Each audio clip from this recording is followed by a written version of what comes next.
Okay. I'm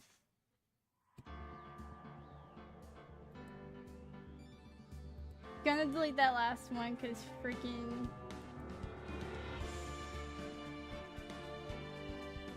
Nah.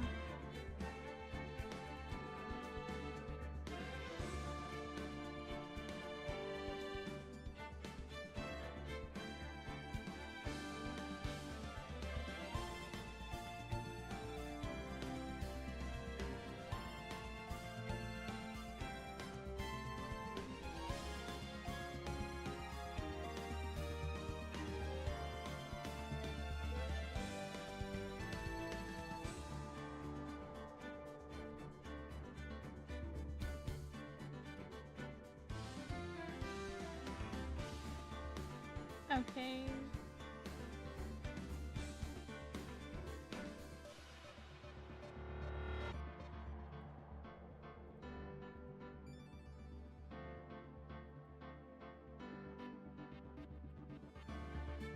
Okay, okay. Yeah, we're just going back.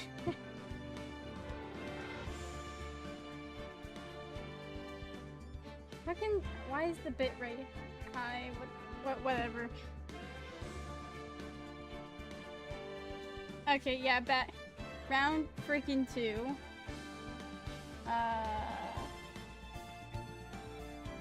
For God's sake. Continue. Bridge to the turnabout. Yes.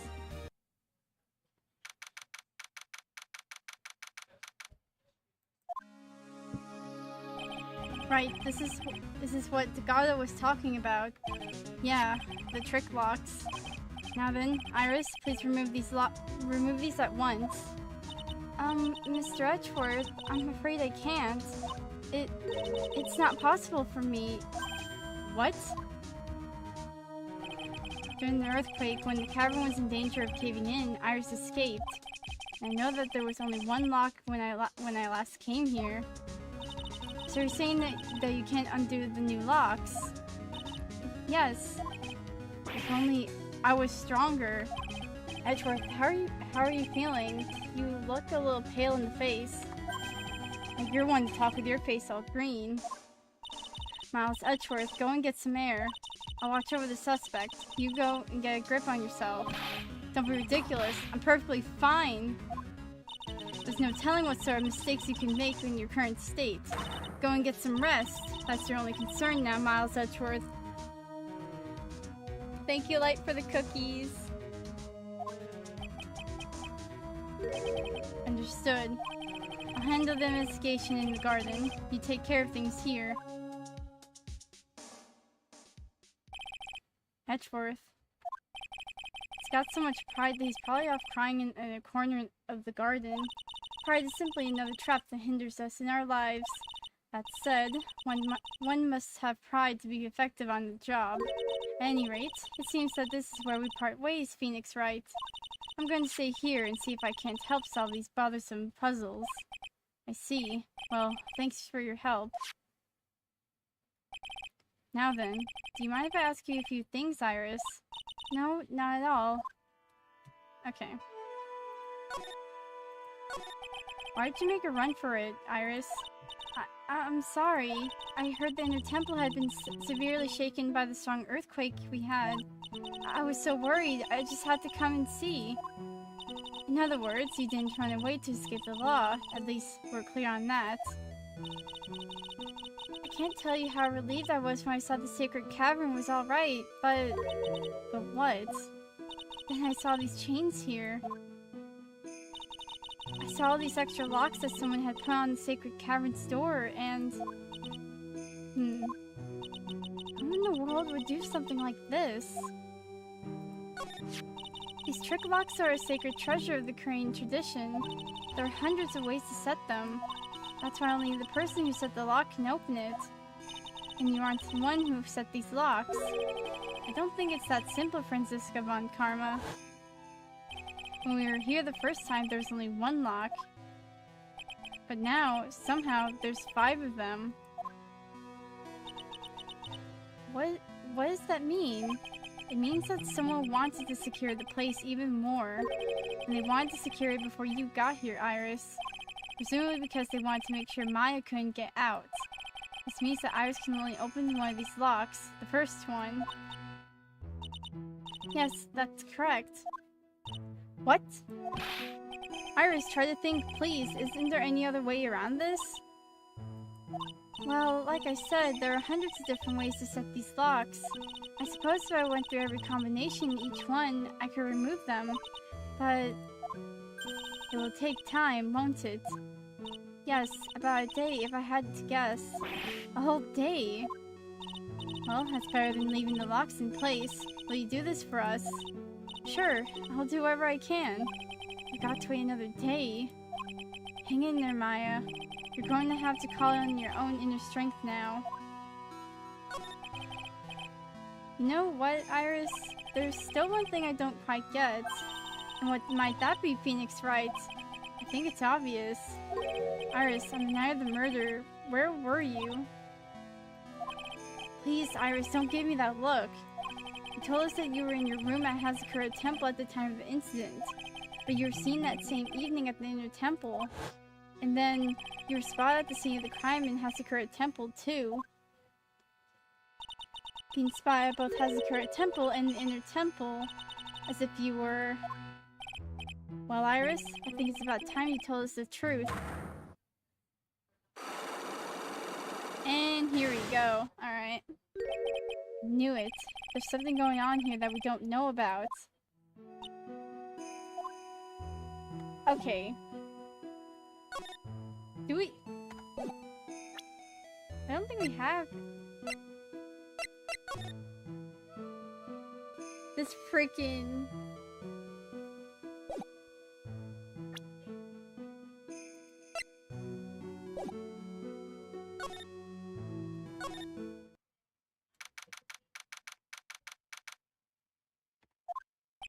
I'm finally getting to the bottom of this case.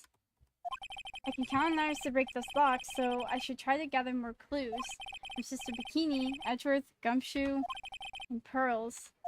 Oh yeah, we still need to find Pearls. She's just freaking gone. Alright, let's see how Edgeworth's doing in the garden.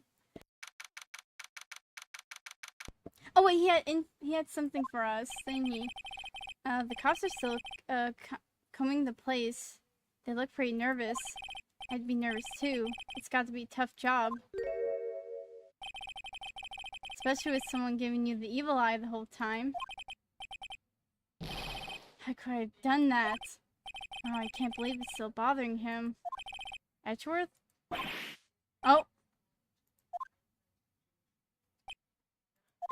Hey! Don't you dare run away! What do you want, Wright? What do I want? If you came here to laugh at me, then get on with it. Go on, laugh away. I was ready to hug it out with him, but he's just the same prideful Edgeworth. You went back to the Criminal Affairs Department, right? You said you wanted to look into something concerning Iris. Yes. And thanks to what I found, I was reminded of something terrible. You guys are putting a lot of effort into the investigation of the garden here, huh? There's a high chance this is the actual scene of the crime. That's why. You mean because of the writing in blood and the talisman in the snow? Exactly. As you know, those things couldn't have been planted here after the murder. But surely, you don't suspect... Maya, do you? You have to treat everyone as a suspect, Maya as well as Iris. It's our job, right? So, I guess you still haven't gotten over your fear of earthquakes. I don't like that sudden freaking... No, though thankfully my nightmares have stopped. But still, if the ground gives even the slightest tremor, I find myself short of breath. 17 years ago, when we were little kids at the same elementary school, Edgeworth found himself in the middle of a murder. It all started with that big quake that hit the courthouse.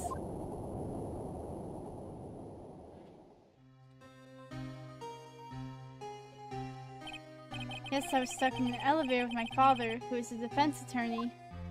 We were deprived of oxygen and we passed out. That's when it happened. That single gunshot shattered my whole life. I lost everything that day, all because of that earthquake.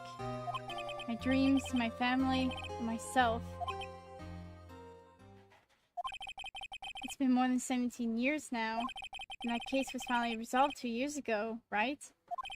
You think I don't know that? I was there, but it was such a shock. I never imagined I could be so wrong about myself and my life. I'm sorry, Wright. There's nothing else I can say. Now after you chose to become a lawyer for my sake, and now after you saved me, Edgeworth, you're stronger than you think, so no more of this self-pity, okay? There was something that bothered me about her from the moment we met. I felt like I'd seen her somewhere before. No, wait. Not somewhere. I felt like I'd seen her in court before. So we went back to the Criminal Affairs Department to look for her file. Yes, I checked over every case file I've ever worked on. And I was right. I had seen her face before, 6 years ago. 6 years ago? It was my first appearance in court. And as cases go, it was my worst nightmare. So, who is she? I'm sorry, Wright. I can't give that information away to a member of the general public. What? Why not? It might be a crucial piece of the puzzle that solves this case. Hey, Fire. We really need a role for you to ping us, like, dang. I don't have the freaking... I don't have access to do that, you know?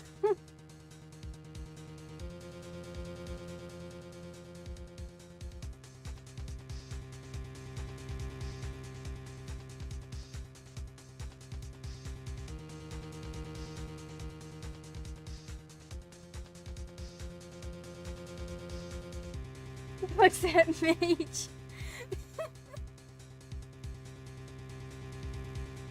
The stairs. Like Edgeworth here.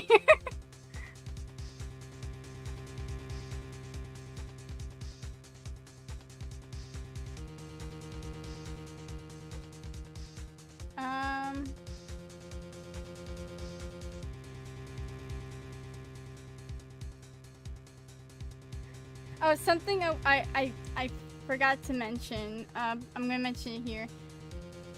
I realized last night that this is the 17th stream for playing this trilogy in particular. And what's funny about it is that I was thinking, oh wait, we're probably gonna have Gado as like the prosecutor again. And every time there's like a trial, he always drinks 17 cups of coffee before the trial ends. And this is the last stream for this trilogy, and it's the 17th one. Wait a moment!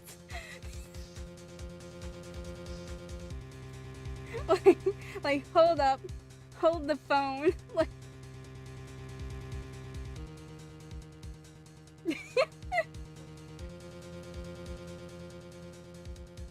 And I didn't realize this until last night, so the title of the stream last night was perfect.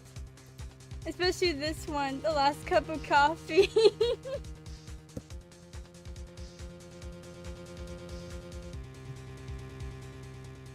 That's just what makes this like a lot more funny.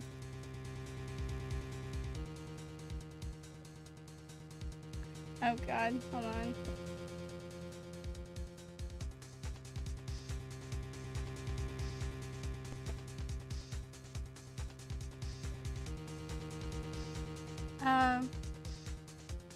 What? Why not? It might be the crucial piece of the puzzle that solves this case. The woman I knew was the daughter of the jewelry store owner. She had nothing to do with Iris and Hazakura Temple. And neither did the case. No, that woman is completely unrelated to this murder. Unrelated? Yes, I can say that with complete confidence. You're wrong, Edgeworth. She's totally related to this case. I need to fill Edgeworth in. I need to explain the connection between Iris and the woman Edgeworth knew.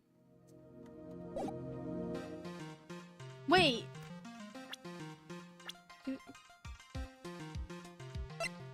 Okay, so we need freaking... We need info. Yo, check Discord. Hold on. Alright. Oh, there we go. Fire go live. Alright.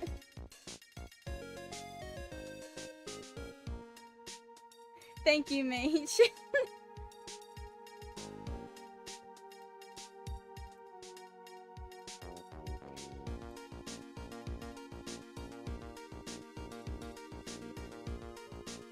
So the yippee. Alright, I'll be sure to... Yee, no problem.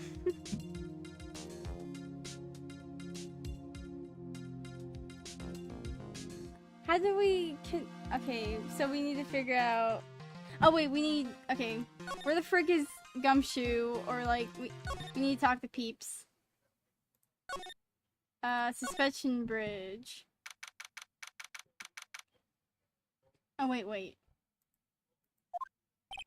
It's weird that there's no one around all of a sudden. Sure gets quiet up here in the mountains when you're all on your own. Speaking of alone, I guess I should check out the shack that's just down this path. Maybe I'll find Larry there sulking again.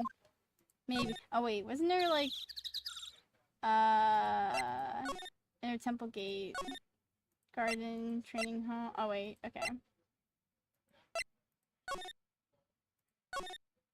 Let's go to Heavenly Hall. Let's see if Larry's here. Oh, Pearl! Oh my god! Oh, Mr. Nick! Pearls, what are you doing here? Nothing. What about Mystic Maya? Is she alright? Well, we don't know yet. Oh, I see. Hey, what do you think you're doing here, Nick? Larry? This is the loser shack where losers get together to lose themselves. This is the what? Hey, we find comfort in each other's failures, okay? You got a problem with that? Look, Mr. Nick, Mr. Laurice did a picture of me. That's great, Pearls. We're going to gather firewood now. We'll be cooking some hot, half-rotten potatoes over a miserable little campfire. You're gonna freaking kill yourselves. To stay out of our way. I don't believe this. Why can't he try to get fired up? Why can't he try to get fired up over becoming a better man? No one believes a word I say anymore.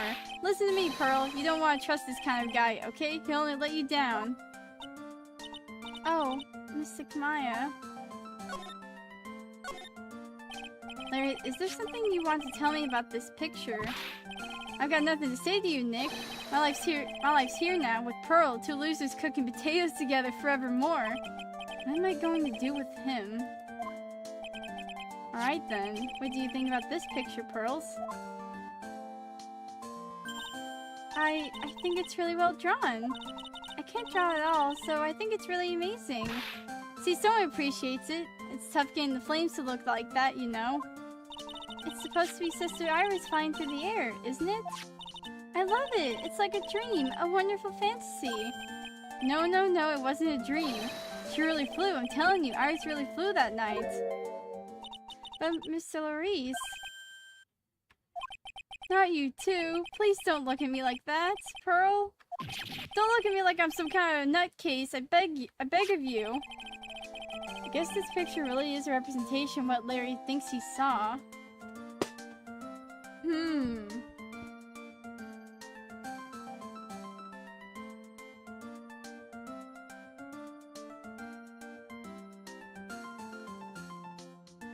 All the more strange. Okay, so I was half asleep when I was here that night. But I was wide awake after the lightning struck, and I saw what I saw. It was exactly what I drew in the picture. Wait.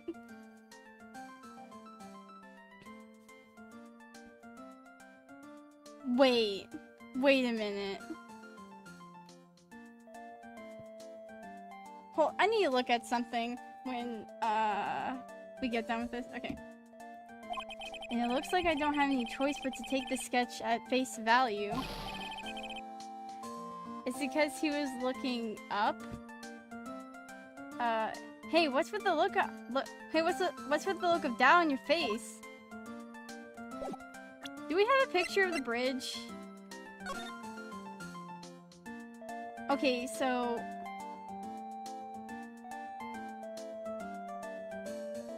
like he was laying down and facing the sky. Do you see how he was facing though? Like he was like looking like it was upside down.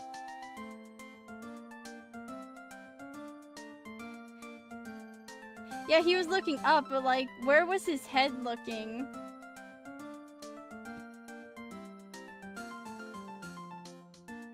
Because these are the ropes here, but they're kind of below the bridge.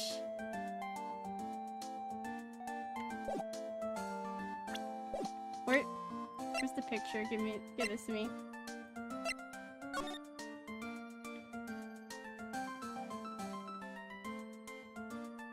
Holy frick, yeah, I know. Okay.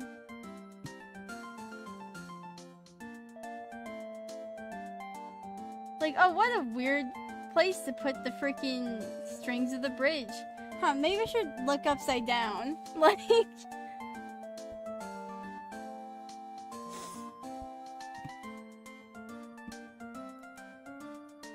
Dude. Is there any... No. Crime photo. No, there's like no clear photo. All I got is this... stinking one here.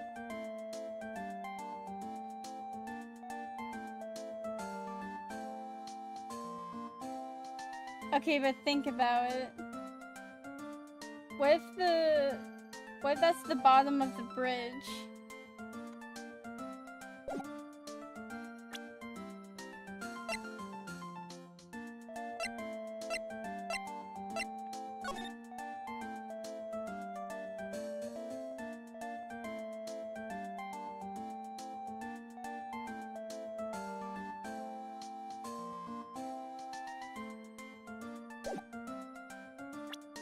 Is there any... Hold on.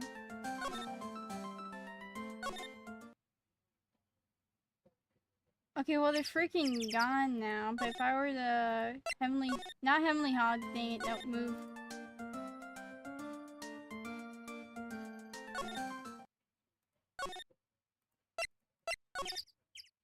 See, look, there's one of the...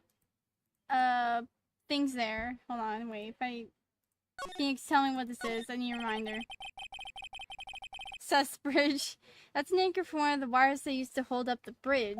Guess it must have snapped during the fire. It doesn't show us, like, I don't know any other way we can see where the freaking thing is.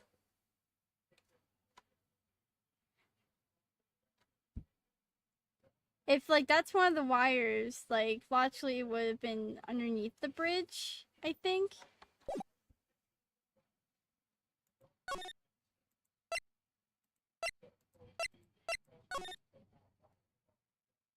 Because I can't tell here.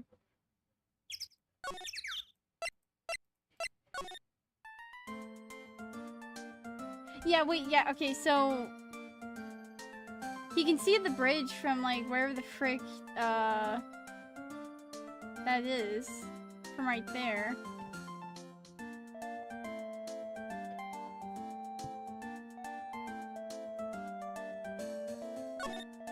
Night of the crime. Pearls. Can my mouse? Please, click. Yes, Mr. Nick? I've been meaning to ask you about the night of the murder. Where were you, and what exactly were you doing when it all happened? I was just, well, I'm just a kid, you know? I'm sure it doesn't really matter what I was doing, does it, Mr. Nick? Sorry, Pearls, but yes, it does. On the night of the murder, you were supposed to be in Miss Dunham's room reading a book together. But Miss Dunham was murdered, and you, Pearls, were at the inner temple.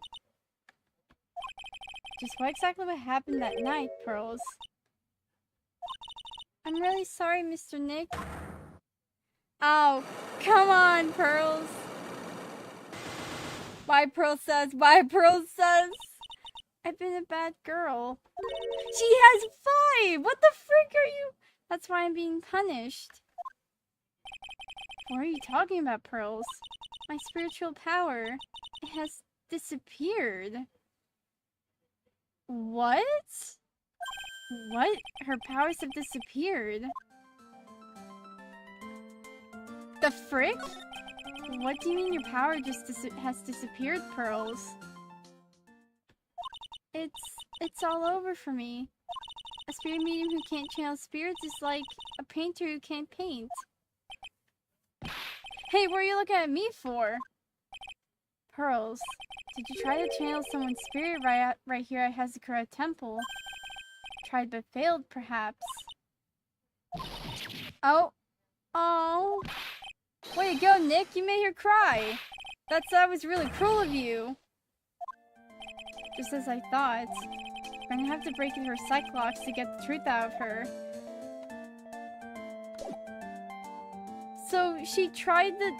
Why would she try to channel someone?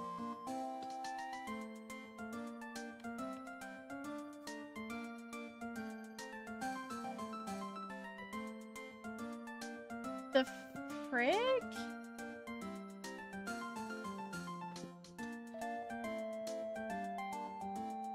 Okay, move right to the main gate. Where is Gumshoe at? Warner's sister Bikini's back at the main hall yet. Haven't seen Gumshoe around for a while either. Maybe they're having a cup of tea together somewhere. But Gumshoe is sister Bikini's type. Wait, what? Oh, and she's freaking out.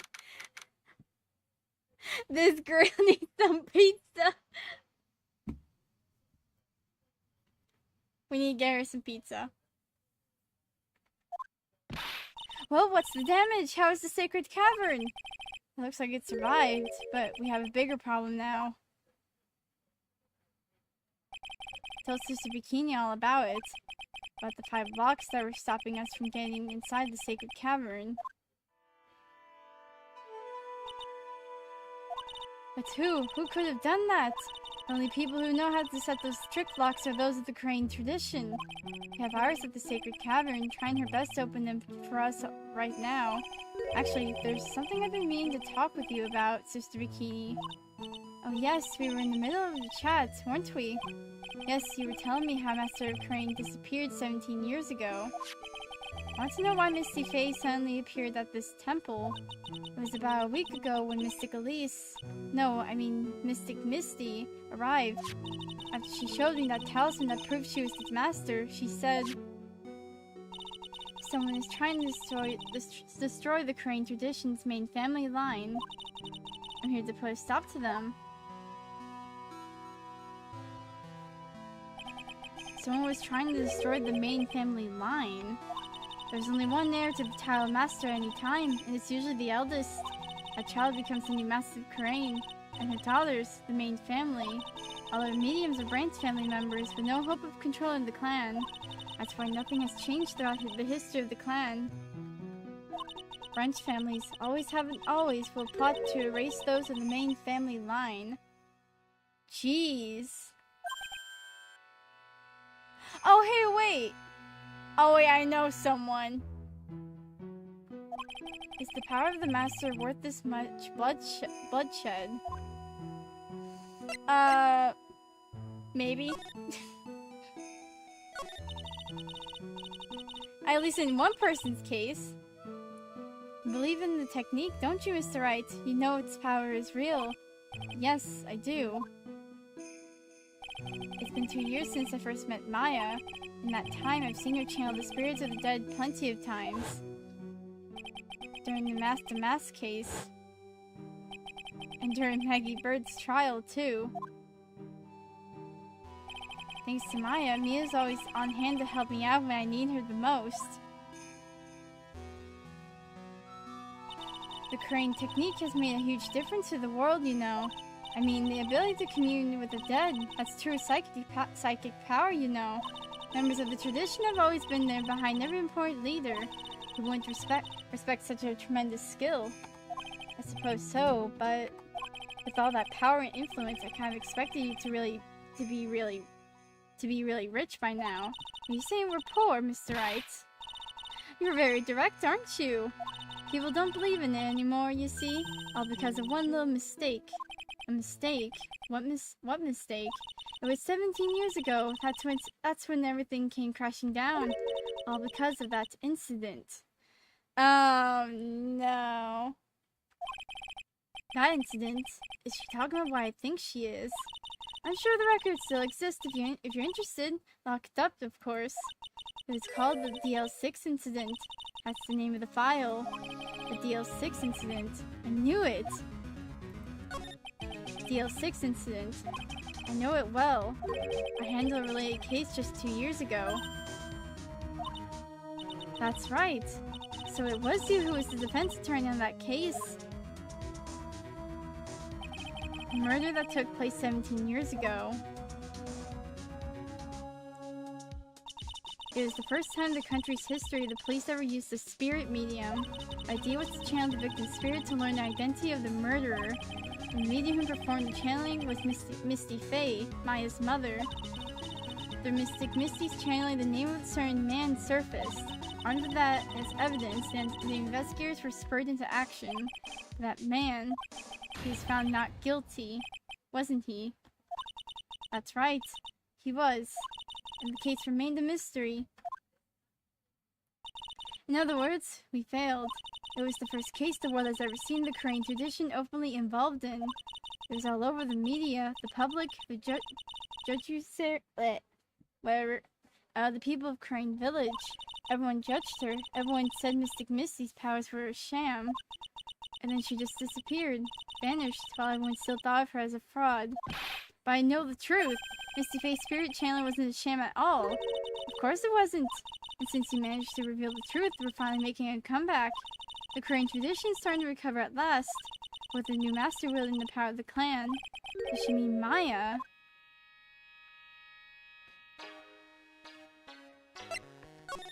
The spiritual power of the Crane channeling technique is in the blood. Maya's told me the exact same thing before.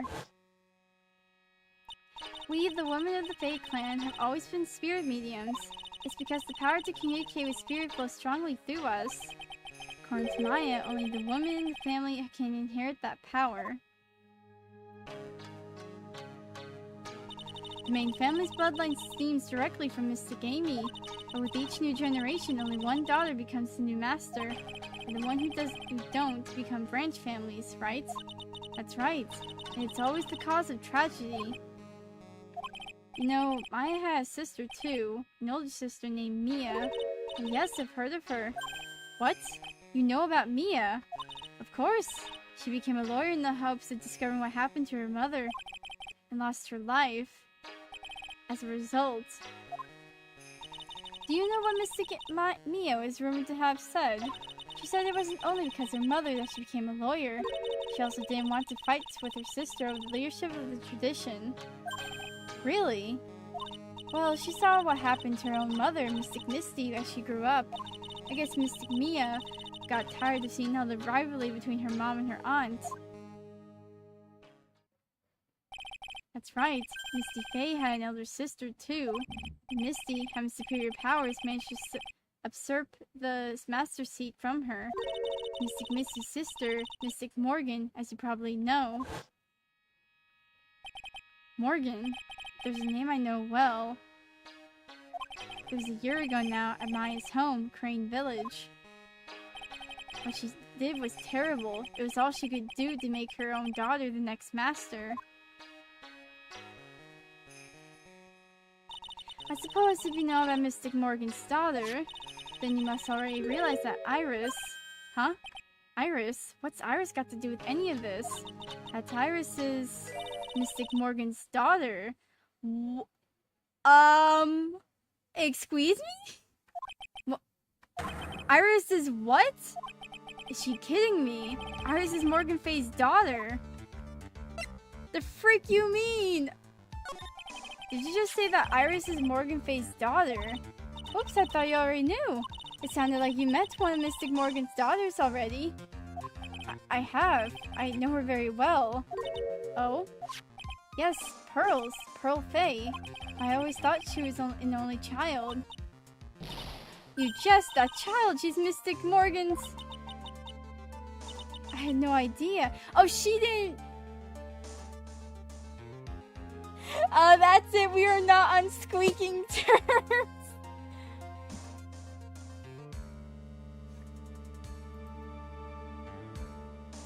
So, she thought we knew that Iris was related to Morgan, but no, she didn't know that we know that that Pearl is related to Morgan.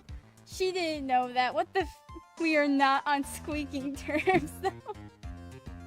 I had no idea. Mystic Morgan, but she's in prison now, isn't she? Yes, ever since she was found to be co-conspirator of a murder case last year.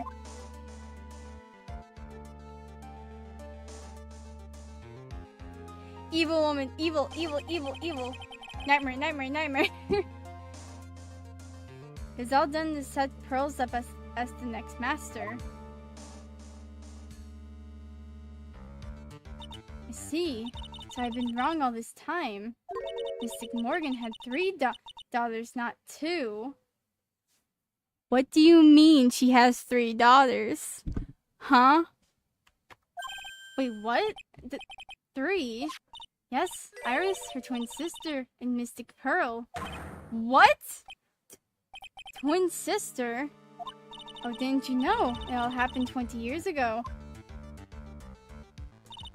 After the clan leadership was taken from her by her sister, Mystic Morgan's life crumbled. It wasn't many years later that Corinne's reputation hit an all-time low. Mystic Morgan's husband realized his wife would never become the master. He left her in the village, taking their twin daughters with him. How awful. He was a jeweler, you know. In the end, he remarried, and that's when it happened. He decided to give one of his girls up to be looked after by us here at the temple. That was Iris, you see. It's unbelievable. If Iris has a twin sister, could it be... could you tell me one more thing, Sister Bikini? What was the name of Iris's sister? I'm sorry, Mr. Wright. I just can't remember. All I can recall is that her father was a jeweler. Well, that's a clue, I guess. A jeweler. Thank you very much. You've helped clear up a lot of details. Pearls had 2 older sisters, huh? Yes, that's right. No doubt it was all because of Mystic Morgan's anger towards the main family. Anger? What do you mean? The twin daughters were taken from her by her jeweler husband. Even that couldn't distort her dream that a child of hers would one day lead the clan. That's why she had pearls. It seems that the incident here was a result of Mystic Morgan's anger. Is able to break free of the bars that confine her. So Iris has a twin sister. The plot thickens. But this information will be useless until I can flesh it out a bit. I need to ask more questions and get more info.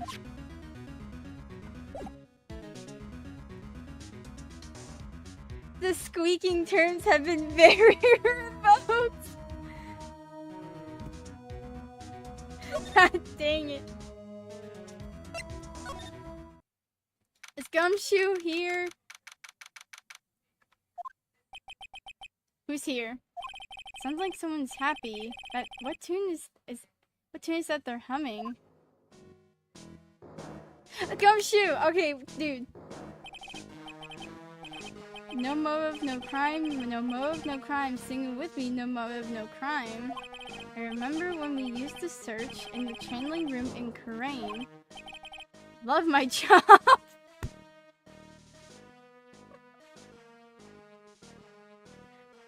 Like how you're saying that just like way before, like, huh, should I clean the freaking pillar that has Maya's name on it? Who cares if the clues I find are no good? That's not what investigating's all about. Investigator investigates for the love of investigating. It's a passion. Gumshoe. Good case we have, good cases we lost along the way. I would have never guessed that Gumshoe was into...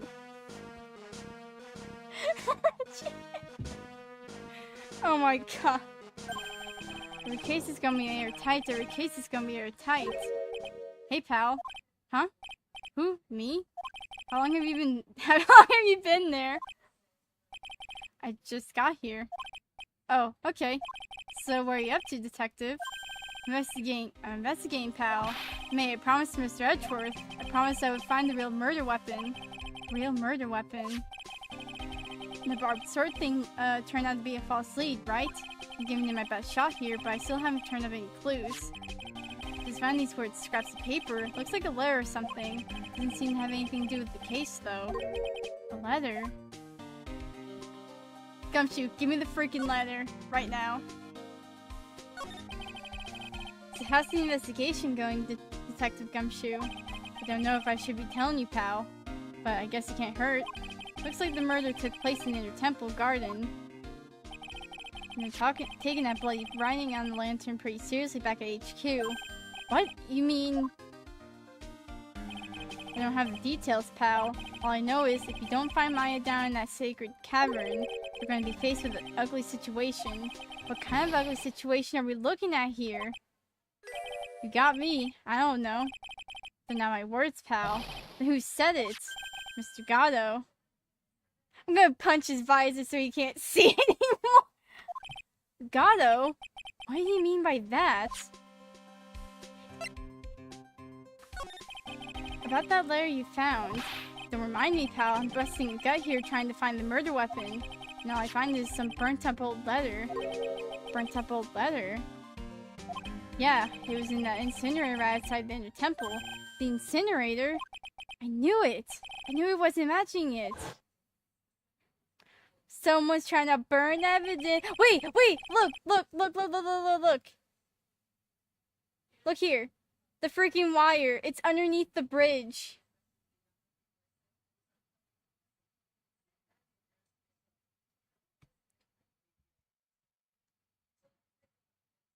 Dude, I'm pretty sure freaking Larry was seeing that whole thing upside down. But that still doesn't explain what happened, though. Like, what the frick? There was snow on the incinerator when I first saw it. Okay, now it's gone because the freaking things. I love how I'm just like I'm talking about like, the freaking string right here, and just like no, we're talking about the incinerator. But after the incident, the snow had melted away, which means someone used the incinerator on the night of the murder. What's up with you? What's up with you, pal? Got it right here if you want to take a look.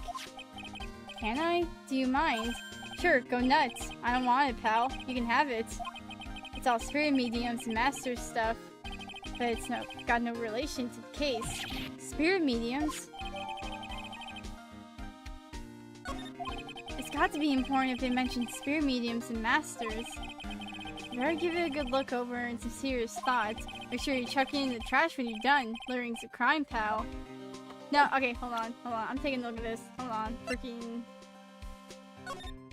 Be careful. Once night falls, Blank should be there. As soon as you hear the lights out bell, you must channel her spirits. Leave everything up to her. Her name is... She is all the whole. Here's a picture of her. Use it when you channel her. I know you can do it. Wait, oh. Once this... Burn the... Also tell anyone about this letter. Gravely roast the master in the fires of Hades and bring our vengeance to fruition. Oh no, wait, yeah, no. Oh no, Pearl, yeah, I think I got it. Oh no, I'm gonna punch you know who in the face. Bad woman died in prison, maybe. I don't think she's dead.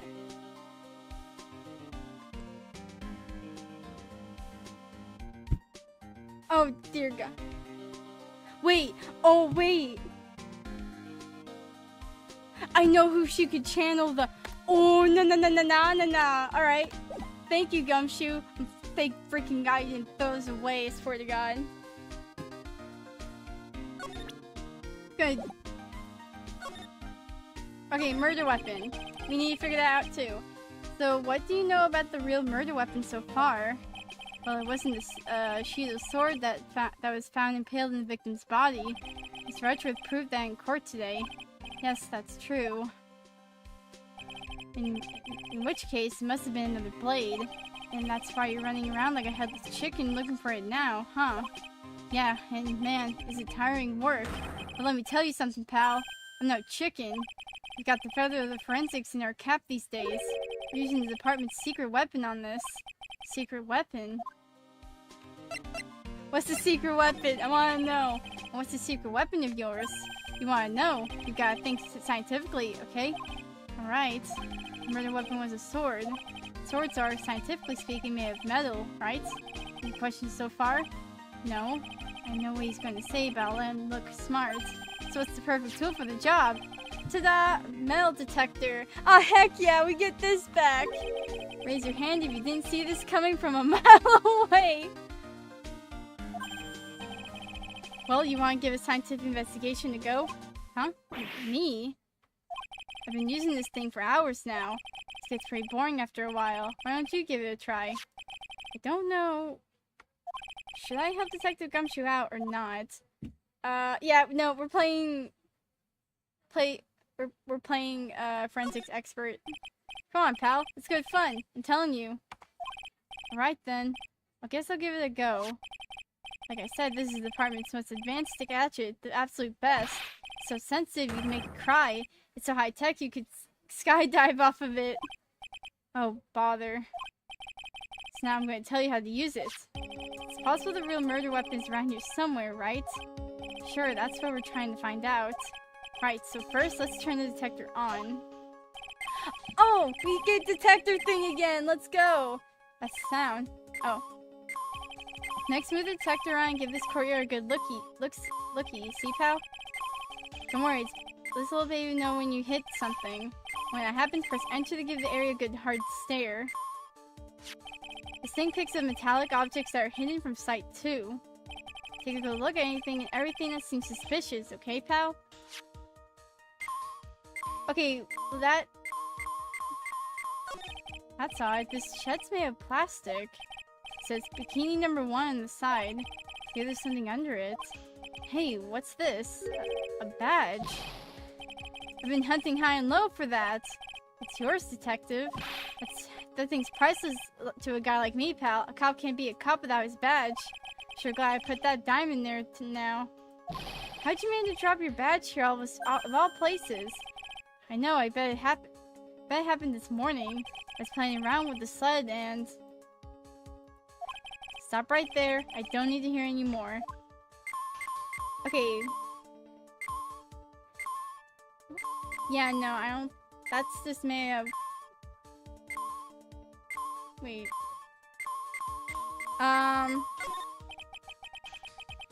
This is Mr. Dunham's staff, isn't it? Scientifically speaking, they're usually made of wood. The detective's reacting to it. Yeah, but however you look at it, the thing's made of wood, alright? But don't bother investigating anything unless it looks like it might be metallic. Wait, is the cane a sword? Maybe? Like... Isn't this whole point of a metal detector to find metal where you can't see it? It's weird that this thing is causing a racket. Here, let me take a look at it. Hey, hands off! Examining evidence is for the... What? The top is coming off! Look what you've done! You've damaged a really important piece of evidence!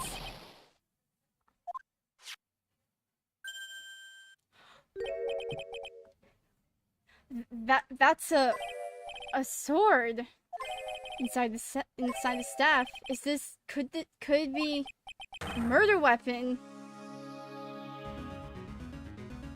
It was a cane sword. Cane sword. Cane sword. Why isn't there blood on it? Wait. I never have guessed there would be a sword concealed in the victim's staff. They call this kind of thing a sword cane, pal. It wasn't a cane sword, it was a sword cane. This one's real gem. The workmanship is really something else. Thank goodness it wasn't a cane sword, or else the victim would have stabbed her own foot. I officially give up on trying to figure out how Gumshoe's mind works. The real scene of the crime was in the temple garden. Then why was the sword used to kill the victim found in the main hall courtyard? Hey, Gumshoe, who knows about the hidden sword? No one. Even the police didn't know about this until I discovered it just now. Well, as they say, there's no team in Gumshoe. Doesn't look like there are any traces of blood on it. Now, I guess this isn't the murder weapon, huh? No. I'm sure someone just wiped it off after the murder. Yeah, of course. This thing's definitely the murder weapon. Great job, pal. It's about the same length as the Shido's sword, too. This must be the murder weapon. Okay, I'm going to run over to the forensics. There's gotta be some traces of blood left, even if most of it has been wiped off. See you later, pal. It wasn't... Frick off, Gumshoe! Every case is gonna be airtight, every case is gonna be airtight. Wait up, detective. Huh? What is it, pal? I'm a pretty busy guy right now, you know. You're going to get that stuff analyzed, right? Would you mind holding off for just a little while? Huh? What are you talking about, pal? Please. Just until we find Maya. Maya? What's this got to do with her? I don't know, but I'm starting to get a really bad feeling in the pit of my stomach. How so? Look, Maya's trapped inside the sacred cavern right now, and, well, we don't even know if she's okay or not. The more evidence and testimony I hear, the more uneasy I feel. I don't think Maya's been murdered. Please, detective, let's just wait until we can get inside the sacred cavern. You're looking kind of pretty in there. Okay, just stop it with that face, pal. One thing, though. The staff's secret trick is keep it between you and me, alright? If it gets out that we knew about it and didn't say anything, we're finished. I understand. This is just a regular, run-of-the-mill staff. You got it? Okay, now you take good care of it, pal. Thank you, detective. Don't worry. She'll be fine. Gumshoe. You know, there's a place at the base of this mountain that has some really good pasta. How about I take you there when you find Maya, huh, pal? Sure. Thanks. Can't help but wonder, though, what was Elise doing with a staff like this in the first place?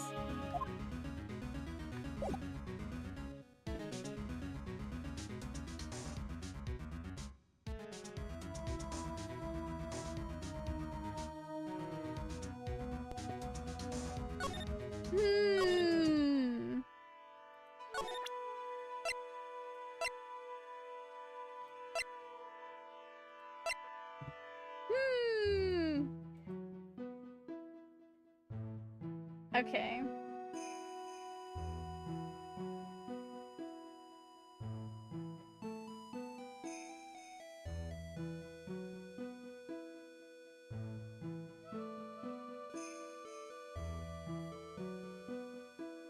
Okay.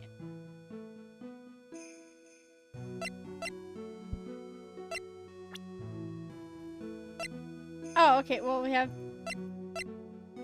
Nightmare. Back what I missed. Oh, frick, wait, where is it? Sword cane.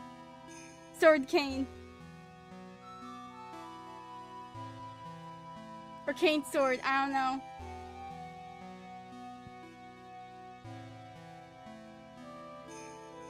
This is freaking Misty Faye's freaking staff, and apparently it's a freaking sword as well. What the fudge?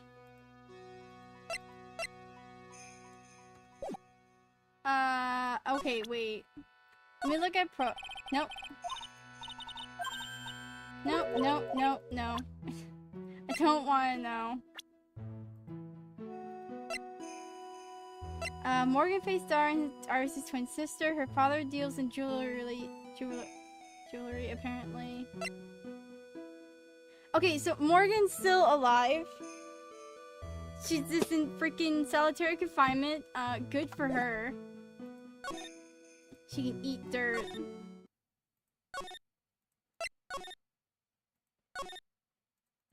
Okay. No, oh, wait. I was expecting Larry and Pearls to be here. I guess they must have gone to collect firewood. I suppose I have to check back later. Okay, so they're gone. Good to know. Nope. Why do we keep going to Heavenly Hall? No, I don't want to go there. Frick this. Inner Temple. To the freaking garden, so we can talk to Edgeworth. Can I tell you about the victim's staff? Or do I have to, like... Hold on. Let me click. God dang it. My freaking mouse is, like, acting up.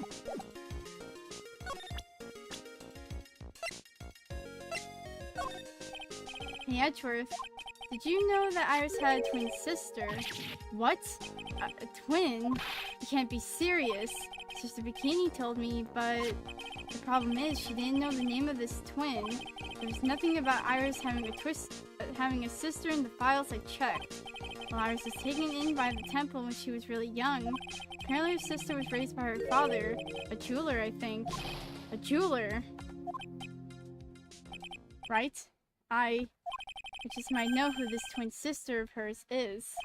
I had a feeling you'd say that. Let me guess. Her name is Dahlia Hawthorne, right? Yes, exactly. Please tell me what you know about her, Edgeworth. Please. It was my first court case. 6 years ago.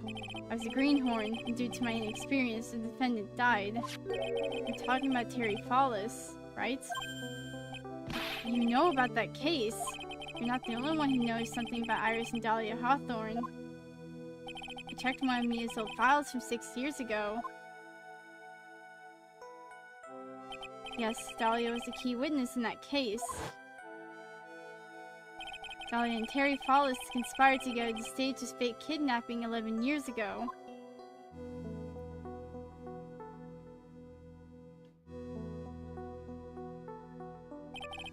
They stole a jewel worth $2 million from Dahlia's father, a jeweler.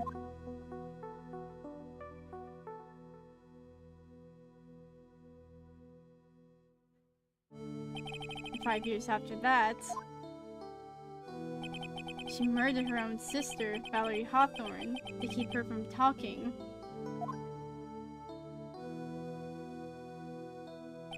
Your sister? Well, her stepsister, actually. They weren't blood related. Valerie was the only daughter of Dahlia's father's second wife. Oh. And this is when she entered my life.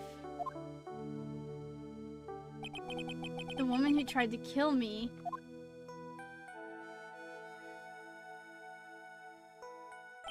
So after Terry Fallis died, what happened to Dahlia? Did you check that out? Does it really matter? Like I said, Dahlia isn't connected with this case. Why are you so sure about that? It's simple. Dahlia Hawthorne is dead. Oh no! No, she is connected to this freaking case. I swear to freaking God, Edgeworth.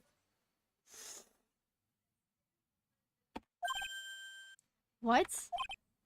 Well, her metabolic processes are a matter of interest, only to historians, so to speak. Dang, I called it! Don't say rip to her! She's a freaking psycho!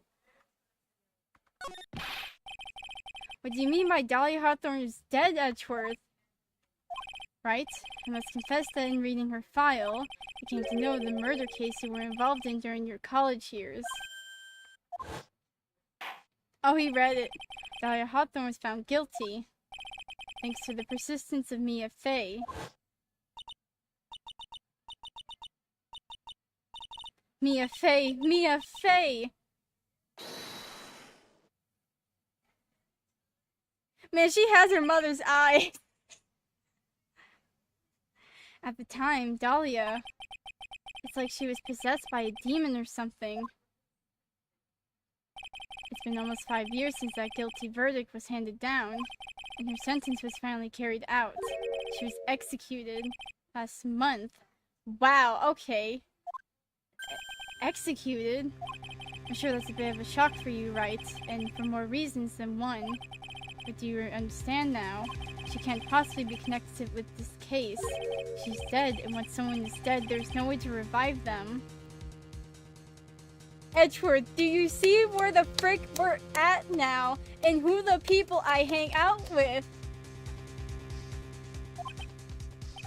There's no way to revive the dead. I wonder. Seems you're not aware of the other connection yet, Edgeworth. And what is that? It's about Iris and Dahlia Hawthorne's mother. What's their mother got to do with any of this? She's Morgan Fey, a spirit medium from a branch family of the Karain channeling technique. Did you say Karain channeling technique? Do you know something about it? Oh yes, I know it's connected with that fraudulent spirit medium. Fraudulent? I was involved in another nightmare 17 years ago. I was caught up in the middle of a murder investigation. The police didn't have any leads. They were stumped, and that's when they called her in. She was a very famous spirit medium and the master of her channeling school. But you know what happened? As a result of her efforts, an innocent man was accused of murder. And she and her powers, they were all fraudulent. Edgeworth, go to the police records room. It's all in there. All you have to do is check the DL6 incident case file and you'll know. Of course, how could I forget? Edgeworth was the victim in that case. Edgeworth, you'll understand someday. And then you'll see that the Karain channeling technique is real. Okay, I guess I ain't getting anything.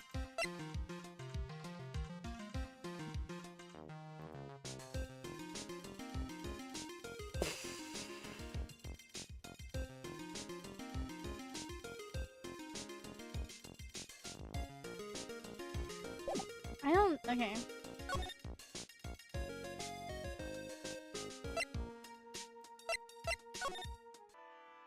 Okay.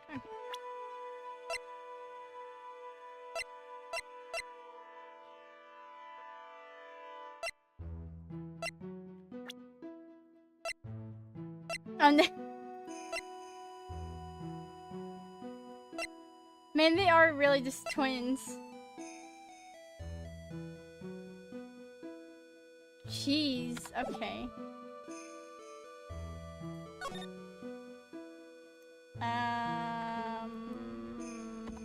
You know what? I'm gonna try to have a conversation. Do I need... Okay, yeah, so night of the crime.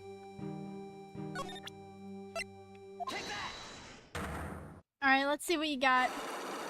I don't think I can talk to Pearl. I'm just gonna see what all I can get out. I think it's time you told the truth about what you were doing on that night.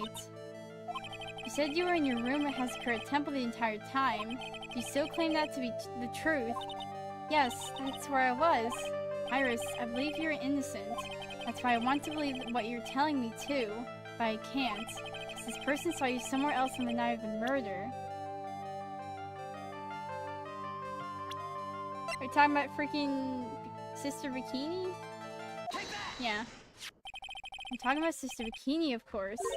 Sister Bikini, her testimony in court today was very clear.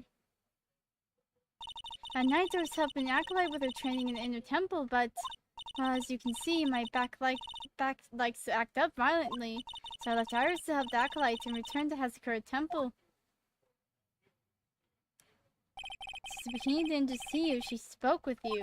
You two talked about Maya's training that night. So you see, Iris, you were there at the Inner Temple the night of the murder. That's very impressive, Mr. Wright. Okay, got one. Acolyte's actual training was due to start after 10 o'clock that night.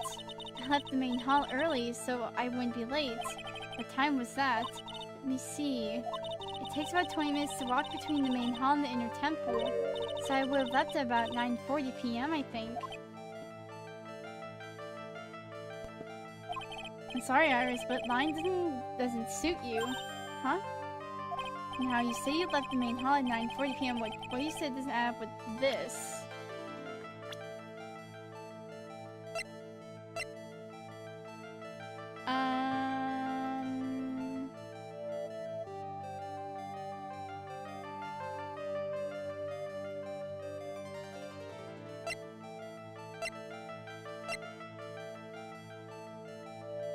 Oh yeah, her freaking testimony.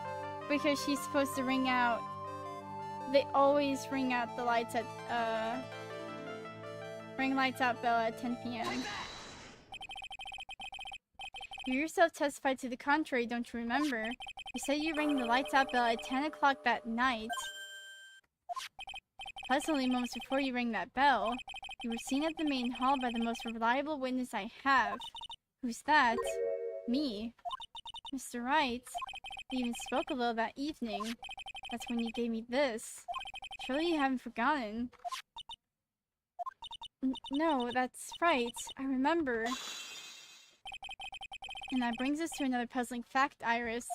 At 10 o'clock on the night of the murder, you were seen in 2 different places at the same time.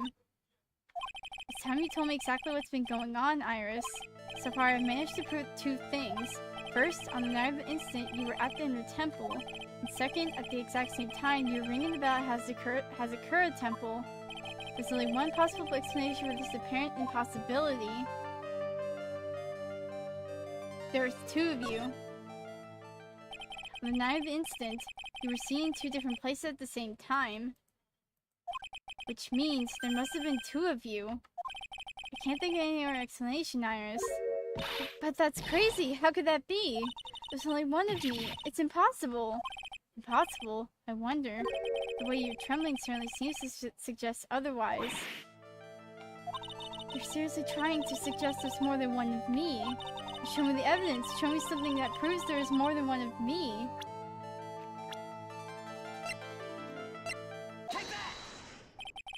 I have firm grasp of the situation now, Iris. You have a sister, don't you? A twin sister, perhaps. That's right. Dahlia Hawthorne, a woman I know only too well. I had no idea you knew of her. Very impressive, Mr. Wright. But she's no longer... Yes, I know. Her sentence was carried out recently, wasn't it? I'm sorry. Thank you. There's no need to explain now, is there, Iris? The second you who was here at the temple the night of the murder. It was your twin sister, Dahlia Hawthorne. But you just said it yourself a second ago. My sister's dead. Have you forgotten that? Have you forgotten this, Iris? This is a channeling dojo and training on the ground of the crane channeling technique. That night, someone channeled Dahlia's spirit, and you knew about it. And that's the secret you've been trying to hide from me. There we go.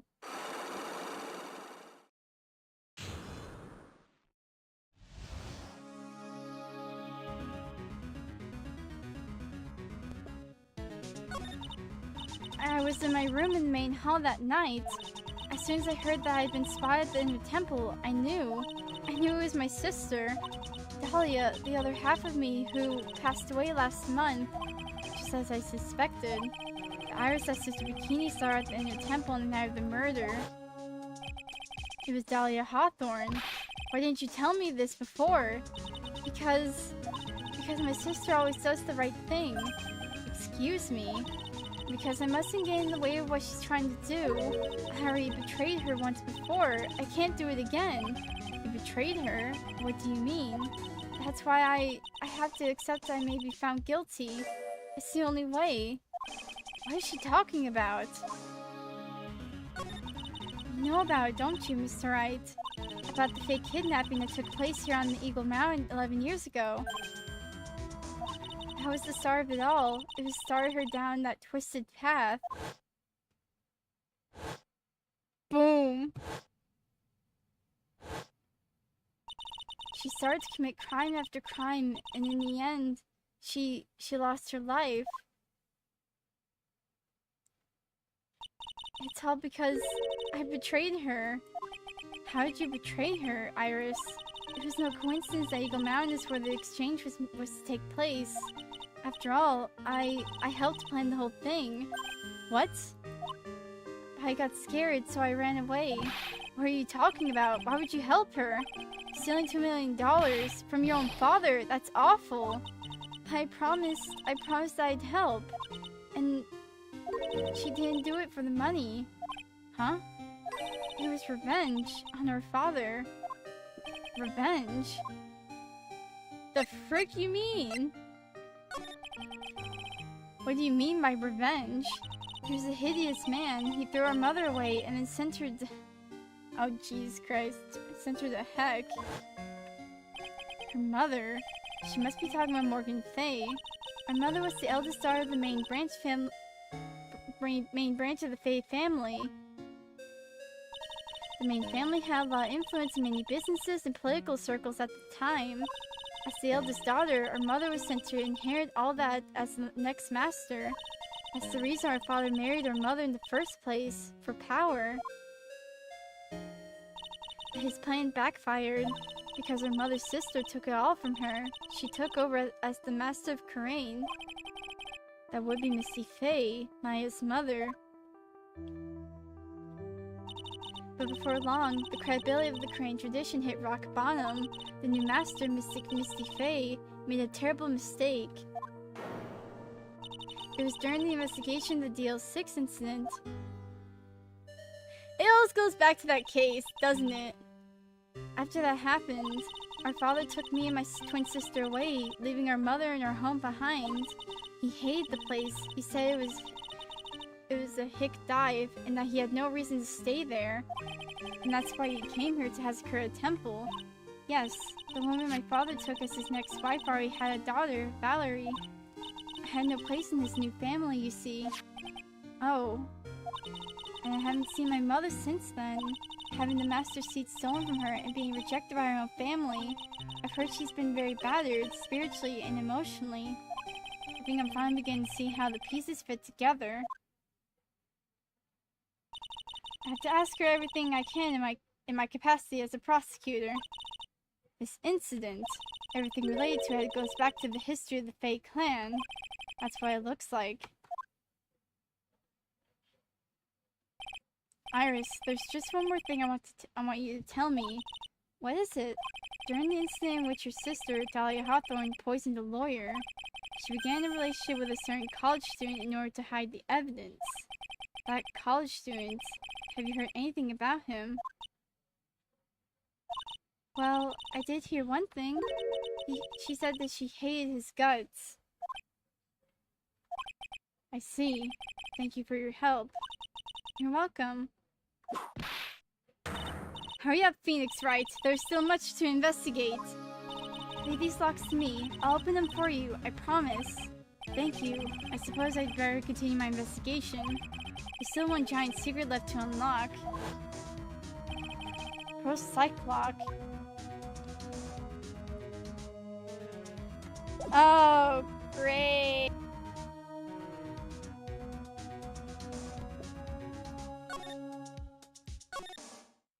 Inner Temple Garden.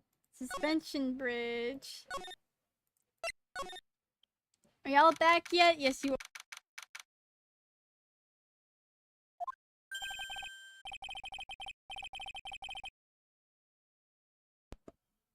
Look at that. They really did make a fire right in front of the shack. Oh, Mr. Nick. You're too late, Nick. If you came here for one of our potatoes, we've already polished them all off. I think I pretty much got all the evidence I need. Now I just need to find out what Pearls is hiding. Okay.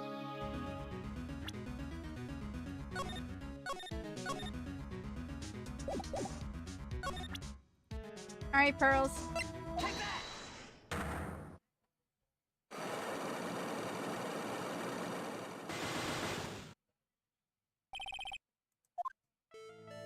After dinner the night of the murder, you were supposed to be in Elise Dunham's room reading a book together, correct?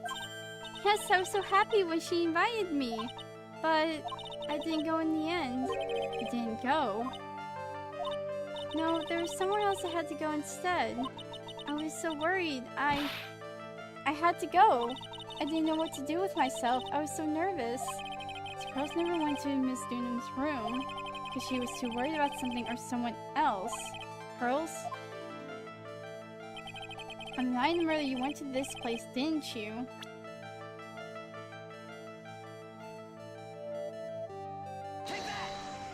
You went here, didn't you, Pearls?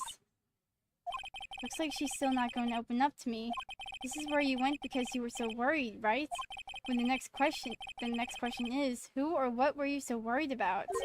Now I'm going to take a guess, and you can tell me if I'm right or wrong, okay? You mean you know? If I'm right, will you tell me the whole truth? Okay. You went to this place for one very simple reason, and that is... It has to be the burnt letter, because that's where the freaking...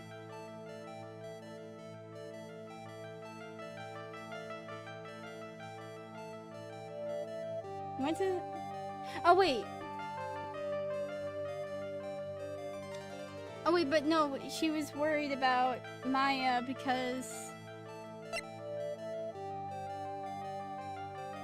Okay, I don't...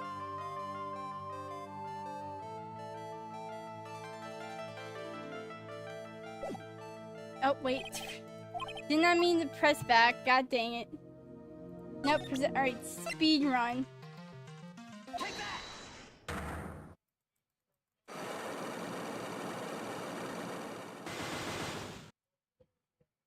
No.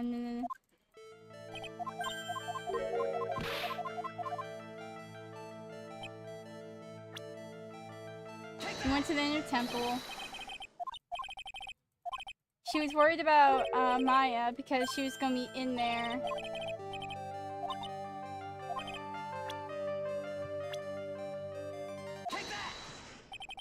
It's obvious that you were so worried about. It's so obvious what you were so worried about, Pearls. It was Maya, wasn't it? You knew the training Maya was undertaking was dangerous. After all, it was a special course. I signed up for a special course. Well, my. Quite brave of you considering how cold it is. Young people can be so reckless with their health. She was worried about Larry because maybe he has Coco. Because maybe he's cuckoo.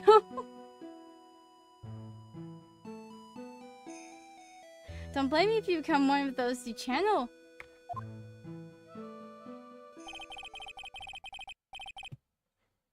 Sister Bikini scared you with what she said, didn't she? And because it was you who introduced Hazakura Temple to Maya in the first place, you felt responsible, didn't you? Thinking about what could happen to Mystic Maya made me more and more worried. I couldn't sit still after that at all. That's why I decided to go to find out how she was doing at the inner temple. Then we're clear now that you went to the inner temple that night, Pearls. What's not clear is what happened after that. But what time was it when you headed over to the inner temple? It was probably around 9:30 when I left the main hall. I heard the real training was supposed to start at 10. I wanted to get there before it started, but there was so much snow, so I didn't get there until after 10 o'clock. Until after 10? How'd you know what time it was? Because I heard the bell ring for lights out. She heard the lights out bell. Sakura Temple's bell is pretty small though, isn't it? You must have really good hearing. I was really trying to pick up the sound of that bell, that's all. I didn't want to miss it. That would be terrible. She was trying to hear the bell. Tell me, Pearls, why were you so worried about hearing that bell? Huh? Oh, I think I know why. The reason you were so worried about that bell is because of this. Is this where we show this piece of paper? Because...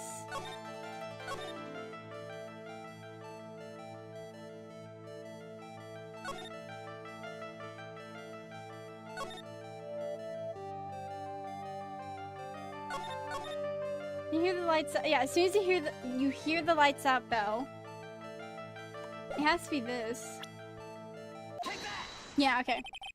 You were given some instructions to follow for that night, weren't you? I presume you recognize these pieces of paper. Where did you... In the incinerator at the inner temple. Pearls. You were following the instructions in this letter that night, weren't you? That's why you couldn't afford to miss the sound of the lights out bell.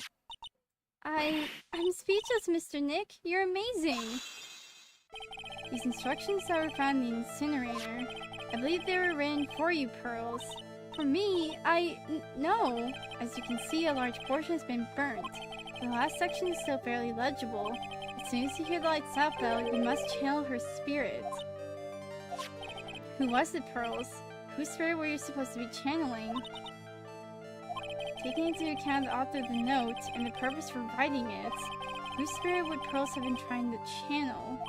Don't overthink it, Phoenix. It's pretty obvious who Pearls is supposed to channel. The person you were trying to channel that night, Pearls, was...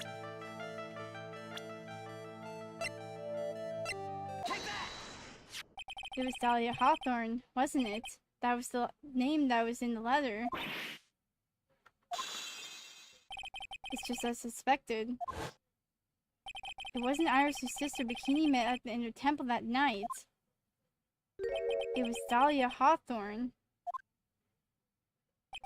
Do you know anything about her, Pearls? Do you know what kind of a woman Dahlia Hawthorne was? No. I've never heard of anyone by that name before reading those instructions. I thought so. Pearls doesn't have a clue. She doesn't know that Dahlia is her sister. About the instructions in the letter I found, Pearls. Who wrote them? Whoever it was asked you to channel the spirit of someone you'd never heard of. You must have quite a lot of respect for them.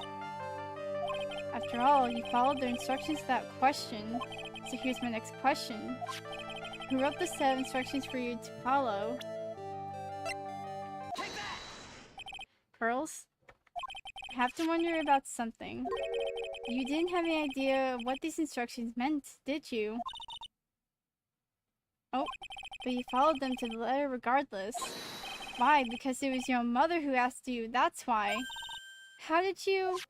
I figured it out. The person who wrote you this letter was your own mother, Morgan Fay. Oh no, Pearls! Alright, Pearls, it's time for you to start telling me the truth. Mr. Nick, Why is she holding back from me? I don't like this. Don't underestimate me. It's just because I'm a child. Child. Huh? If you're trying to say I followed these instructions, I'd like to see some proof. What? Because I don't think you have any. She didn't say anything rather than admit to carrying out those instructions. I guess I'll have to produce some more evidence then. One more thing should do it. Right, Pearls. We both know someone carried out these instructions on the night of the murder, but you're right. There's no evidence that prove it was you. I knew it!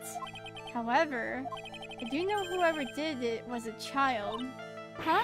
How'd you know that? It couldn't have been an adult.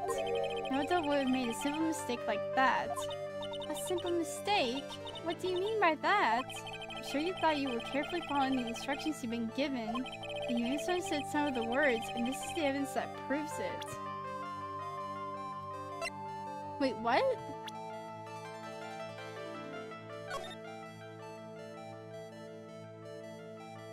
Everything up to her. There's a picture. Use it when you have your channel. You can do it. Once this is burned up.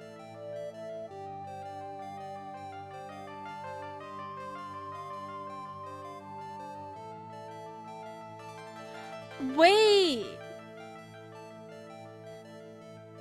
Gravely roast the master.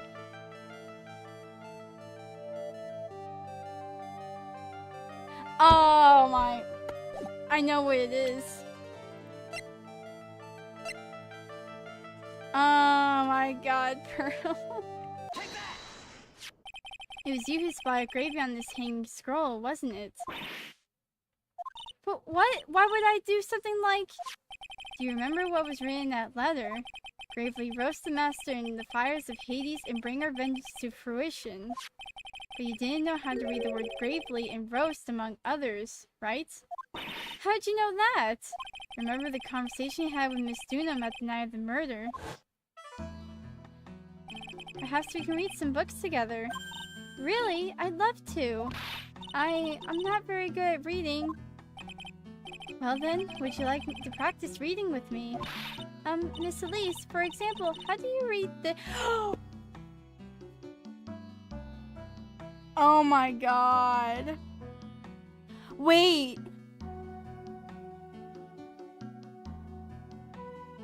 She showed her the paper that she was given. But wait, the whole thing is, but Pearl didn't channel Dahlia in the end because her powers were... Wait.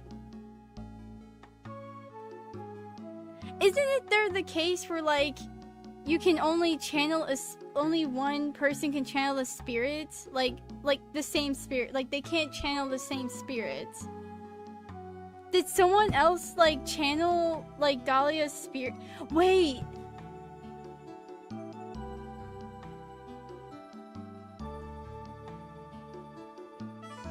Hold on. Okay, wait, okay. Miss Elise, for example, how do you read this? It says gravely. It's kind of a tough word.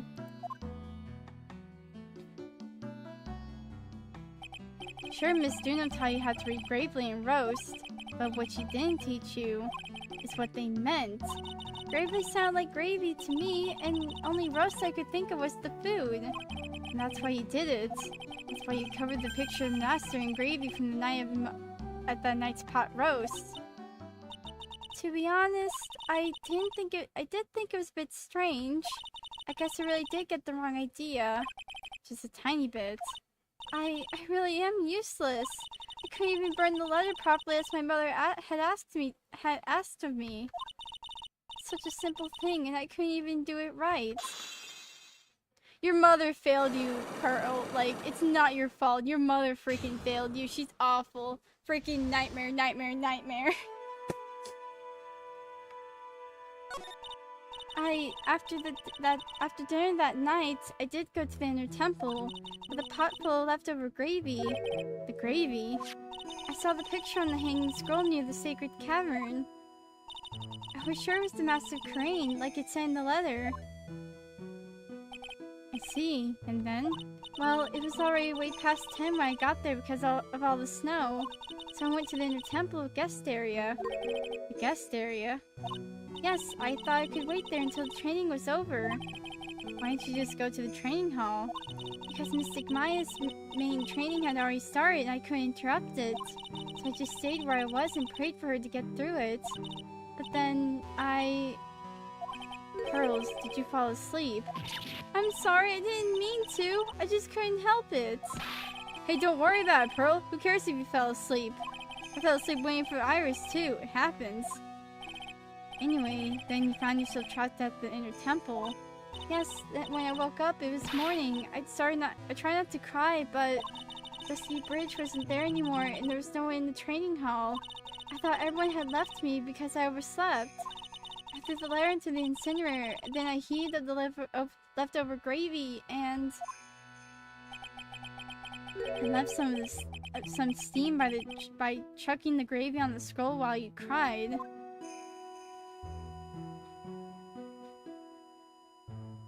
It must have been pretty scary for you, Pearl. I know what it's like, Nick. Nick used to leave me behind when I fell asleep at school, too.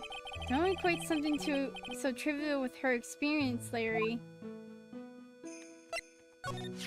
It was written right in my mother's letter. It said, as soon as you hear the lights out bell, you must channel her spirit. I was on my way over to the inner temple when I heard the bell ring. So you channeled Dahlia Hawthorne's spirit? No. I tried, but I couldn't do it. You couldn't do it. I never failed at channeling someone. This is the first time it's happened. I I tried. Yesterday, this morning, the whole time. I just couldn't do it. Don't let her get you down, Pearl. It'll all work out. If you want, I'll come flying through the sky for you. Whoosh, just like that. So she never managed to channel the spirit. Is that why you think your spiritual powers are gone? Yes, I don't know what to do. Isn't there any other explanation for why you couldn't channel the spirit? I suppose there's one other possibility. It's not very likely, though. Could you please tell me what it is anyway? It could happen if someone else was already channeling the same spirit. In Japanese, she mistakes the kanji for Carrie Splendid for curry, which is more for curry, which is more understandable mistake for a little kid to make. Yeah. Me. I don't. How the frick would Mia channel Dahlia's spirit when she's also dead? It had to have been. Oh, I think I know who it was. I know who it was.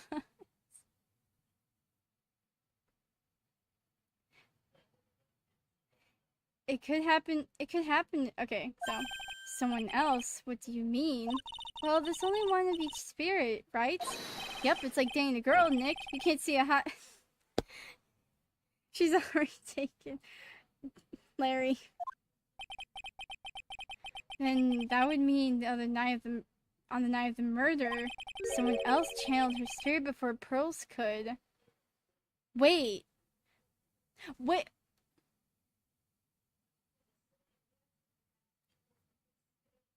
I think I know what's going on. Someone else channeled the spirit of Dahlia Hawthorne. I'm a failure. I couldn't even grant my mother's final wish. Her final wish? Yes, this letter. This is my last wish, she said. So make sure you follow the instructions carefully. This letter? I definitely need to find out more about it. My mother has gone to a place called Penitentiary. Whatever. Yeah, I know, Pearls. I visit her every month, and last month she told me the time we've been waiting for us to come, Pearl. There's something I need you to do for me. I had a letter for you at our home before they brought me here. I want you to read it and do exactly what it says. It is for the good of the Fate clan, my angel. You'll be doing a great thing. Now, listen carefully, and I'll tell you where the letter's hidden. Nightmare, nightmare, nightmare. My mother is always so nice to me. I love her very much. You sweet, sweet innocent child. Yeah, moms will do anything for their kids, right? She said it was for the good of the Fate clan, so I knew I had to help her. I mean, Mystic Maya is part of the Fate clan, so it had to be good for her, too. That's right, isn't it, Mr. Nick? I guess so, yeah. There was a picture with her letter, too. A picture? Of Miss Dahlia Hawthorne. Usually a picture is enough to channel someone's spirit, but this time... Pretty weird, huh? Like Larry knows anything about this stuff. There's something else that was strange about my mother's letter. She sealed it. The seal on it was broken, as if someone had already opened it once before. That sure is pretty strange. Someone had opened it already.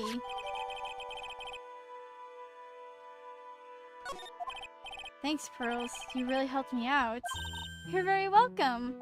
My mother is watching over us, so I'm sure Mystic Maya will be alright. Look at that innocent smile on her face. What am I supposed to say to her?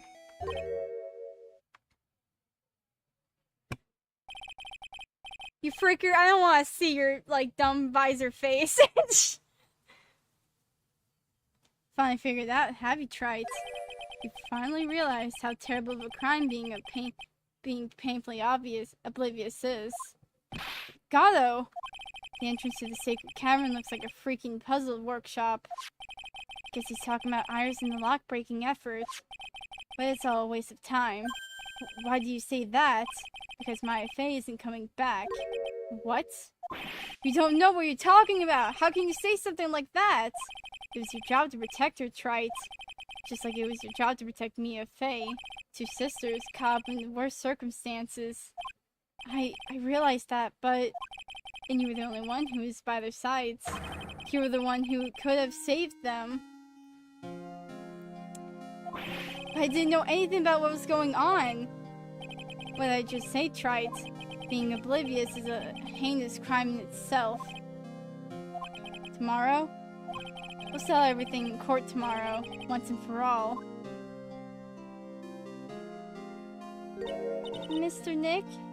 Is what that man just said true? It'll be alright, Pearls. I'm sure Maya's alive. You'll see her for yourself tomorrow. Yeah, that's right. I know I can trust you, Mr. Nick.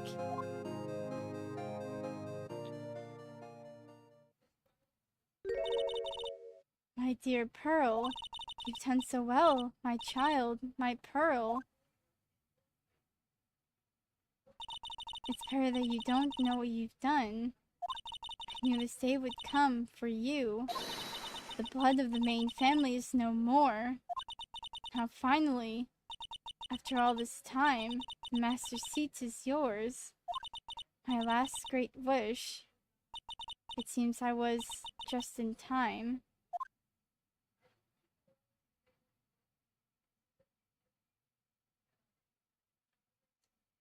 What the frick?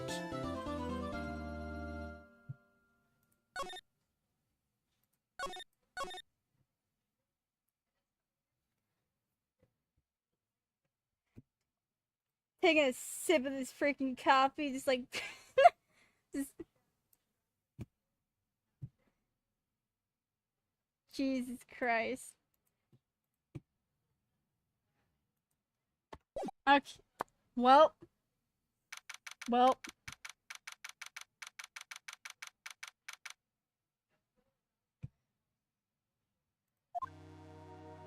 Good morning. Are you by yourself? Morning, Pearls. Mr. Nick, please tell me what's going to happen to Mystic Maya. I'm sorry, we don't know yet. The investigation is still going on, so I wasn't allowed into the inner temple. Oh, I see. So her sister Iris still trying to remove those trick blocks in the training hall. No, she's the defendant in this case, so she can't be at the inner temple. She's required to be here in court. Then, how come she's not here in the defendant's lobby? I have to admit, it's kind of strange. If you're looking for Iris, she's in the prosecutor's lobby. Edgeworth? What's Iris doing over there? She's going over today's testimony with the prosecutor as we speak. Today's testimony? You heard me.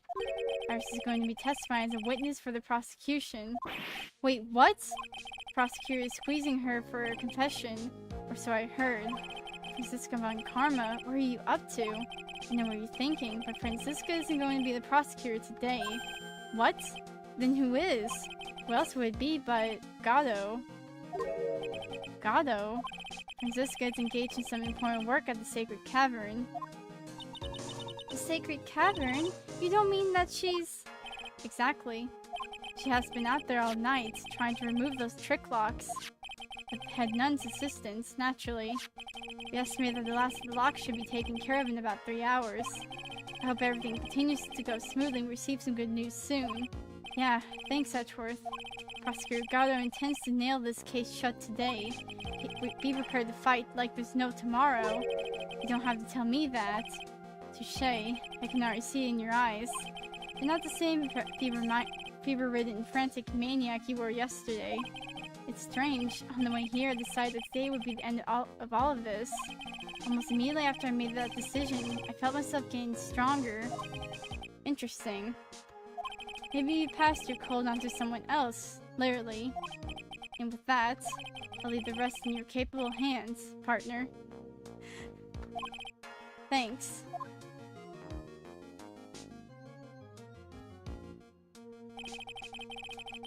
Still don't have answers for most of the riddles plaguing this case. The circumstances around the murder of Miss Elise Dunham, no, I mean Miss Misty Faye, the impossible flight Larry claims to have seen, and what that woman is really after. I'll solve them all and bring this whole tragedy to an end.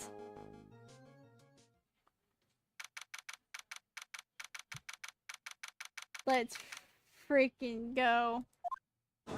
Oh, hey, he's back! Course now in session for the trial of Iris of Hazakura Temple.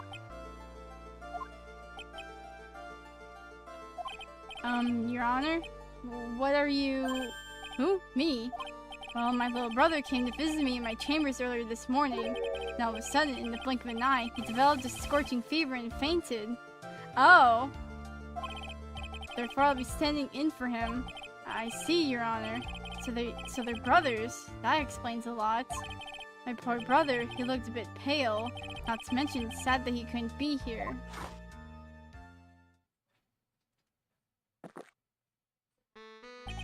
It is impossible to predict what the future has in store for any of us. This is precisely why people feel the need to judge the past. Ain't that freaking ironic? And we of the court have been charged with the solemn duty of passing such judgment. Well said, Mr. Gatto. I understood exactly what you said, at least up until the end, anyway.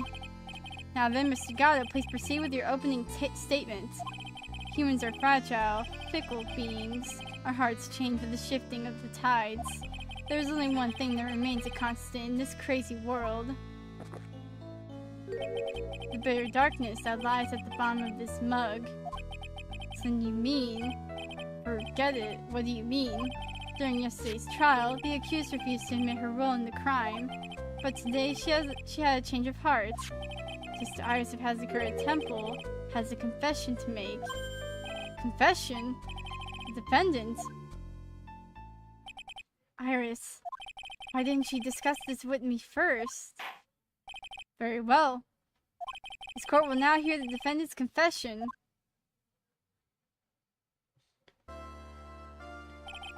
Upon meeting a beautiful lady, always ask for her name and profession. That's one of my rules. My name is Iris. I am but a simple nun undergoing a training at Hazakura Temple. Witness, is there something that you want to confess to? Yes. But first I want to apologize to Mr. Wright. I can't continue lying to everyone anymore. It's alright. What is it? Mr. Wright, I have to admit that I did play a part in this terrible incident. Are you actually confessing? Are you saying that you were the one who murdered Miss Elise Dunham? No, I'm not, Your Honor. I dealt with the cover-up after the murder took place. After her spirit left, I took the lifeless shell of Mystic Elise and carried it to the Hazakura Temple courtyard where I desecrated it. What? Excuse me? Order in the court! Witness, are you saying that you were an accomplice to the murder? Yes, that's correct. What? 10 minutes in court and I'm already covered in a cold sweat. Ha! Everyone on the planet is an accomplice to something. It just happens to be that in this case, it's murder. Isn't that right, Mr. Trite? Gatto. So this is the confession they were referring about. It pains me to say this, but it looks like Iris' testimony was all a lie. Okay. Now then, little lady, if you don't mind, I got a question for you. Whose crime were you trying to cover up by your actions? Iris is covering for someone. And I'm definitely up the creek with a paddle or a life jacket. I've been at Hazakura Temple ever since I was a little girl. Hazakura Temple is run by one of the branch families of the Crane tradition. One of their missions is to protect the main family. I'm sorry, but main family? Yes, and that's why I would dirty myself if need be, to protect her. Daughter of the master of the Crane channeling technique, Mystic Maya Fey. Huh?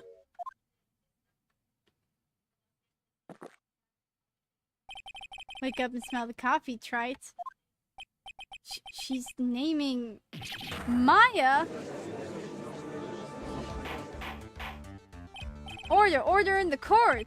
So not only did you witness the murder, you know the name of the murderer. I'm terribly sorry, but it's true. I saw her commit the crime with my very own eyes.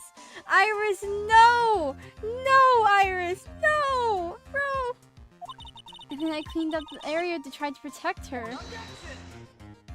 Yeah, I freaking object to that. That's ridiculous. Maya couldn't have...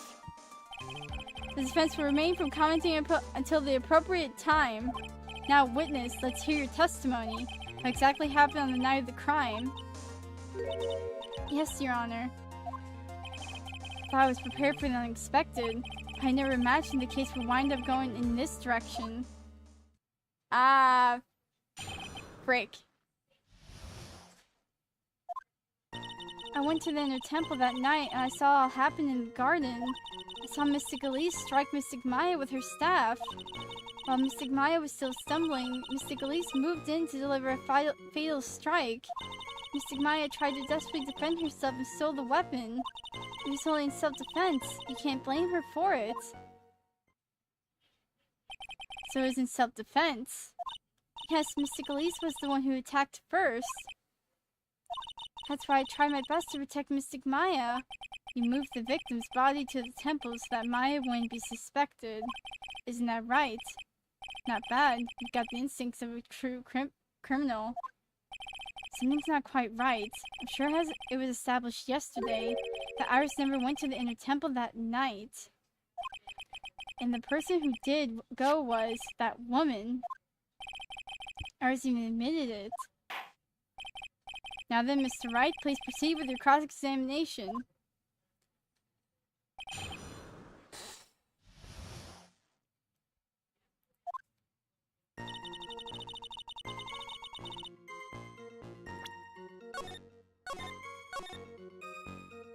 To what end would that make any sense?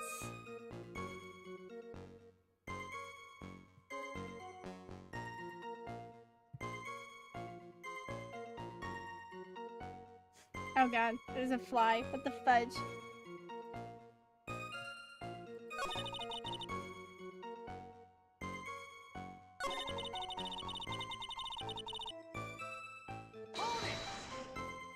Sister Iris, your testimony has changed quite a bit since yesterday. You say yesterday that at the night of the murder, you didn't go to the inner temple. Did she now? Too bad for you. What she said yesterday doesn't mean much today. By the way, where were you when she claimed that she didn't go? It was in the temple's training hall.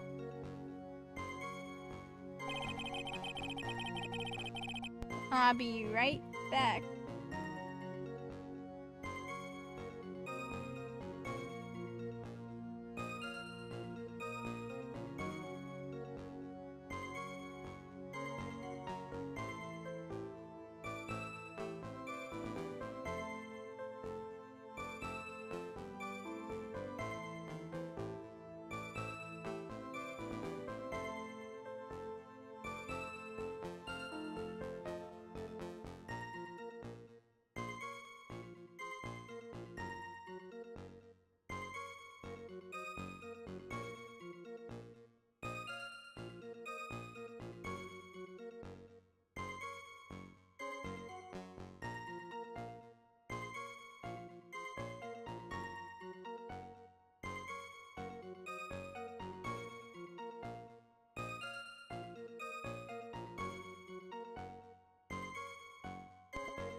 Okay.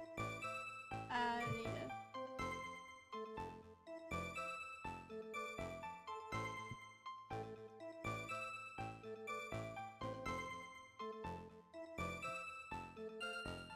Oh, what in the world got pinged?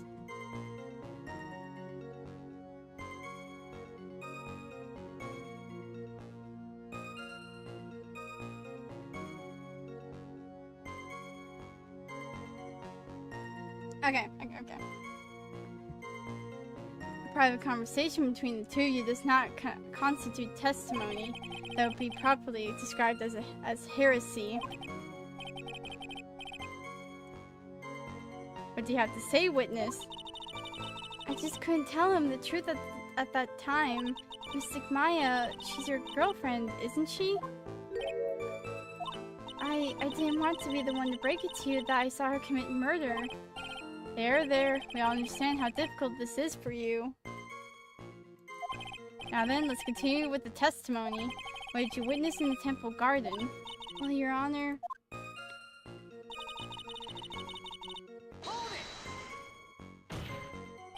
You're saying that the victim attacked Maya, I mean Miss Faye. Yes, it was a truly frightening scene. Mystic Maya was struck hard on the head and looked like she was going to collapse. What were you doing at the time? Why didn't you stop them from fighting? I'm terribly sorry, Mr. Wright. I was frightened. I couldn't move. I couldn't even speak. I was in such shock. It's perfectly understandable, my dear. This doesn't sound right. I don't believe this testimony for a minute. What happened after that? I forgot I need to save this.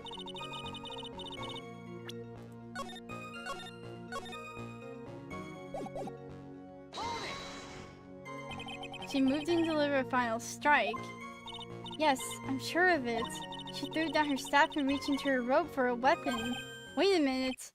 What was this weapon? It was some kind of dagger. A dagger, huh?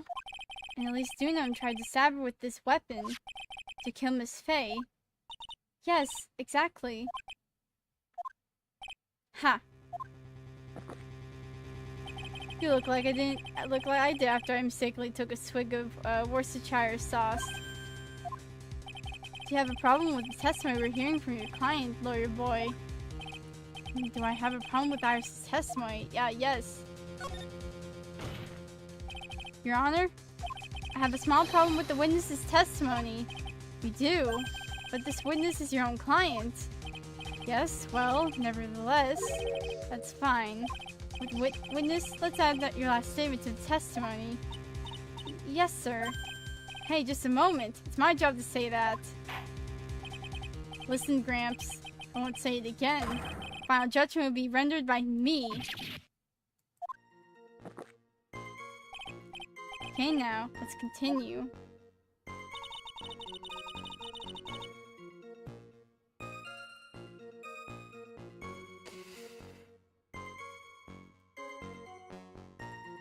Excuse me,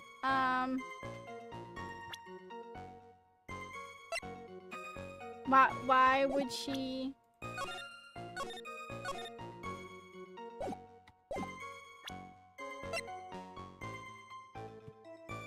Why would she have a dagger if she freaking had this? Sister Iris, there's something strange about your version of events. Huh? Miss Dunham throwing her staff away makes no sense at all to me. All you can do with a staff is hit someone. Naturally, you wouldn't know this, Sister Iris, but the victim's staff had a special feature about it. As you can see, it's a sword. If Elise Dunham really had wanted to kill Maya Faye, she wouldn't have needed to use a separate dagger. Now when she already had a beautiful blade in her hands already. Well, Sister Iris, what do you have to say?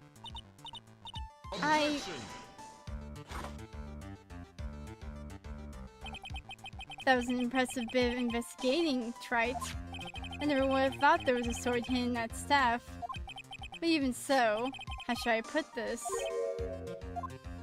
A long sword is unwieldy, and thus quite ineffective in a close quarters combat.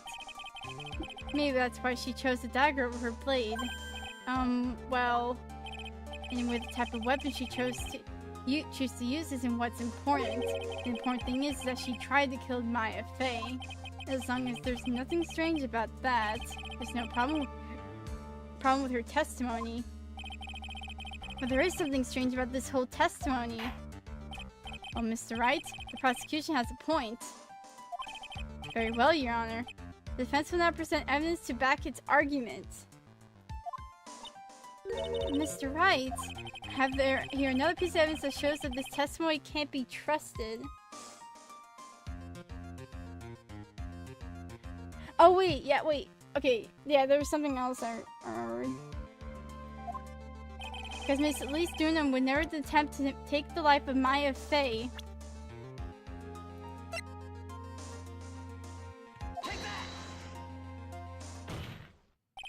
Elise Dunham would have never attacked Maya Fey. How can you be so sure? Because the victim's real name is not Elise Dunham. Her real name was Misty Fey. Fey? No! Not Mystic Misty Fey!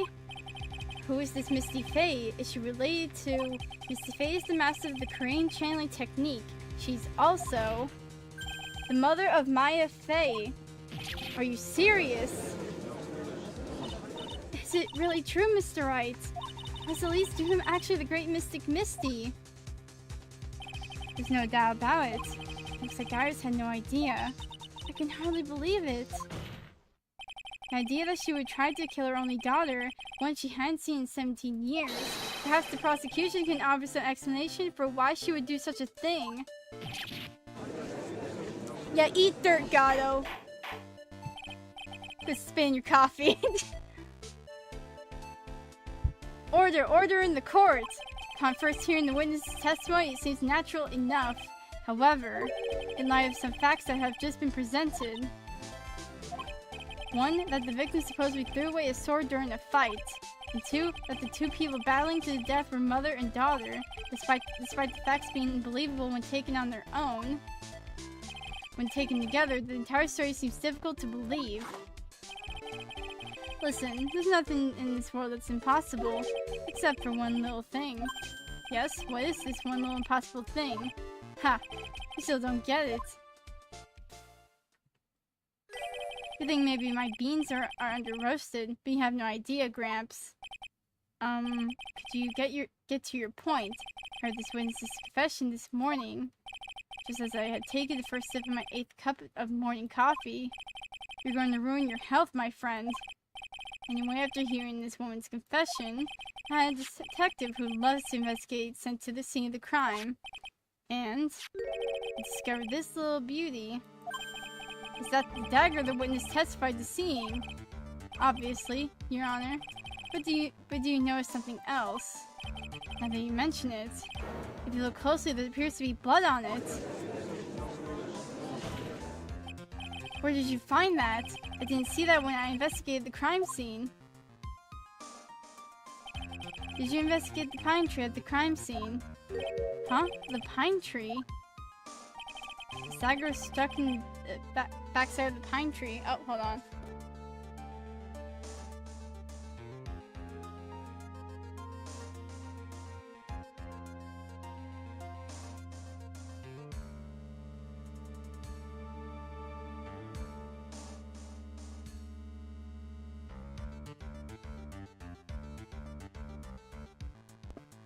I feel like this has the same energy, like, did you check the update autopsy report? Frick you, Gato.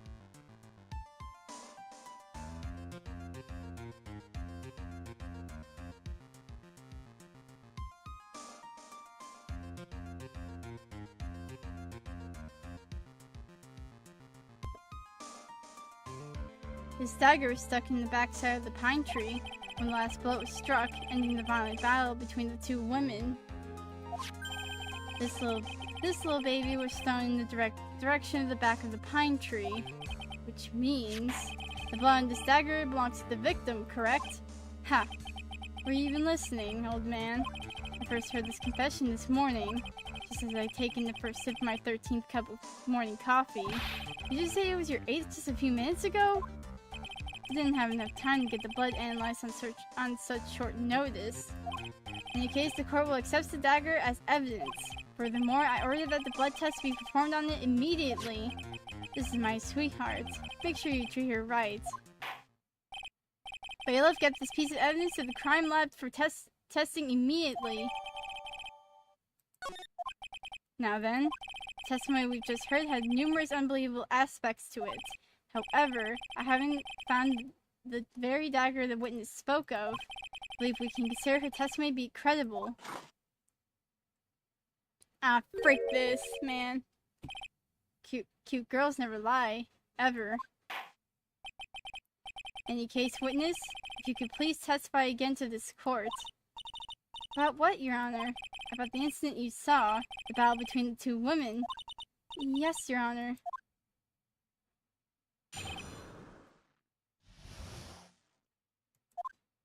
Mystic Maya stumbled briefly after being hit over the head with the staff, but then she dodged Mystic Elise's next attack and stole her weapon. Telling Mystic Elise was on one of the defensive with her back to the stone lantern.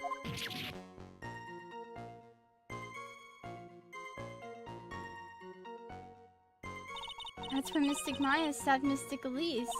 Mystic Elise managed to fling the knife away, but then she collapsed. What the frick? That was a very heartbreaking story. I don't know if there were any bad feelings between them, but it had been 17 years since Mystic Misty's disappearance. Perhaps they simply didn't recognize each other anymore. That seems reasonable. Now then, Mr. Wright, proceed with your cross-examination.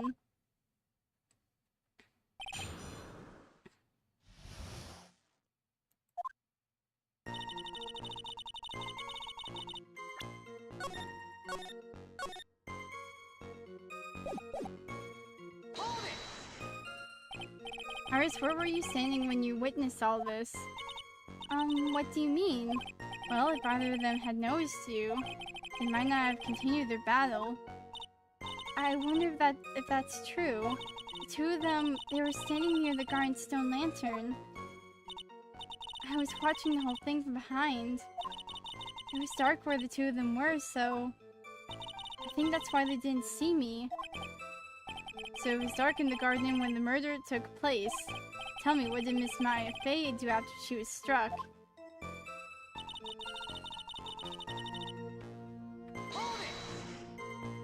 What happened to the victim's staff then? I'm not sure. The area was so very dark, so I really couldn't see. I think it got knocked away somewhere as the fight escalated. That makes sense. That would explain the need for the dagger. Mystic Elise raised the dagger to strike, but Mystic Maya dodged at the last second. The dagger struck the lantern and fell to the ground, and at some point Mystic Maya picked it up. Nothing sounds especially strange yet. What did the victim do when the weapon was stolen from her? Okay. You're saying that Maya Fey turned the tables on the victim? Yes. But Mystic Maya wasn't herself at the time. After all, her life was in danger. I still can't believe it. The idea of Maya cornering someone at knife point is just silly. As they say, a cornered fox is more dangerous than a jackal. I believe the correct description of a cornered fox is scared and petrified. Your animal analogies have grown tiresome. You were the one who started it. Anyway, so after Maya Fey backed the victim to the stone lantern, what happened next? That's when Maya stabbed Mystic Elise. Are you absolutely certain that's what you saw? Yes, I'm almost certain. Almost. The garden was dark. I couldn't really tell who was who. What did she just say? So in other words, it could have been someone else entirely. We know that Maya Fey was at the inner temple that night. And that the woman that was killed was Elise Dunham. Isn't it fairly obvious who attacked who? I don't have anything to counter that yet. Well then, witness, please continue with your testimony. Yes, Your Honor. The two of them faced each other for a moment. The Mystic Maya rushed straight into Mystic Elise. The Mystic Elise doubled over and fell to the ground. So she was stabbed in the stomach, huh? Yes. Wait, do we have an autopsy report?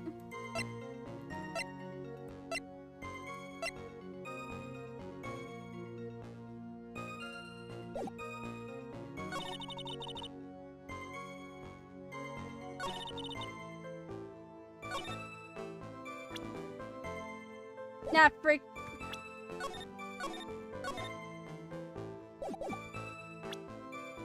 Autopsy report, my beloved. Something about you just said isn't right today, Iris. Huh? Until now, I didn't think you were the type to make such a careless mistake. However, the testimony you just gave contains quite a few contradictions. What do you mean? What's wrong with my testimony? According to you, Maya Fey stabbed the victim while she had her back to the stone lantern, correct? Yes, that's right. But in that case, the victim would have been stabbed in the stomach, right? Yes, I think so. But according to the autopsy report, the cause of death was due to blood loss from a stab wound in her back. This proves that the victim was stabbed from behind, not from the front. Sister Iris, it appears another seed of doubt has sprouted from your testimony.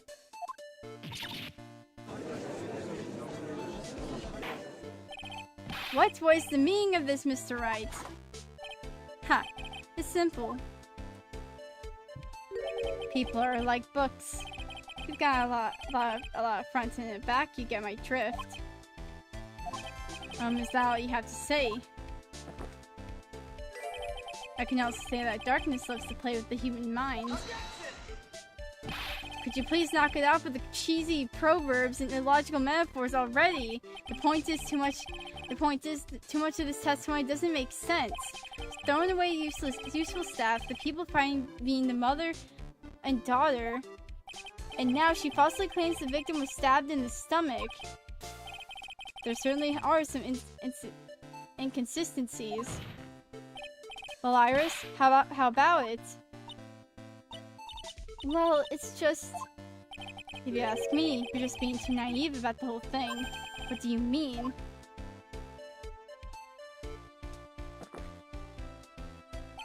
There are 253 distinct types of bitterness in coffee, but to pick out each one requires a total concentration and use of all the senses. Were you really concentrating on what this witness actually said?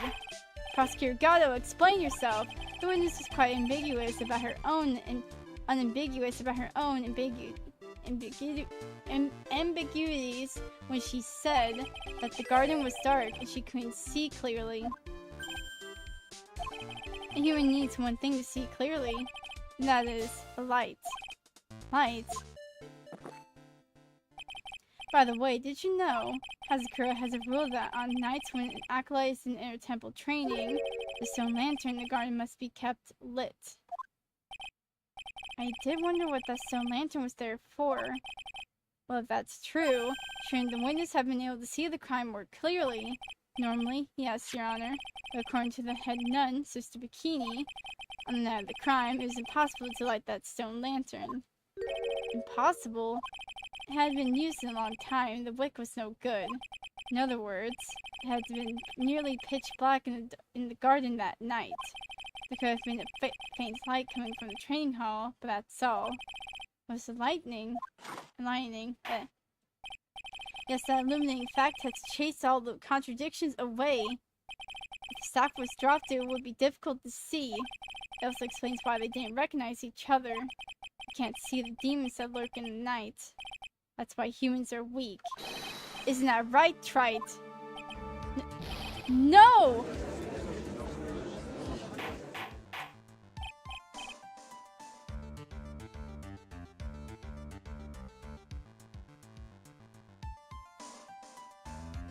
Some nonsense here. Order! Order! Here you are, Your Honor. Let me present the stone lantern into evidence. Maybe it will rekindle the flame of truth in your mind. Oh no, okay. Why is the judge still sitting there with that look on his face? What's wrong, Your Honor? Was that flame too hot? This lantern, there's something written on it. Oh! Oh, wait!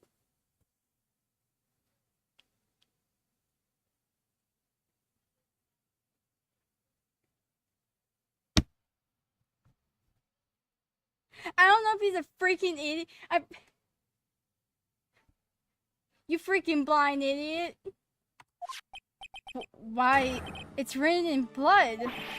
Oh boy. So the judge didn't know about that yet. Written in blood. It says Maya upside down. What the? Oh yes, that's right.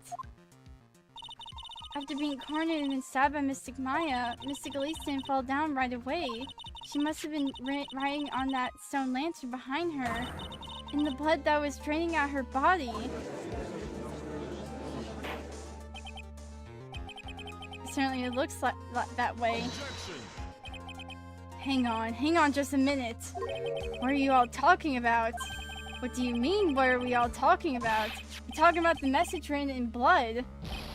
Nonsense. This lantern, it's as clear as a whistle. Could it be... He can't see the bloody writing at all. Now that I think of it, he did say something to me yesterday. My eyesight's pretty messed up. Even with these huge goggles on my head, I still can't see everything. So that's what he meant by that. In any case, this is obviously an important clue. We know now that the crime scene was dark, and that the victim scrawled this message on the stone lantern. Well, Mr. Gatto, anything further? Mr. Gatto? Okay then, let's move on. Gatto is literally shaking, and somehow I don't think it's from caffeine overdose. He's like you, Mage! I believe it's all, it has now been established that Miss Dunham was killed by Maya Fey. That's just wrong. Now it's time to turn our attention to you. Yes, sir. After the victim died, you did something, didn't you? Let's hear it. We're all ears.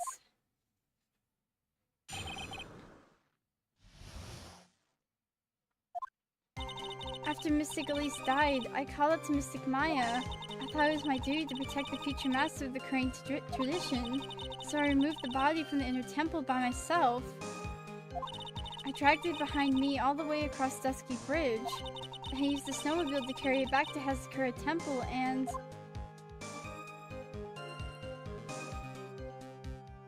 I used this Shido's sword to alter the way the wound looked. So you moved the body. Yes, I was raised at Hazakura Temple. I owe a great deal to thanks to the Fae clan. But even so, I never imagined that Elise Dunham was actually Misty Fae. I've committed a terrible sin. A terrible trick of fate. I believe you're looking for a twist of fate, Your Honor. I intend to return to Inner Temple after taking care of the body, but... You were spotted by the head nun, correct? Yes, and that's why I couldn't go back. Your story makes sense, I suppose. Mr. Wright, go ahead with your cross-examination. Yes, Your Honor. Jesus Christ, bro.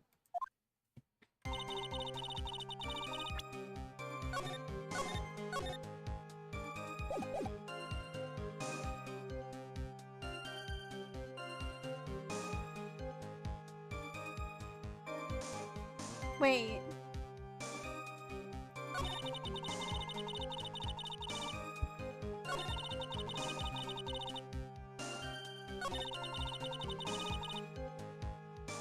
And then I use this.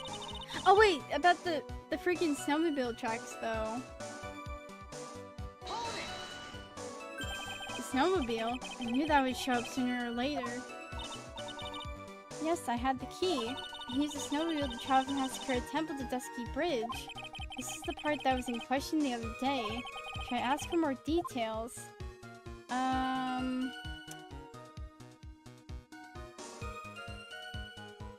Maybe about the tracks?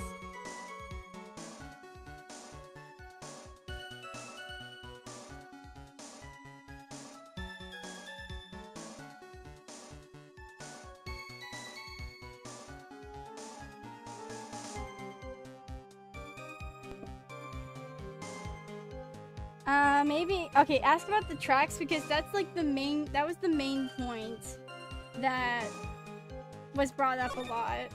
If you really did move her body to buy a snowmobile, then there should be tracks left in the snow, right? Well, yes, naturally you would expect tracks. This picture was presented at yesterday's trial. Are these the tracks from that ride? Yes, I think they are. But I can only see one set of tracks here. I don't see what's so strange about that.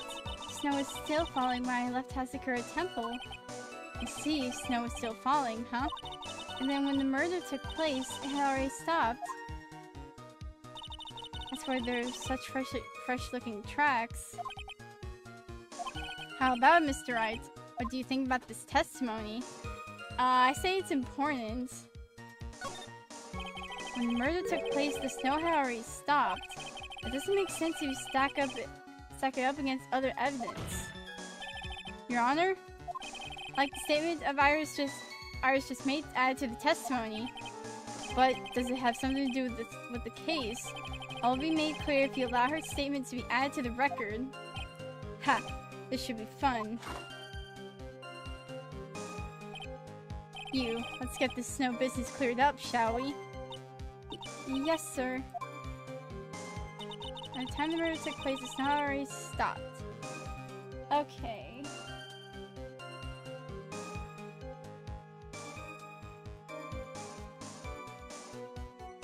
Okay.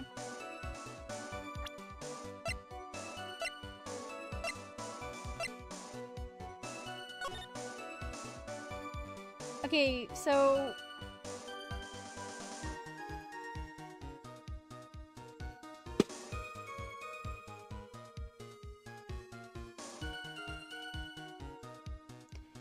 It has to be this, because, I mean, this is going back to the whole weather report.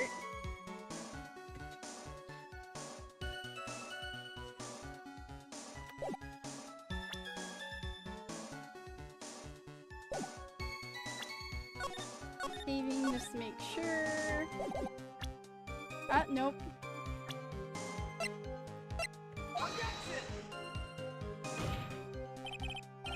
Nope.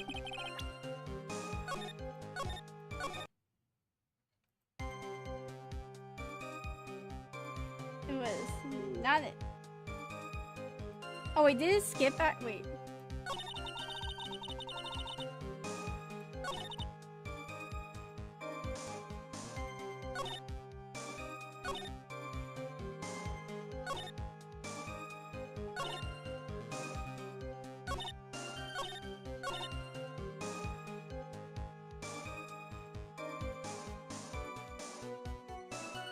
I dragged it behind me all the way across Dusky Bridge. Wait,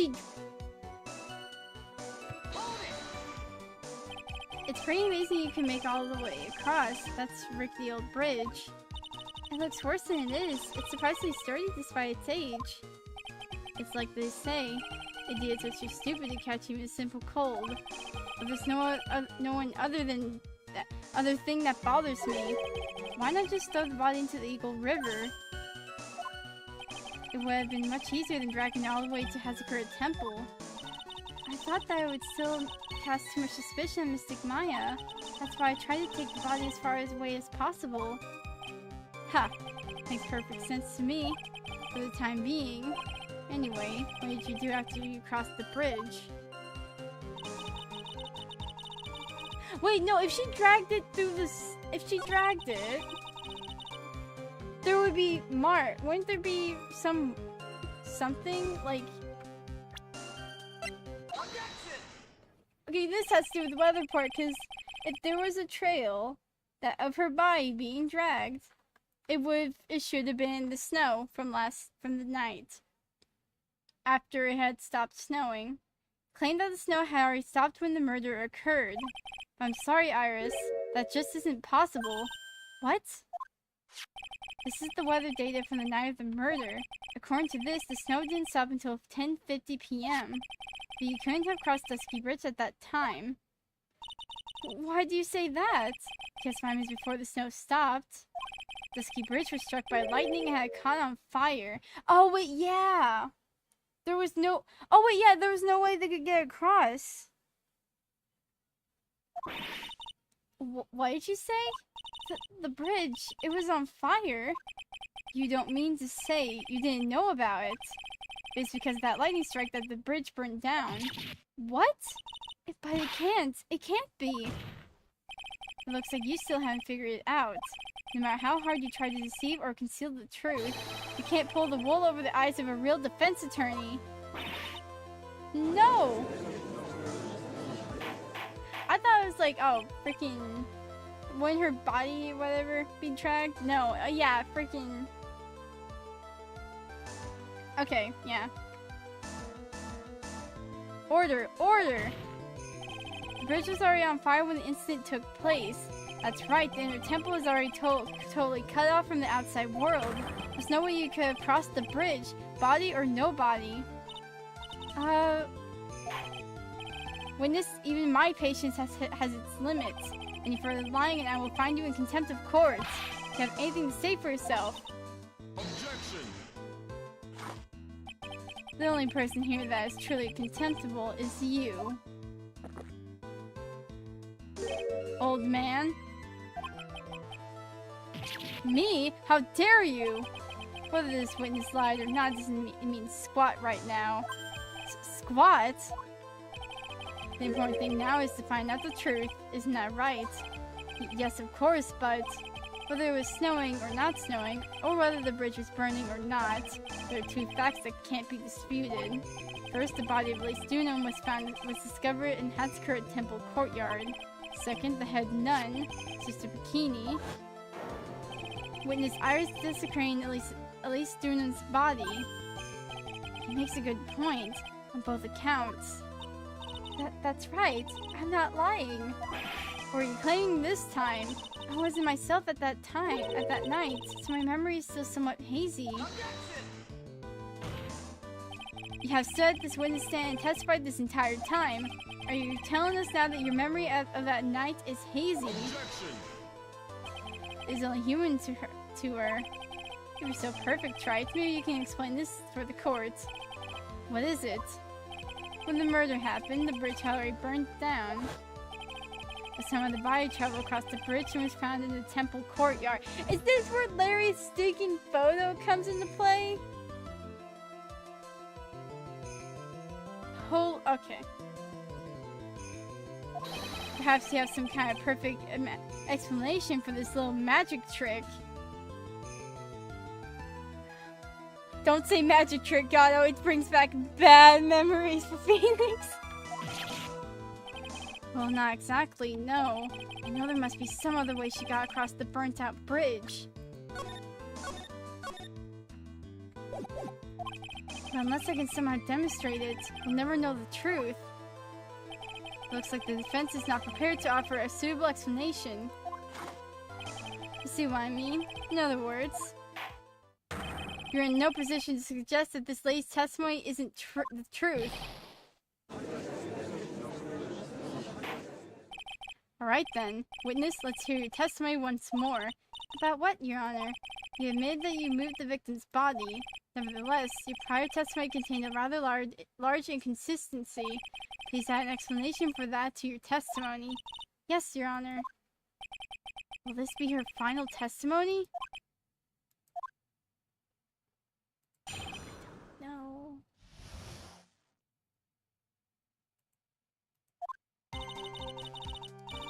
Other than walking over to the bridge, there was no way to move the body, so I must have just gotten confused, I guess. Was the snow still falling or has it stopped? Does it really matter that much? Or are you saying that there is a way to cross the burning bridge? So it's just a misunderstanding, I see. This is a photo of Dusky Bridge after it burned down from the lightning blast. It was taken on the morning after the incident. Wait! This runner was burned up to a crisp and one of the suspension wires even snapped. It's amazing the whole bridge didn't fall.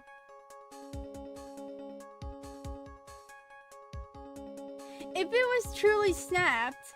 Wait.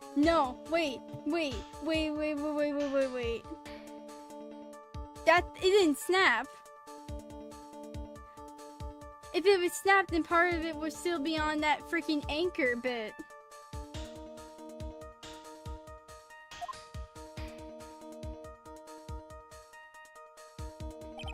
Clearly, it would be impossible to carry a corpse across a bridge in this condition.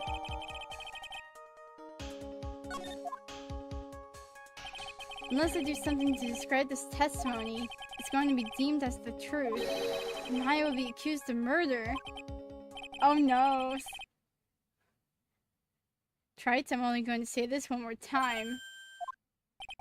It is only humans error. And only humans can spot the errors of our ways. The more sense he makes, the less sense he makes. Now that made sense. Alright, Mr. Wright, please begin your final cross-examination.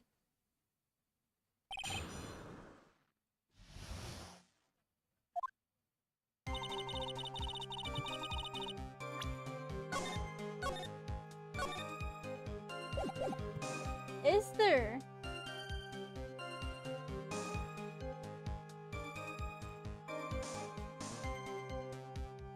Is this where Larry's stupid photo comes in?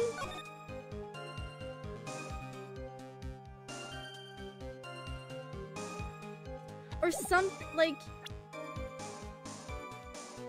Because he drew, like, a body, like... Presumably being Iris's body. Other than walking over the bridge, there's no way to move the body, so must have just gotten confused.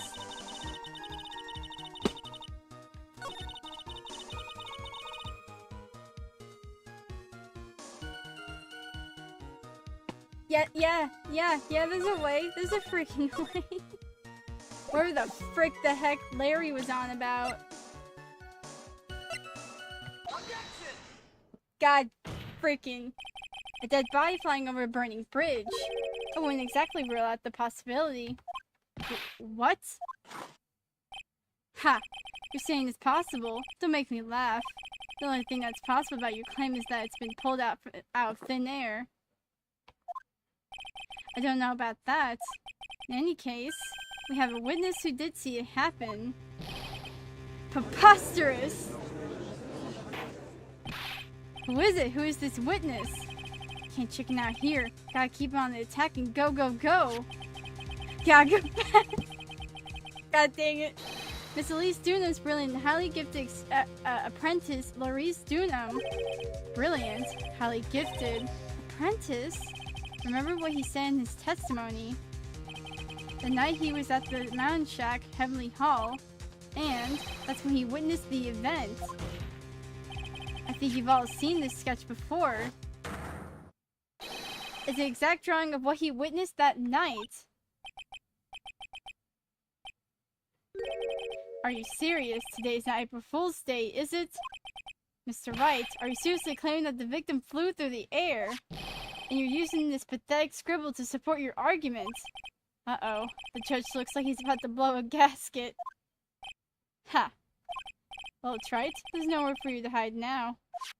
Other than looking at like it was drawn by a 6-year-old, does this sketch prove anything? Yes, I'm pretty sure it does, and I'm going to prove it. Listen, I know your tricks. You're trying to turn this whole thing upside down. If you're so eager to turn this case upside down, why not start with this sketch? Upside down? Why did gotta say that? Alright then, let's hear the defense's theory. What exactly is this sketch trying to show? I don't think old Whiskerface is going to forgive any more mistakes. Whiskerface. He just got it, yeah. Alright, Phoenix, look carefully and think it over. The sketch drawn by Laurice Dunham is...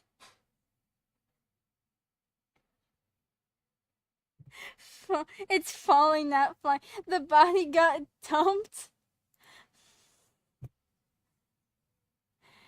Jesus Christ, it's exactly what freaking happened. Of course the victim was flying through the air. You can see it right there in the sketch. Whoosh. You know, you're starting to remind me of yesterday's witness. What? That was the last thing I wanted to hear. Do you have any evidence? Wait. Do you have any evidence that the victim flew through the air? Just so you know, we haven't discovered a giant human catapult at the inner temple yet. I wish they had.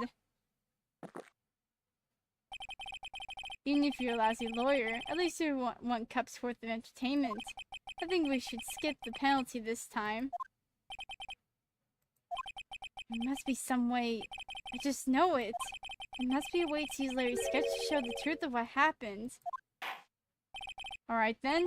The witness will now return to her testimony. Yes, Your Honor. Freaking what?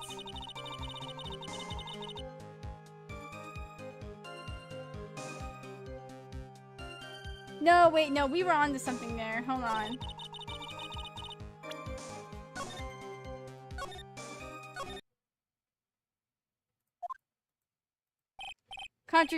Oh, yeah. Because... Oh, wait, yeah, because he said, like, yeah, because she's flying. But no. It's a complete contradiction. Yeah. Something is obviously funny about this sketch. I'm no art critic, but even I can see that. No, that's not what I mean, Your Honor. Maurice Dunham stated over and over that the sketch was exactly as he saw it. However, if we were to believe his testimony, then the sketch contradicts reality as we know it. It contradicts reality? Ha! This is getting interesting. Looks like you're back to that finger-pointing thing again. Okay, Wright. So exactly contradicts reality as we know it.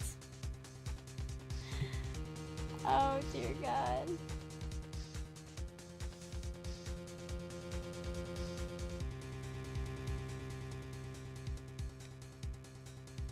It has to be the suspension wires, right? Is this wire connected to the bridge? Yeah, the cable. The wire? Huh. Is that the thing that contradicts reality? It is indeed. Then show us the reality it's supposed to conflict with. Show us something that will point out how the sketch contradicts reality. It has to be the photo.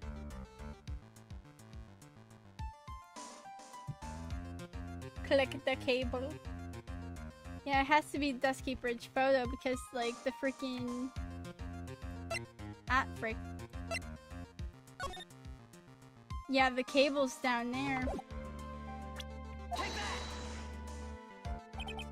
That's a photo of Dusky Bridge, correct? Yes, now compare the sketch and the photo for a minute.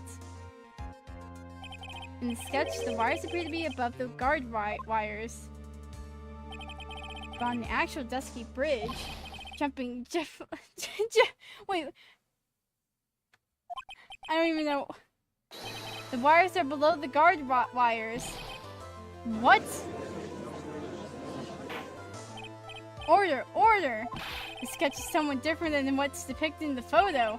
However, isn't it likely that the artist just saw it wrong? Or perhaps he just drew it wrong? Either way, it sounds like you're just wrong. With someone like Maurice, I admit a mistake is a definite possibility.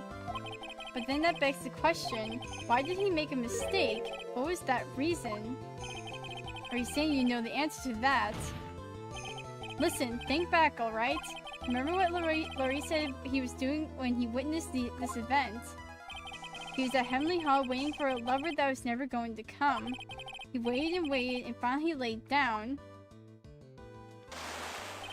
But then, lightning shoots from the sky and sets the bridge aflame. Now ponder what sort of position Maurice must have been in at that time. He was lying on his back, which is why he remembered the scene the way he did. He was lying on his back. I can't see how it relates, but it does, Your Honor. That is the reason why the wires in the sketch go go up instead of down. No way. Maurice Dunham witnessed the event while he was lying on his back face up. In other words, the scene that he saw was actually upside down. You did it again, Larry. So then the sketch should actually... I think you finally get it, Your Honor. The correct way to view the Maurice Dunham sketch is like this. This is how it should actually look. The victim's body wasn't flying above the bridge. It was actually swinging below. That's right, just like a pendulum.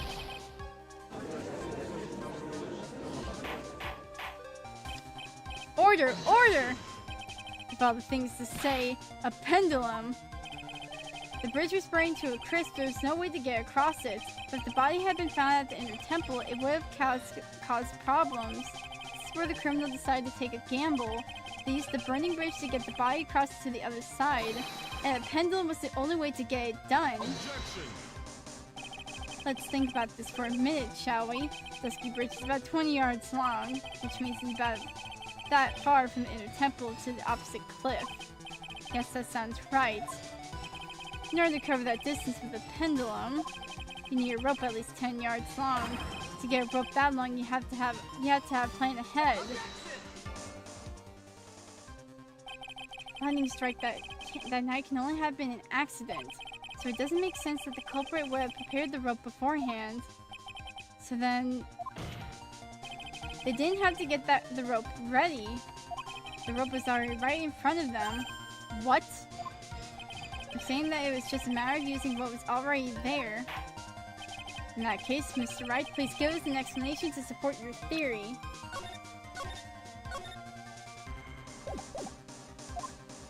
What makes you think the criminal had the rope on hand to create a pendulum? We're going back to this. We're going back to this photo. Yippee. Yep. And the meaning of this is, if you want to know where the rope came from, it's hanging right there in front of your glorious beard. This is one of the wires from the bridge. When the lightning struck from the bridge and set it on fire, one of the suspension wires came loose from its anchor. The criminal didn't have any time to waste, so they tied the wire around Elise Dunham's body. Holy freaking heck, bro. What? Wait! Loose rope from the bridge. Because there is simply no other way to move the body. This is just reminding me of, like, the circus case. Wee! Yo, she went, man, she was having fun. Jesus Christ. Wanna spit your coffee? Ha. Oh, he's chugging! Oh my god, he's chugging that coffee. Mr. Gatto. It seems that Mr. Gatto is more focused on his coffee than answering my question.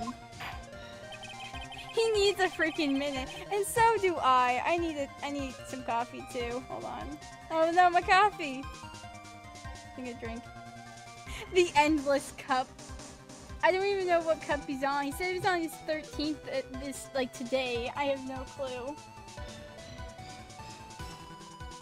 It seems that the odds of a rope being readily available are very high. So I suppose that it's not an impossibility after all. Possible or impossible, but that's not the question we need to ask. There's only one question. Did that really happen? Trite? Wonder if you can prove what happened to us. Do you have any actual evidence that the body was swung over like a pendulum? What the f-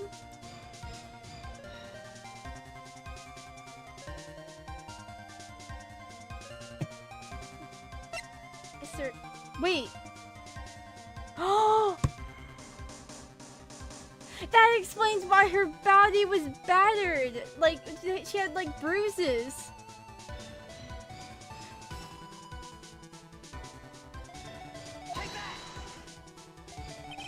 Before I present my evidence, let me review what we know so far. According to this photo, one of the wires snapped. One of the witnesses snapped. Look at the map. We can see it's on the one that was in front of the inner temple. then that was the spot where the criminal... Yes, precisely. Now let us consider the body's movements by looking at the overhead map again. If the body was pushed from this point here, it would drop on the opposite bank at approximately this point. Did you say drop? Well, they must have failed to catch the body on the other bank. What? What makes you think something like that happened? Because I have evidence that suggests her body dropped to some distance. What kind of evidence? Take a look at this autopsy report. We're the one pulling the autopsy reports now, freaky. It says here that her body fell about 10 feet after her death. 10 feet, huh? It's most likely the height difference between the two sides. The body overswung due to forward momentum, but then came loose and fell about 10 feet. And then as a result of the landing impact, this crystal sphere was knocked loose. That's... Yes, this bloodstained amethyst crystal. It's the one that came off of Miss Elise Dunham's staff. And even more important is the place where this crystal sphere was found. Indeed, I believe it's already marked on this overhead map. The crystal was found. Precisely, Your Honor. In the very spot where the pendulum would arrive if given the right amount of speed. This explains your theory quite well, Mr. Wright. You have proved us with the way that the body could have been moved that night. Impressive deduction, Mr. Wright. Most impressive. Oh! Mr. Wright! He threw the coffee! I was like, what the frick was that smack? I thought this cold coffee might help you cool down.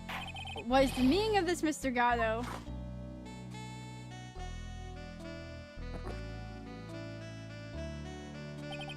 That was a dark and bitter guess that you made, Wright. But you forgot about one thing. Oh, and what would that be? The aroma. Huh? The coffee's most reliable accomplice is its deep and profound aroma. The rest of the court doesn't speak coffee-nese. Can you elaborate a bit more?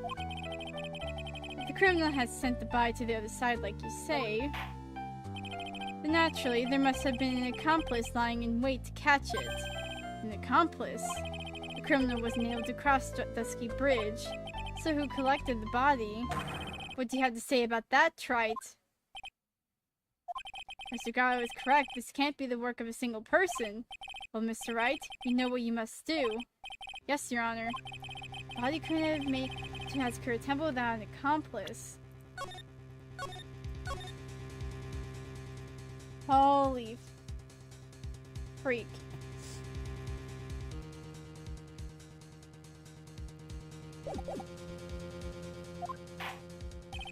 Very well then, if you please, Mr. Wright. Who was the person that received the body on the Hazakura Temple's side? Okay, it has to have been Iris, cause, like, from what, at least from what I'm freaking aware of, and not Phoenix. She was really at Hazakura Temple, and it was Dahlia that was there, where the channeling, was happening. Yeah, yeah, and also, like, poor Pearl, like...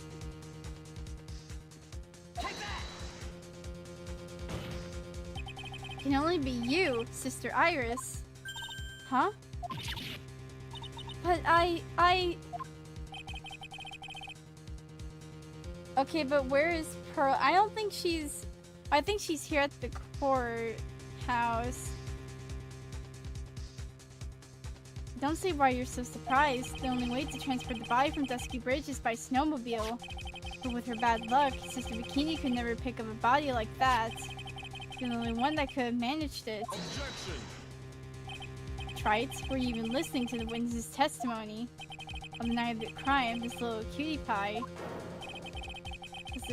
was on cleanup duty in the inner temple garden after the mother-daughter bloodbath. I haven't forgotten it, but have you, Mr. Gatto? This witness is also seen at Hazakura Temple. No, at the time. Okay, so she was there. But she wasn't able, but she didn't see anything happen at all. And if we're correct, she was supposed, and since we were correct that she was supposed to channel Dahlia, but she wasn't able to, someone else channeled Dahlia, which I think I know who, but right now but at the current time, I have no idea who's channeling Dahlia because she still can't channel her. But I have an idea who it might be, at least at this moment, but...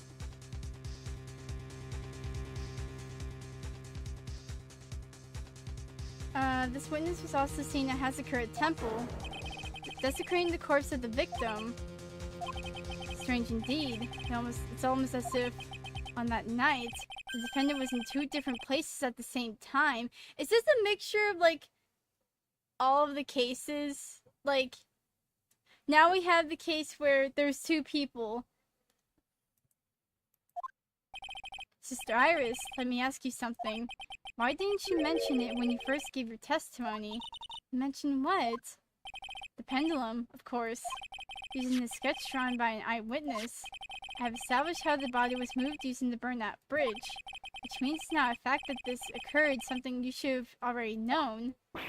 No, I had no idea.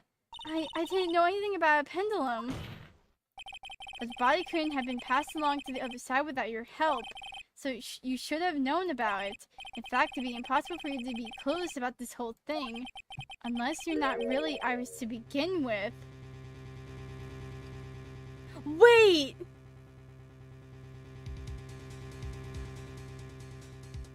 Wait! Wait a minute.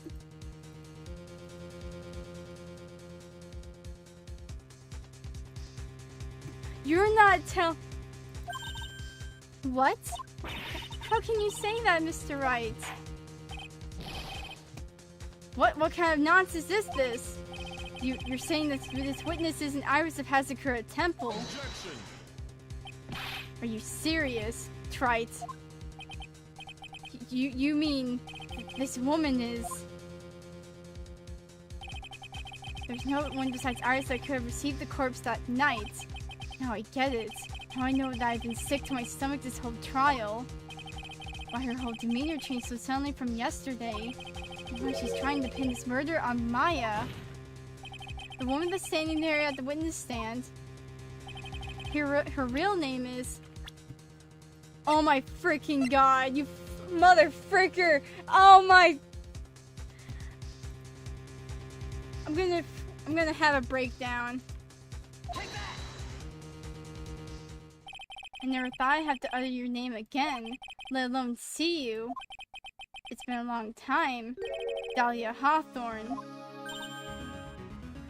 You fricker. Hawthorne? Sister Iris had a twin sister. And you're looking at her, Dahlia Hawthorne. That name rings some bells. Distant bells, but bells nonetheless. Ha, it's just your imagination, Gramps. This file contains all the relevant data about Dahlia Hawthorne.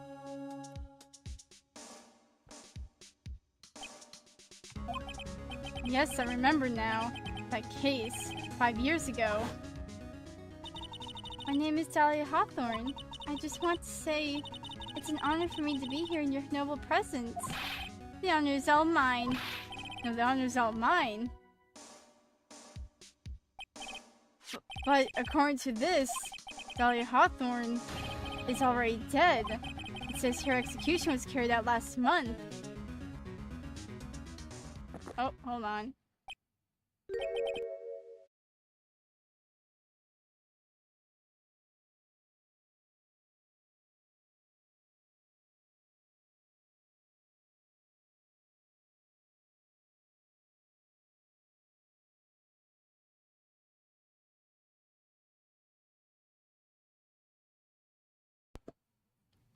So what? Death has no meaning in this courtroom. What? Order! Order! Wait a moment. How can you? My sister! She's already dead! What kind of... You of all people should already understand. After all, the blood of the master of the Korean channeling technique flows within that body. The Korean channeling technique? Now, where have I heard that? That's right, you're not Dahlia Hawthorne herself. You're the spirit of Dahlia, currently inhabiting the body of a spirit medium. Wait! What an exciting story. Exciting, but quite impossible. You're asking us to buy that Dahlia Hawthorne just happened to be channeled by someone on the very night of the murder to a temple where her twin sister, Iris, was. Well, if you're going to put things that way, then yes. Objection. We're supposed to believe a coincidence like that just happens. Naturally, it was no coincidence. The whole thing was part of a plan from the very beginning. It's all written right here in these instructions. What's that? These instructions were written by your mother, Morgan Fay. And part of the plan for Dahlia Hawthorne to be channeled. That night, there were 2 irises at Hazakura Temple. It's 2 of them. Even the time of the channeling was planned out. As soon as you hear the lights out bell, in other words 10 p.m., however Iris was seen before dinner time, it means the Iris that was at dinner was the real Iris. And the Iris who gave me this hood in the main hall was also the real Iris. Meaning that the Iris sister Bikini saw at the inner temple was someone else dressed as her, namely one Dahlia Hawthorne. Do you even know what you're saying, Trite? This whole channeling the spirit of Dahlia Hawthorne business.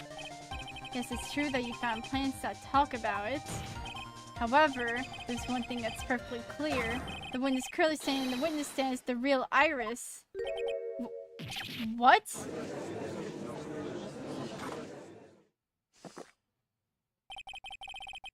Calm down and remember what you know about the night of the crime. After meeting Sister Bikini, and Dahlia Hawthorne that had been channeled, would have been stranded at the inner temple due to this lightning strike.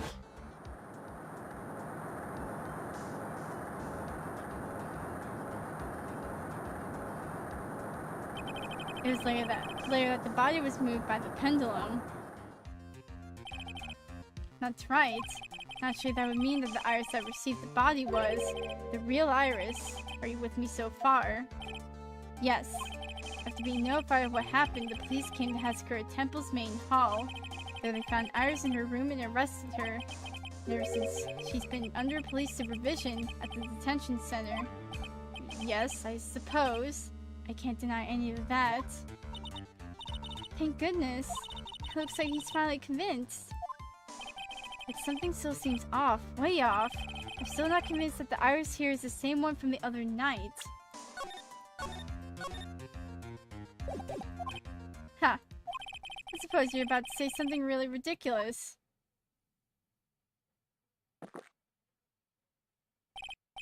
Like the real Iris and the spirit of Dahlia somehow switched places. Switched places. To be perfectly honest, there are still quite a few things I don't understand, but I do know that unless we confirm the witness's identity, we can't continue this trial. Iris doesn't have spiritual powers needed to channel Dahlia, which means they must have switched places somewhere. Where could they have... Well, Mr. Wright, since the time she was arrested at Hazakura Temple...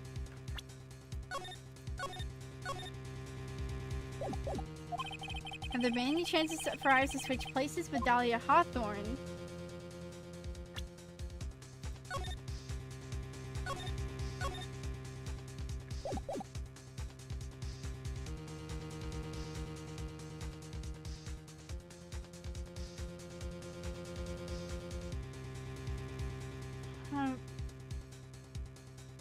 He's secretly on our side, giving details that would be needed for us to prove our points, yeah.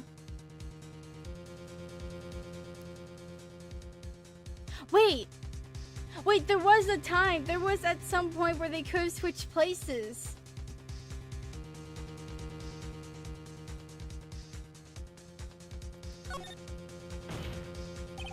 Your Honor, I think there might have been one chance.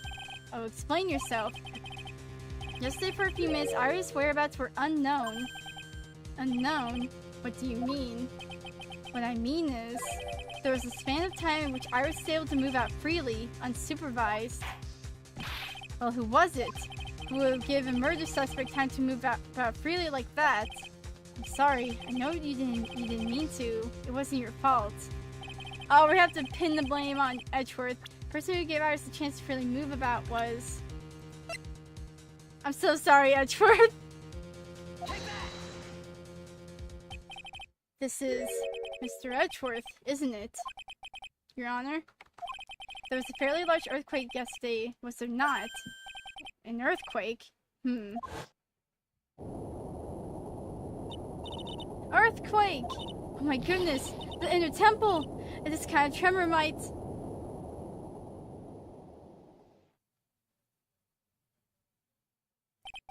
How could I have... She fled. She escaped. Went to the inner temple right away. And it's true, Iris was already there. However, they had already switched places by that point in time.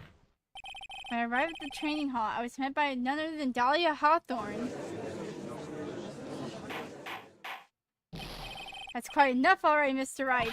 Now see here, no judge in his right mind will consider the idea of spirit channeling... Be quiet. It's been a long time, Mr. Judge. That voice. Guess I'll have to ask again. Upon meeting a beautiful lady, always ask for her name and profession. That's one of my rules. Dahlia Hawthorne. And my current profession? Permanently retired. Ha! So you're not going to bother hiding your identity anymore, huh? Why should I? After all, I'm dead. There's really nothing you can do to punish me. What is going on here?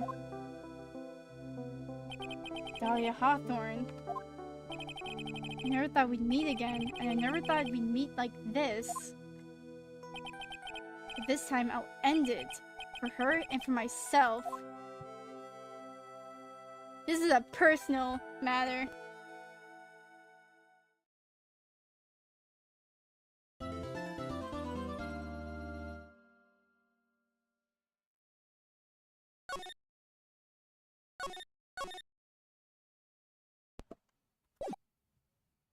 Okay.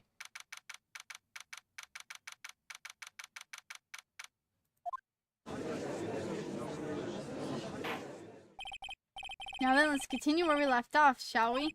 Well, witness? Yes, how can I help you, Mr. Judge? Well, it seems that if we were to learn the truth, we need to hear your testimony. I have no problem with that.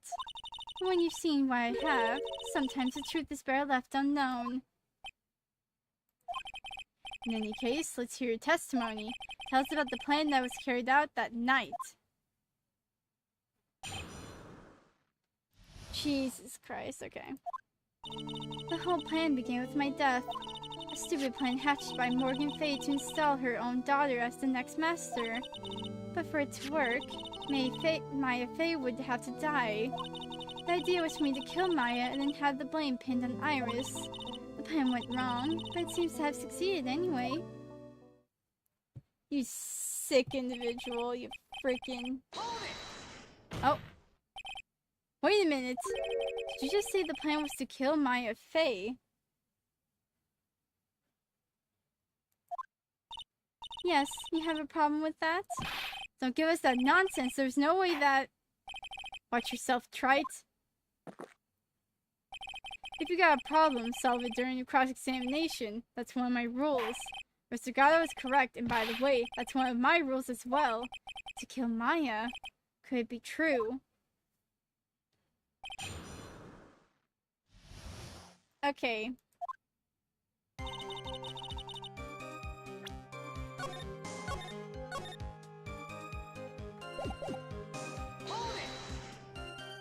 You were executed last month, correct? Yes, I was hanged. It wasn't exactly pleasant. How did you manage to discuss the plan? When did you talk with Morgan Fay? Last year, she was transferred to the same detention center as me. Since I was on death row, she was my mother. It was actually pretty easy to meet with her. I see, so that's when you discussed the plan. Ha! Are you crazy? At first, that woman was planning to kill me as well, even though I'm her own daughter. All to make Pearl Fate the master of Karain. She's a cold, twisted woman. She thought she could finally regain her lost honor. The honor she lost when her younger sister, Misty, took place as the master. Ever since that day, she's been working on this plan. A plan, huh? A stupid plan hatched by Morgan Fate to install her own daughter as the next master. You're talking about Pearl Fay, is that correct? Yes, though at first she had high hopes for the two of us. You and your twin sister, Iris. That's correct. Unfortunately, neither of us had much spiritual power. That's why we were abandoned by her, along with our father. Abandoned? The only person I ever really cared about in life was myself. My sister was a nuisance, so I convinced my father to leave her at an old temple. You mean Iris? Yes, my father remarried a woman who also had a daughter. The less children you have, the more money there is to go around, right? And on top of that, my father had absolutely no interest in children in general. How horrible. The real horrible one was that woman. That bitter, revengeful woman. It was her stubbornness that gave birth to that child, Pearl Fay. She was born with abundance of spiritual power, unfortunately for her. Morgan Fay heaped all of her broken hopes and dreams onto that poor child's back. All because her pathetic dreams of having her bloodline become the main family.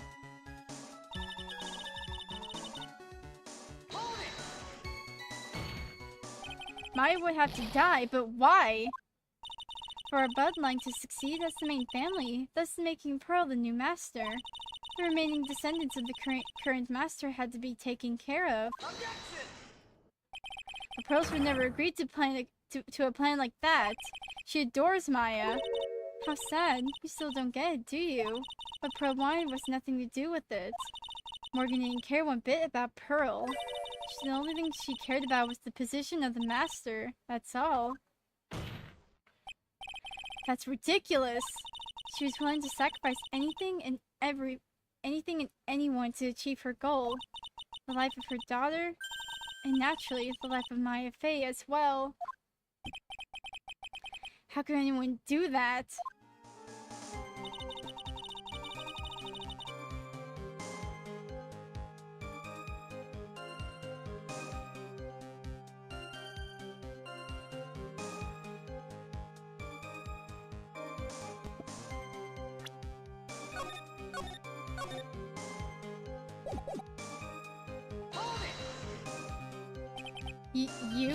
You were going to kill Maya. Pearl didn't need to know anything about it. All she had to do was to follow the instructions in the letter and channel me. And I would have simply used her body and finished the job. In any case, I'm already dead, and there's nothing any of you can do to me. The plan was to blame the crime on your younger twin, on Sister Iris of Hazakura Temple. She and I look absolutely identical. No one can tell us apart. If someone were to witness me killing Maya, naturally, they would think it was Iris that had done it. And the witness in this case was the head nun, Sister Bikini. I never would have guessed she was going to return to Hazakura Temple that night. But she would wind up seeing Iris' crime anyway. Why did you want to pin the murder on Iris in the first place? She's your twin sister, isn't she? Twin sister? Don't make me laugh. She's nothing but a backstabber. I couldn't care less about her. Backstabber? You just don't understand. You never will. Anyway. I went wrong and seemed to have succeeded anyway. You think the plan was a success?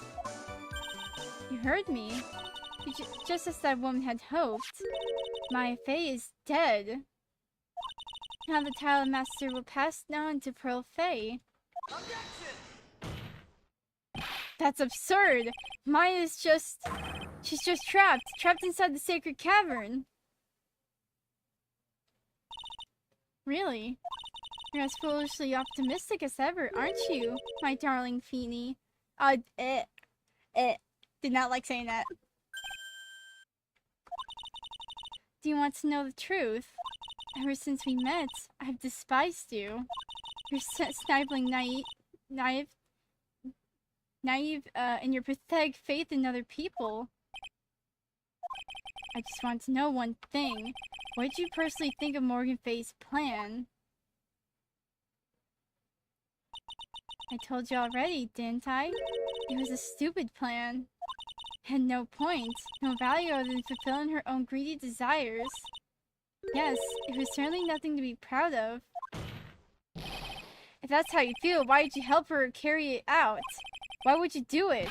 Why would you kill Maya? You may not understand it, being the kind and gentle soul that you are. You may not be able to appreciate why someone like me would help a woman like that. So then tell me, why? Isn't it obvious? I'm not like that woman. I only act in my own self-interest. The reason I helped her was for myself. For what reason, though? Like, for my own personal satisfaction. What did you say? So this woman, Dahlia Hawthorne, she had her own reason for wanting Maya dead.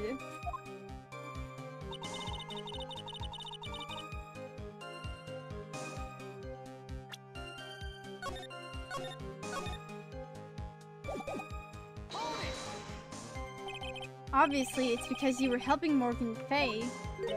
Helping? Don't make me laugh. From the day I was born to the day I died, I never helped anyone. I lived for myself, but in the end, I died for myself. I thought that was obvious. She wasn't actually cooperating with Morgan. She was just using Morgan and her plan so she could accomplish her own goal.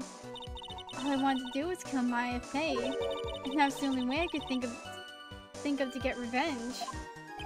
Revenge? Looks like I have no choice but to present that piece of evidence. I can't believe it. She meant to kill Maya. I've got to keep a cool head. And I need to get more information out of her. So let me understand this planet and what she was after as well. What the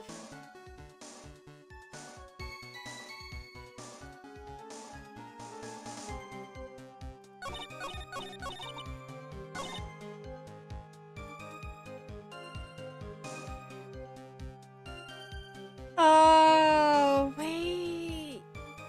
Oh, I think... No wonder she's freaking here.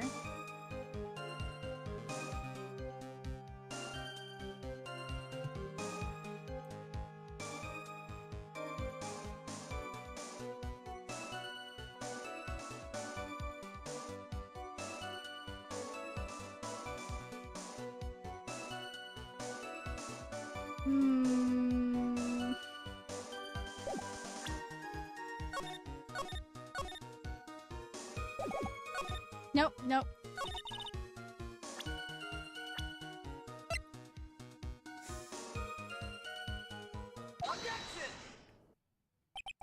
Could it be that your actual goal had nothing to do with Maya Fey herself?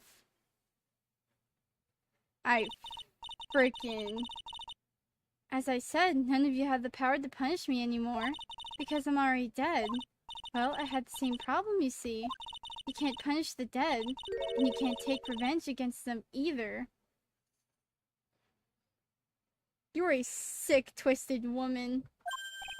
You wanted to take revenge on someone. I was sentenced to die because of that woman, Mia Fey. I somehow knew this was it. I wanted to send her a message. It was at her hands that I suffered my first humiliation. I wanted her to feel the same pain as she made me feel. Sadly, when I realized revenge was impossible, I gave up. And the reason it was impossible was perhaps because Mia Fey had already died. Yes, now I realized. There's only one way to take revenge against the dead. And how do you do that? Even when the body dies, the spirit, the ego, it lives on forever. I wanted to take away the person that Mia Fey loved most. I wanted to kill her with my own hands. That would be the one and only way I could take my revenge against Mia Fey. That was the reason I helped out with that woman's plans. Just for that you would kill Maya. Your goal was no different than that of Morgan Fey. As they say, the apple doesn't fall far from the tree. What a cruel plan. Cruel, cold, heartless. Don't waste your time preaching to the dead. I've already told you there's not a thing you can do to me. At night, at about 9:30 p.m., I materialized into this world. I quickly pinned my hair up and put on a demon warding hood. Then I picked up the staff that was by my side and left Hazakura Temple. So, it was Elise Dunos who channeled her after all.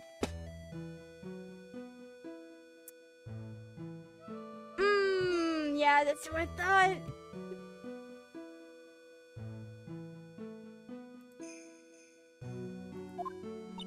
That ridiculous head nun never noticed a thing. She left Maya Fey at the inner temple and wobbled back, clutching her poor old back. What did you do then? That kid was easier to handle than I had hoped. I caught up with her in front of the stone lantern, and I took out the dagger I got from the storeroom and...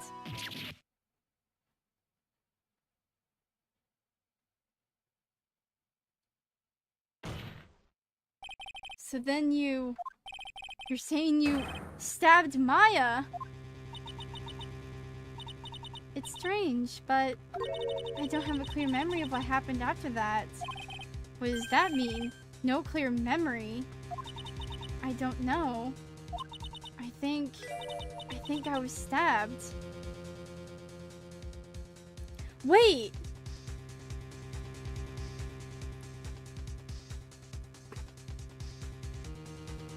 Wait, okay, so she stabbed Maya, and then, but someone else stabbed her while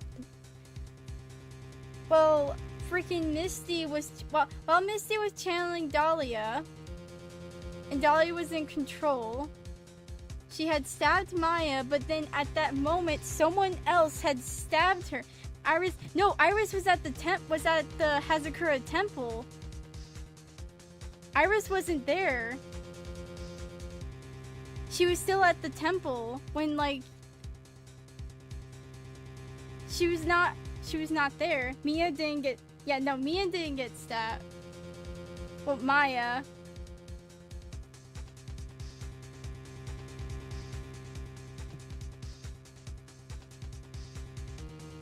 Well, we know what happened to Mia. She got freaking knocked over the head by the thinker.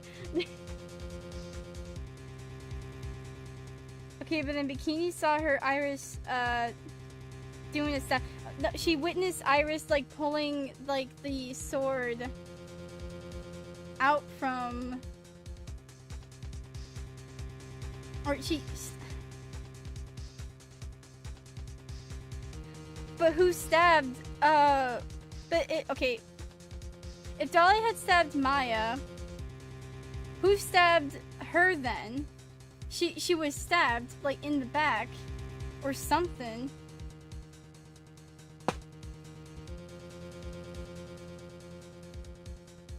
It couldn't have been Iris.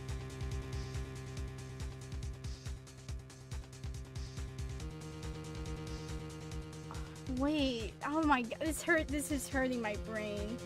I meant yeah. Oh wait, Maya, oh wait, what? I think I was stabbed. You were stabbed? At the last minute. Maya Fey must have stabbed me, I'm sure of it.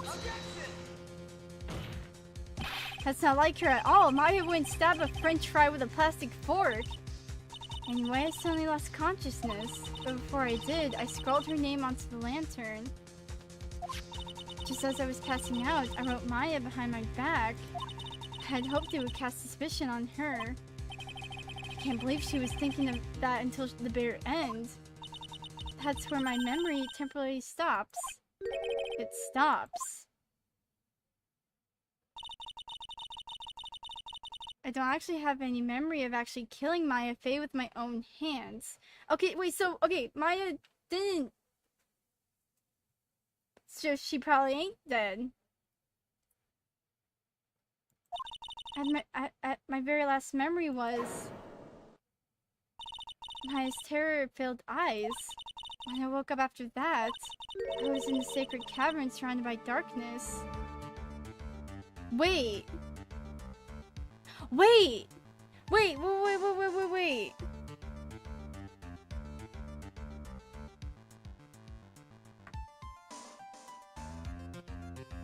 Wait! You were in the sacred cavern. The entrance was sealed with one of those trick locks. Somehow I had been trapped in there. But how did you wind up in there? I'd like to know that myself. Anyway, I was worried. I didn't know whether or not Maya Fey was dead, and I swore I wouldn't return to the underworld until I knew I had killed her myself. Wait. In desperation, people will do things they won't normally do. For a ghost, you're one tough cookie. I wanted to get out of there and make sure she was dead, but I couldn't do it. I couldn't get out. The trick lock stopped you, huh? I didn't know how to remove it. So then you're saying you were actually confined against your will inside the sacred cavern. Yes, I wanted to get rid of that annoying lock as soon as possible. But it wasn't easy. I kept getting interrupted while I was working on it. Interrupted? It was early in the morning, but someone came into the training hall. What? Who? Could it have been Maya? I thought the same thing, but I couldn't see. Why not? If someone had spotted me, I could have lost my chance to take revenge. So I made sure to hide myself well at the back of the sacred cavern. That morning, only 2 people could have gone into the training hall. Maya and Pearls. Wait! Wait!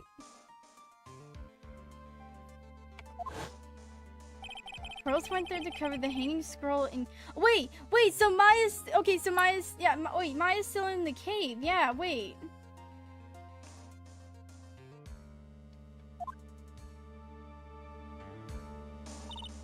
Still, I finally managed to remove the lock. But I was too late. What do you mean by that? The flies had already started to gather.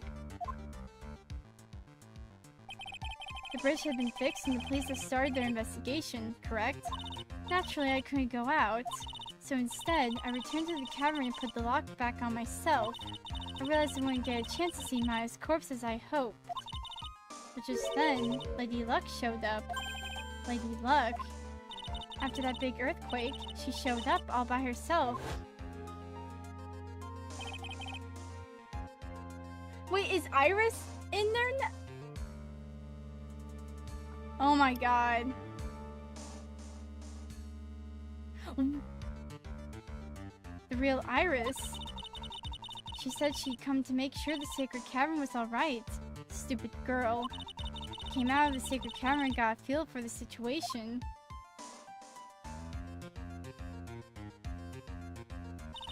And I locked her away in my place.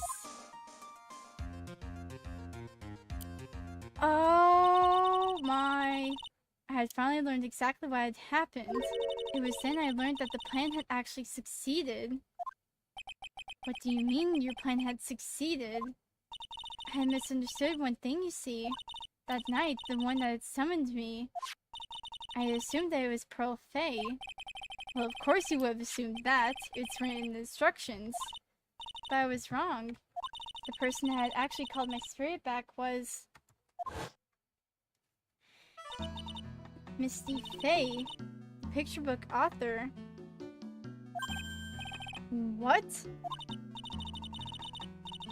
Well, that's really the only possibility, isn't it? After I lost consciousness in the garden, it was her body that was left lying there.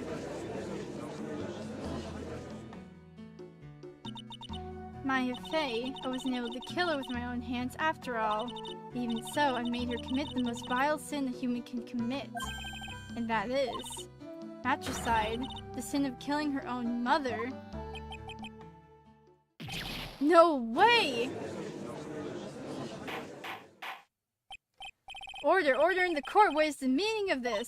It's true that I was the one who attacked Maya Fey, but even so, the murderer who actually snuffed out Misty Fey's life was none other than your darling little Maya.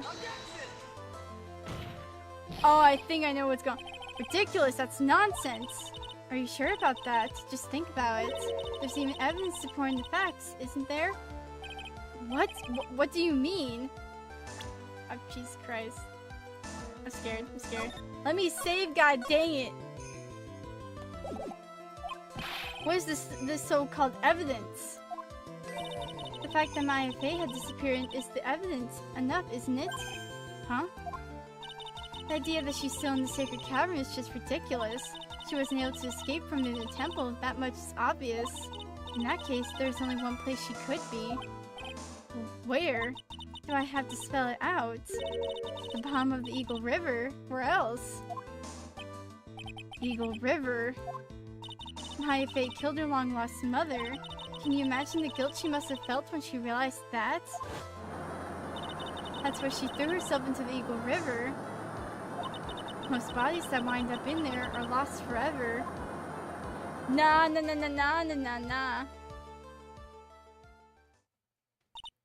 So what do you have to say now, Feeny? Oh jeez. Ow.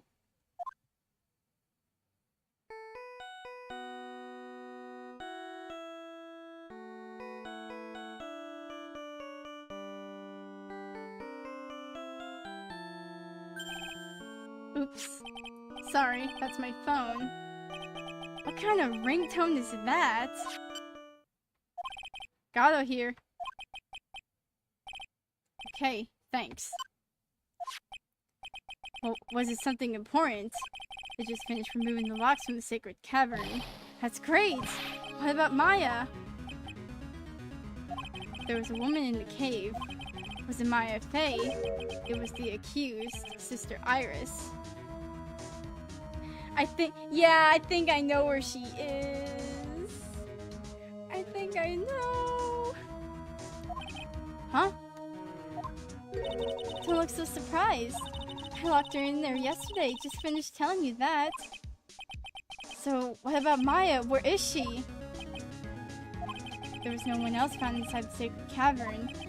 No, it can't be.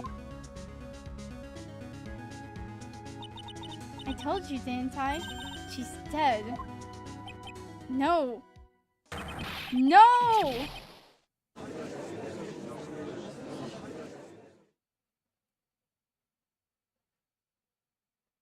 This is messed up, bro.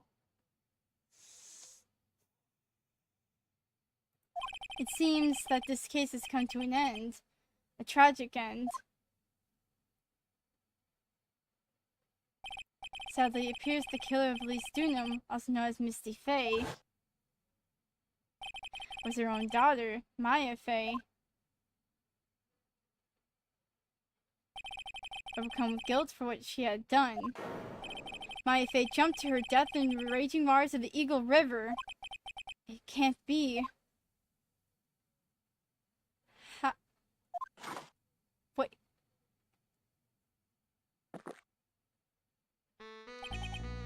Wright, have you ever heard this one? Once you eliminate the impossible, whatever remains must be the truth, no matter how improbable it may seem. What is that supposed to mean, Prosecutor Gato? According to this witness, Maya Fey threw herself into the Eagle River. However, is that really the truth? Remember, this woman testified earlier that The bridge was already on fire when the murder took place in the garden. The trace of Maya had thrown herself into the river. It must have been from the inner temple side, near the bridge. Wait!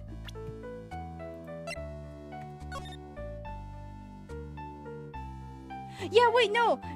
They would've, yeah, if she freaking fell off, she freaking fall into freaking... onto the ground.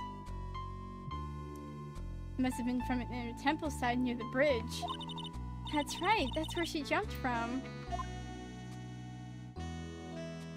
But that's impossible. It's impossible to jump into the river from there. What?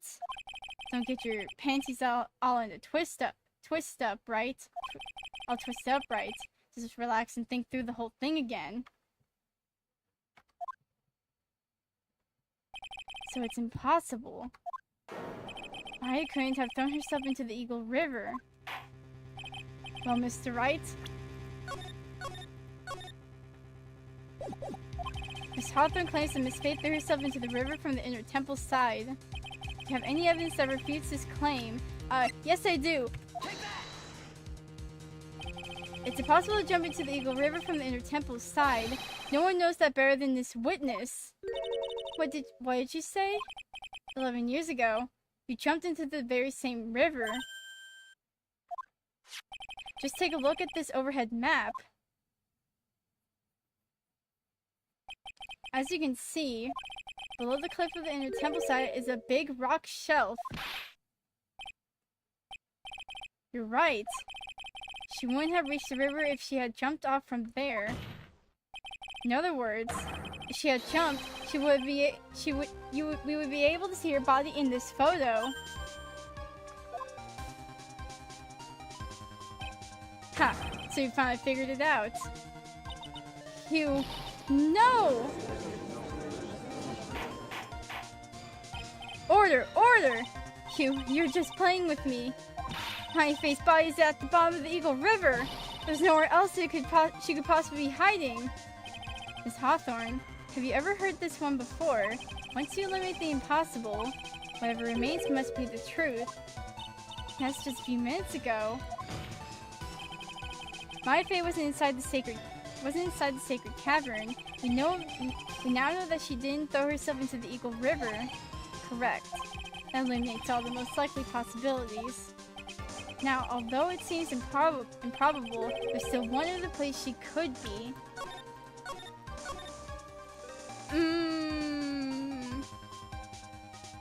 Yep, I think I know. I think I freaking know. What? What is this one possibility you're talking about? That's obviously a bluff. So where's her dead body then? Finally, I think the pieces are falling into place. Normally the living have no way to punish the dead. I think there's a way to give Dahlia Hawthorne the ultimate punishment. Shall I tell you, Miss Hawthorne? Shall I tell you where Maya is this very instant? She's in this very freaking courtroom, for God's sake!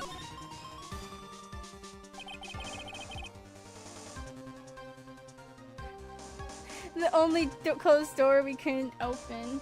There's only one possibility left. Namely, she's right here in this very courtroom. What? My Faye is here. You say she's in my courtroom. Dahlia Hawthorne, I seem to recall that you said I had misunderstood one thing, you see. So what? I think there's one more thing you misunderstood. What do you mean? Tell me something. At this very moment, who is channeling Dahlia Hawthorne? Why, that's obvious. It's Pearl Faye, that pathetic little sniveling runt. Oh my, do not call her that, you fricker. You're wrong. Pearl's tried, but she couldn't do it. I never failed at channeling someone. This is the first time it's happened. Isn't there any explanation for why you couldn't channel a spirit? It could happen if someone else was already channeling the same spirit.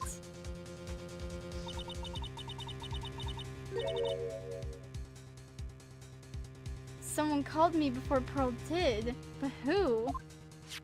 Pearl's even tried again on the day after the crime, but she couldn't do it. What could that mean? I think the truth is becoming clearer to you right about now, am I correct? It wasn't Pearls that channeled you. There was someone who called you before she could. This is an easy one. Pearls couldn't do it, and Misty Faye is gone. There's only one possibility left. Come on already. I can't stand the tension. Dahlia Hawthorne. The person channeling you right now must be Maya Faye. What?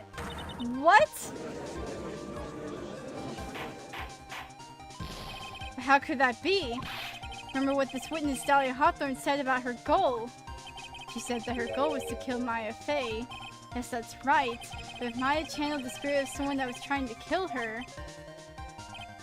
Ha. Well, Gramps, what would happen? Could it be... It looks like you finally understand, Your Honor. Well, I don't. What are you going on about? What I'm going on about is the real reason Maya channeled you. And there's only one reason. To protect herself from you. To protect herself from me? Yes. On the night of the crime, you were only interested in one thing. Killing Maya Faye. The path back to Hazakura was closed off and there was nowhere for her to run. So then the problem became, where would be the safest place to hide? You mean, that's when she channeled me. All this time you thought you had been channeled by Pearls. That's why it never occurred to you. The Maya's hiding place was you. No, no, don't say that. You're saying that I, Dahlia Hawthorne, was played for a fool by that little whelp. Maya Faye killed herself, isn't it obvious? Sorry, but no. It would have been impossible for her to jump into the Eagle River. This was the only avenue of escape to open to Maya. The only way that Maya could disappear from the inner temple. I don't believe you. It's a stupid little girl like that who has never been out in the real world. She would never have come up with a plan like that. Who could have given her such a brilliant idea? Well, me, of course. Mia! Oh my god, Mia!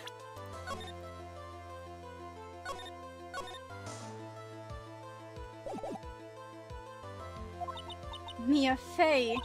It's been a long time, Dahlia Hawthorne. So it's true. It was you. Yes. Ha! There's something else. But what are you doing here? That hair, it's Pearls, right? Tell me something, Dahlia. I want you to think back to that night one more time. You had just cornered Maya in the Inner Temple's garden, and then, in the final moments of the fight, you lost consciousness.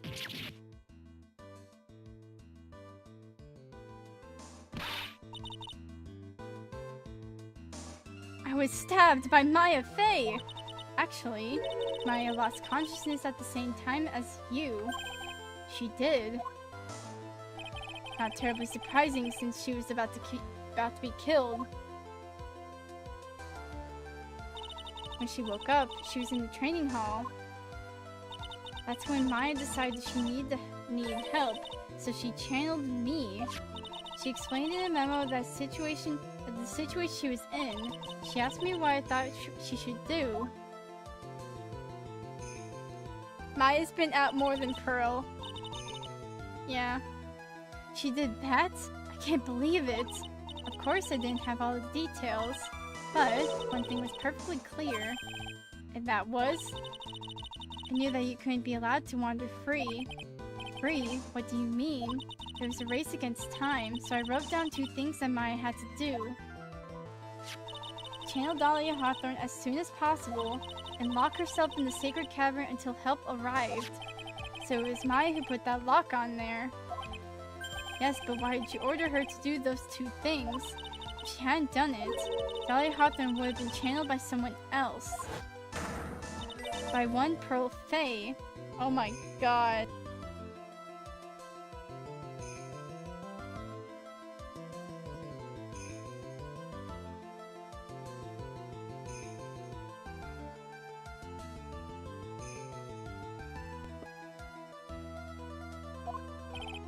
Pearls? Yes, Pearls didn't properly understand the plan, so all she was trying to do was follow her mother, Morgan Faye's instructions. If she had succeeded in channeling Dahlia's Hawthorne spirit, things would have turned out very badly, to put it mildly. So that's how it was. Dahlia Hawthorne would have used the body of Pearl Faye to kill Maya at all costs. Yes, it certainly sounds like that was the intent all along. How dare you! I won't forget this! Why not just admit it, Dahlia Hawthorne? Your little plan was nothing but a big failure. Yes, another failure to add to the pile of shame, wouldn't you say? What do you mean by another? Think about it, Dahlia. Remember all your past crimes. Not a single one of them was a success. They all ended in failure. What? How dare you! 11 years ago.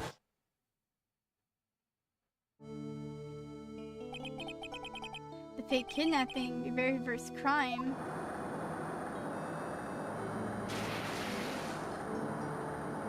You got your hands on a $2 million diamond, but...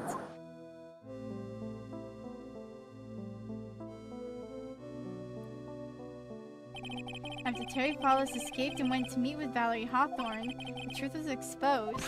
Shut your mouth, that wasn't my fault! It was because of that stupid oaf of a prisoner and that weakling of a policewoman! And then, 1 year later, he tried to kill me. Well, I'm still alive, but...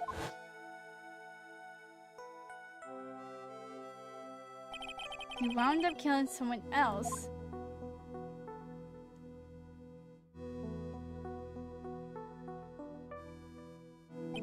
As a result, you were sentenced to death.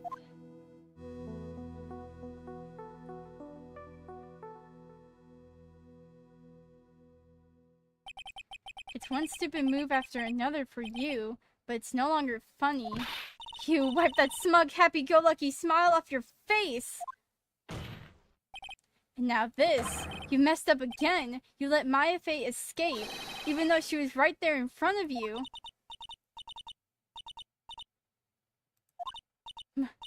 Mia Faye, Mia Faye, Mia Faye, Mia Faye! You spinster! I was supposed to kill Maya Faye like I swore I would. And if only you had gotten this spiky-haired jerk the guilty verdict, I wouldn't have been hanged to death. True. But I think you probably understand, Dahlia Hawthorne. You will never defeat me. What? What did you say? Whether you're alive, dead, or somewhere in between, you will never defeat me. As long as I'm around, you're destined to lose for all of eternity. I remember what you said earlier in the trial. You said there was no way we could punish you, because you were already dead. What about it? Then you said, even when the body dies, the spirit, the ego, it lives on forever. That's very true, Dahlia. And that's exactly the punishment you'll never be able to escape from. For all of eternity, you'll have to remain as Dahlia Hawthorne, a miserable, pathetic, weak creature who can never win at anything. And for you, there is no escape from that, no hope of freedom. Since the day you were executed, the narrow bridge that once stretched out in front of you has burnt to a crisp. You... Oh, you're wrong! It can't be. How could I lose to the likes of you? It no longer matters. I don't care whether you win or lose anymore. The only thing I want is for you to come out of Maya's body right now. Oh. Oh my god. Holy frick. Oh my god.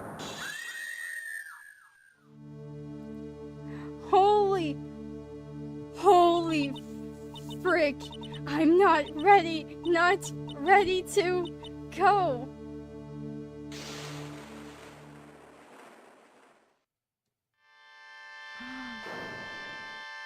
Yo!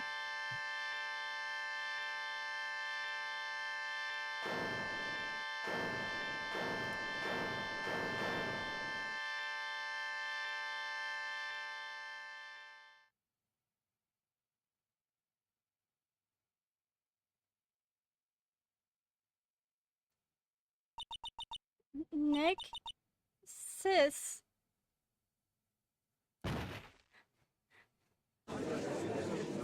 I cast banishment. That's a Castlevania final boss. It really is. Ah, frick, Maya. What the frick? Now then, I assume you are the real Iris. Yes, I was just rescued from the sacred cavern. I must say you and your twin sister are indeed identical from what I can see. In any case, it appears that everything has finally been cleared up. Mr. Gatto, what happened to Dahlia Hawthorne? If you ask me, Your Honor. It looks like she went back to the heck she came from. Seems that Misty Faye wasn't the only victim of this crime.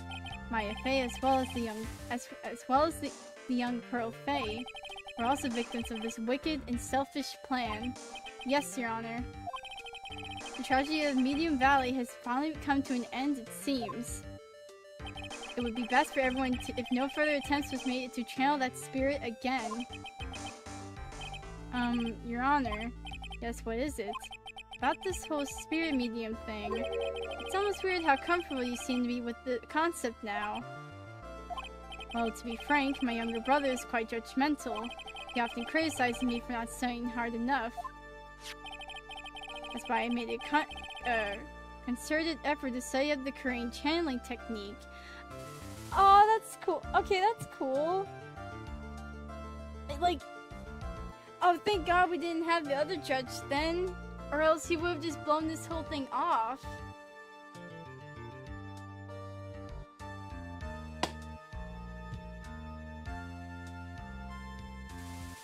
Oh, that's cool. Hey, isn't that the New Year's issue of Occult? Okay, look. It's better than anything, alright? I've seen quite a few things in my many years on the bench. And in all that time, I finally learned this one thing. Each case is different. It takes place in its own world, if you will. In order to fully understand that world, first we have to immerse ourselves in it completely. That's where my brother and I used to differ. Never thought of it that way. At any rate, it's time to pass judgment in the case of Iris of Hazakura Temple. Objection! Excuse me?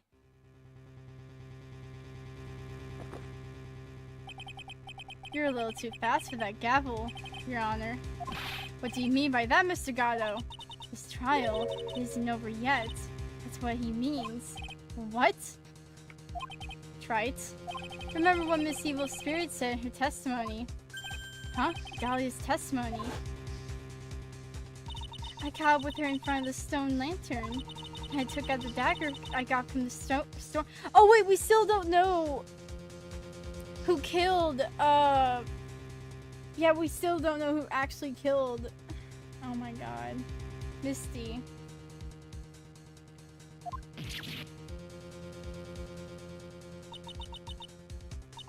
It's strange, but I don't have a clear memory of what happened after that. I think I was stabbed. Just as Dahlia Hawthorne was about to attack Maya, she was stabbed and killed by someone. Yes, that's right.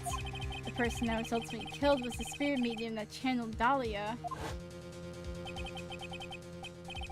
least know Misty Faye, but who killed her? We still don't know who did it. This isn't over.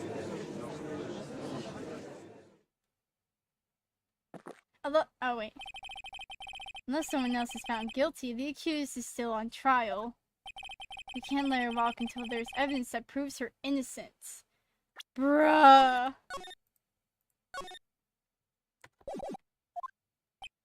No way. But this court isn't prepared for any further testimony. The prosecution is ready to call our final witness. Final witness? This one will clear up the whole mystery. The mystery of who killed Misty Faye. Indeed. Is it really alright, Mr. Prosecutor? Of course it's alright, Madam Attorney. Well, very well then. Who is this final witness? Ha! Isn't it obvious? There's one person who saw the whole event and will put the final dagger in this case. Someone who saw the murder take place. The very person who saw her mother killed in front of her own eyes. You mean Maya? You can't! She can't testify after what she's just been through! We need to find the truth. The prosecution calls Maya Faye to the witness stand. Very well. First, we'll take a brief recess. We'll have to wait for Miss Faye to recover from summoning her. Before summoning her. Once we receive the doctor's permission, we will proceed with the trial. Hey, Wright, I've got something to say to you, so listen up. What is it? I don't think much of you as a lawyer. It's always the same with you. You somehow manage to just squeak by without even a faint understanding of the case. Some beautiful woman always seems to come dashing in at the last minute to save you. You've got some nerve! But that's not going to happen this time. This time, you're going to have to do this by yourself. So does that mean I have to leave? That's enough. This court is now in recess. Does that mean I have to leave? Like...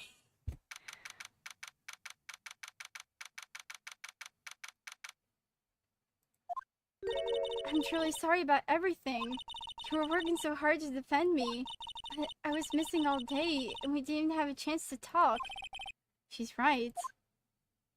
And I met Iris at the training hall yesterday.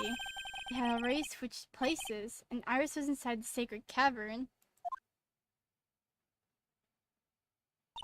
I wanted to at least be in the defendant's box today to root you on. Well, it wasn't your fault. You were locked up this whole time. There's something more important than that, though. I have to ask you. Why did you help your sister out as much as you did? Huh? If you had tried to get help at the sacred cavern yesterday, you wouldn't have spent an entire day locked up in there. My sister, I felt so sorry for her. She was abandoned by her mother and never got any love from our father either. Yes, but it was the same for you too, wasn't it? Yes, but at least I had Sister Bikini, who was like a mother to me. If only Dahlia had come with me to Hazakura Temple. I always loved her. Dahlia was always so smart, so strong. She never complained about a thing. That's why I promised her that I would help her. Are you talking about the fake kidnapping case 11 years ago? Yes, I wanted to be useful to her in some way.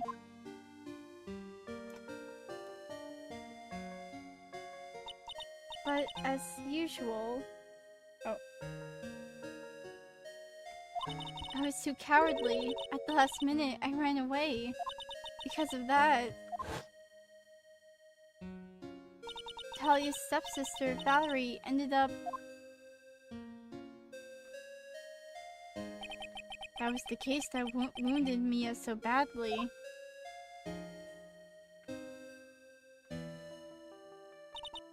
But things didn't end there, so of course, some people suspected that my sister was involved in the murder. Some people? You must mean, yes, two defense attorneys, Mia Faye and Diego Armando. After poisoning Mr. Armando, who was getting too close to learning the truth, Dahlia even tried to kill the person who had unknowingly hid the poison for her. You. That's right. Iris, there's one more thing I have to ask you. Yes, what is it? On the night of the murder, the person that cleaned up the corpse of the victim, Elise Dunham, was it really you? Yes, it was me. That night, after I rang the lights out bell, I went back to my room. At around 10:30, I received a call on my cell phone. There's a problem. Come to the Inner Temple right away. I got on the snowmobile and headed for the Inner Temple, but the path to the Inner Temple was cut off, right? Exactly. You can't just leave the body here, so you've got to do this exactly as I say, got it?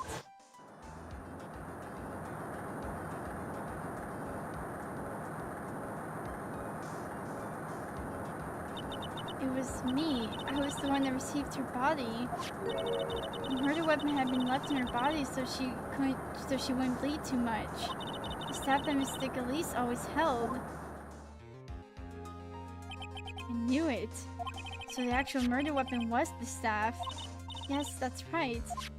I brought the body back to Hazakura Temple in the snowmobile.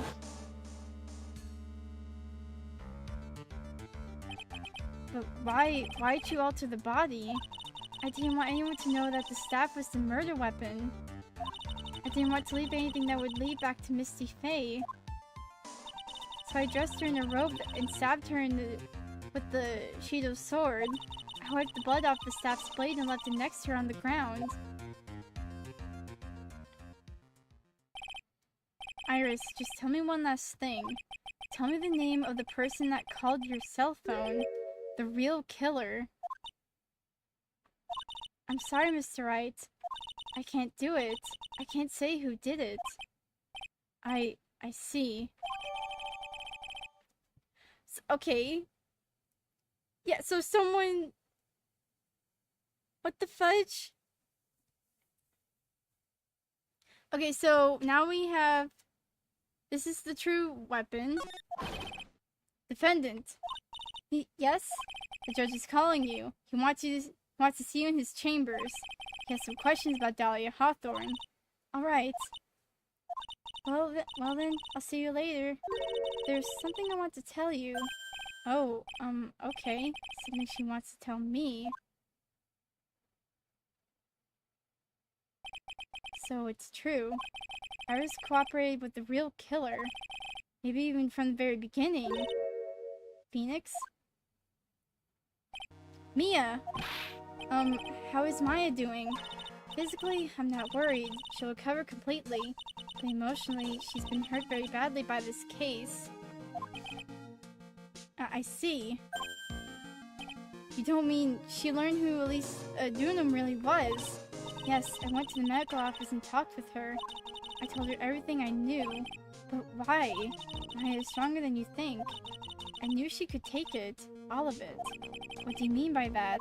I want you to figure out that answer. I want you to figure that answer out by yourself. The trial's about to restart. The real killer. Do you know who it is yet? Iris won't tell me who called her, but still, I think that just maybe I know who it was. That night, the victim was killed in the garden of the Inner Temple, and the criminal wasn't just there by accident. Which means that the killer knew of Dahlia's plan from the very beginning. And one more thing, the victim was moved to Hazakura Temple side by pendulum. In other words, the criminal couldn't cross the bridge. It means they were stuck on the Inner Temple side for almost an entire day. Exactly, so the culprit was someone that wasn't in Hazakura Temple the following day. That's as much as help as I can give you. The rest of the battle is yours to win, or lose. Okay, I've got it. Thank you, Mia. Finally, it's almost time to bring this case to an end. What exactly did Maya see anyway? And who was it that actually killed Misty Faye? Whoever it was, I have to prove it. Me, all by myself.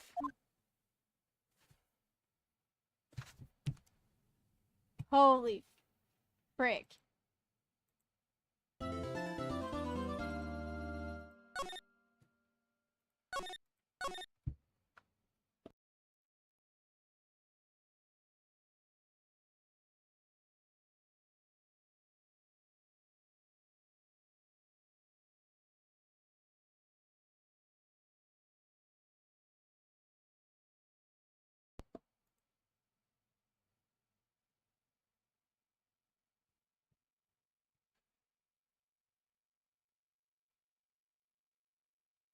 Oh, wait. Oh yeah, you're not, I forgot I had, like, links. What is this? Up this case.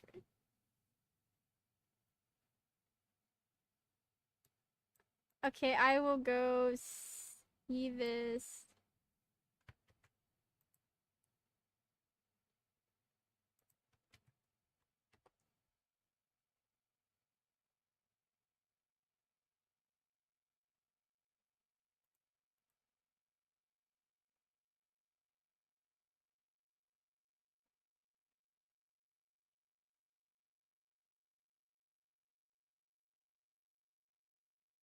Okay, I'll check out the fanfic afterwards. I have it saved right here.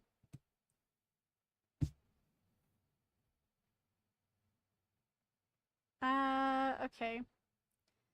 Bridge to the. Oh my god, how much more do we have?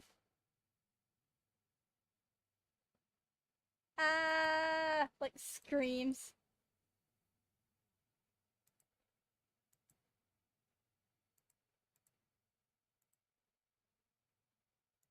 Hold on a second.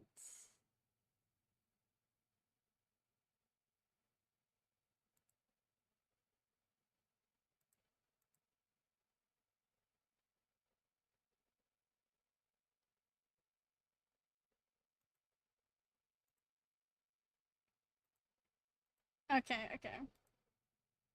Where? Okay. Jesus Christ, how much more? Like, okay, I need to drink my coffee more.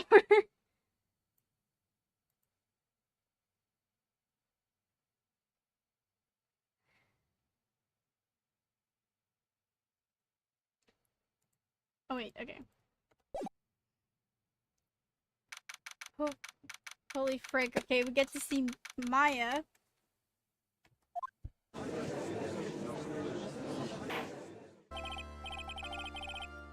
Oh. Now then, before we proceed any further... Oh, wait. 3 more hours, yippee! I swear, this is not going to turn into a 12-hour stream. I swear to God. I will speedrun. Now then, before we proceed any further, I'm going to announce the results of the test we had performed earlier. Test? Yes, test on the bloody dagger that was found stuck in the pine tree. But yeah, that. I totally forgot about it. Same. That's the weapon that Maya Fey used when she fought with the victim. Oh, hey, Creeper! What's up?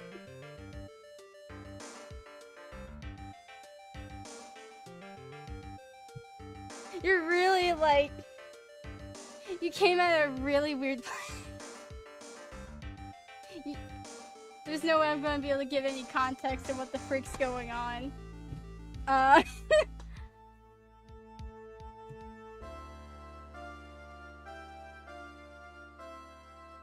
That's the weapon that Maya Fey used when she fought with the victim. So what are the results? Was it the victim's blood, or due to the constraints, the full test wasn't possible? However, the one thing we can say is certainty. The blood that was on this dagger was not the victim's blood. That is all. Now then, let's restart this trial. So it wasn't Misty's blood on the dagger. Then whose was it?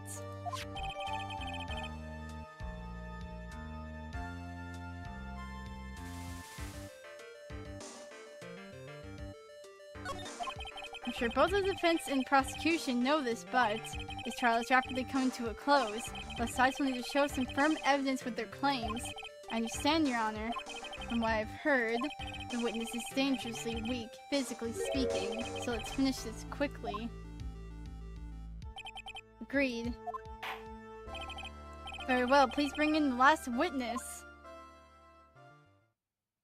Oh, Maya! Maya! Witness, please tell us your name and profession. Maya Fey. My profession is, I'm the assistant manager at Wright & Co. Law Offices. Maya. According to the magazine I have here, you're a sphere medium of the crane channeling technique. I'm frightened. The Fey clan, I don't want any more to do with it. Oh, Maya. The pain the Fey bloodline caused must be unbearable. Very well. Now then, Miss Fey, when the event occurred, you were in the garden of the Inner Temple, and you witnessed the moment of Elise Dunham's murder. Is this correct? I didn't see anything. Straighten up this instant, young lady. Huh? Pick your head up and speak clearly. There's always time for crying later. But your mother was killed right in front of your eyes. There's nothing you can do to change that fact. Ain't that freaking ironic what the freak you've been saying to Phoenix this entire time, you fricker? You got no say in this, Maya. I'm gonna get you pizza afterwards. This whole thing's over. We're getting freaking pizza. And burgers. For God's sake. There's nothing you can do to change that fact. But there's something you can do. You can finish this. You've been watching the whole thing, right? You've seen the witness come out, and you've seen us squeeze the truth out of them. Now it's your turn. Let's hear your testimony. On the night of the crime, what exactly did you see happen? Witness, if you please. Yes, Your Honor.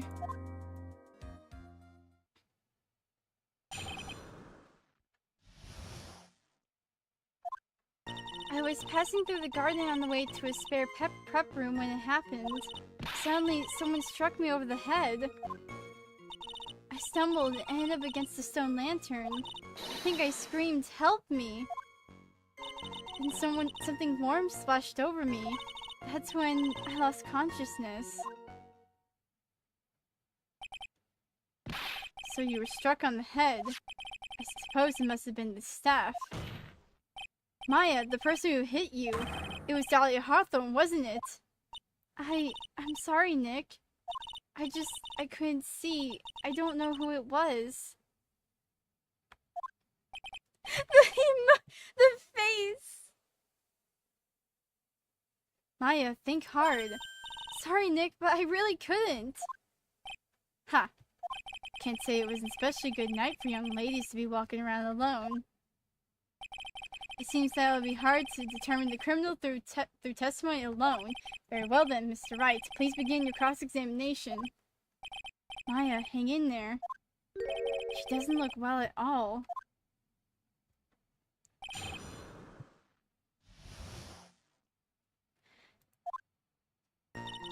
Okay. Yeah, we're getting freaking burgers and pizza afterwards, for God's sake. Everyone in this courtroom needs therapy.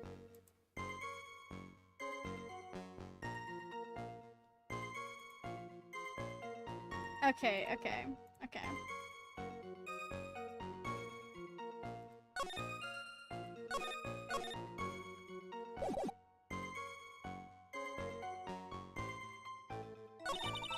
Someone struck me over the head. Who did it? Who hit you? Well, I didn't see who it was. I was hit from behind. You didn't see the person. But after that, your attacker was in front of you. How could you not see who it was? Oh, let me think for a sec. I'm sorry, I just can't remember. Maya's really having a hard time. What should I do? No, like... don't think there's...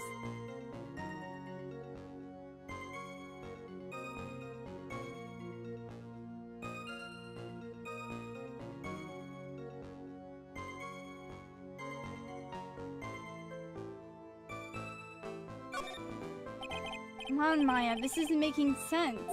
Why didn't you see this person? Well, let me think. It was, oh yeah, that's right. It was dark, that's it.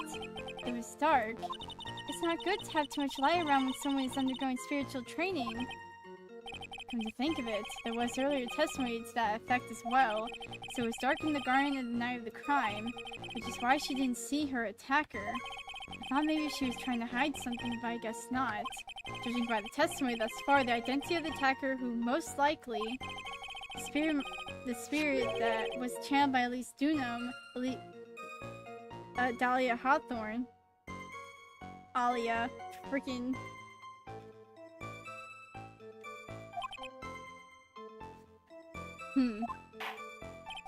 Very well, please continue with your testimony. What happened after you were struck on the head? I stumbled and ended up against a stone lantern. Okay. What happened afterwards? My attacker was in front of me, blocking off my escape. I think. You think. After getting hit like that, I was in a state of panic. There were only two things rolling around in my mind at the time. Well, now, this is beginning to get interesting. So what were the two things rolling around your mind? My name is Maya Fei. 1 + 1 = 2. You see, for some crazy reason, I was afraid I was going to lose my memory. I know it's odd considering my life was in danger, but that's how it was. That's not odd at all. Your actions are understandable given the circumstances. So what did you do then? I think I screamed, "Help me." You think you screamed, but you're not sure. Listen, I was a complete wreck. It was dark and I couldn't see my attacker. Was it a man, a woman, an adult, a child? I had no idea. I was scared out of my wits. Believe me, my dear, concerning I was soiled my robes. I thought this person might attack me, so I... Anyway, I'm pretty sure I screamed. I thought that was my last hope. Oh, it sounds like poor little Maya really was out of her mind. I wonder what she meant by last hope. What do I do? Do I press her for more details?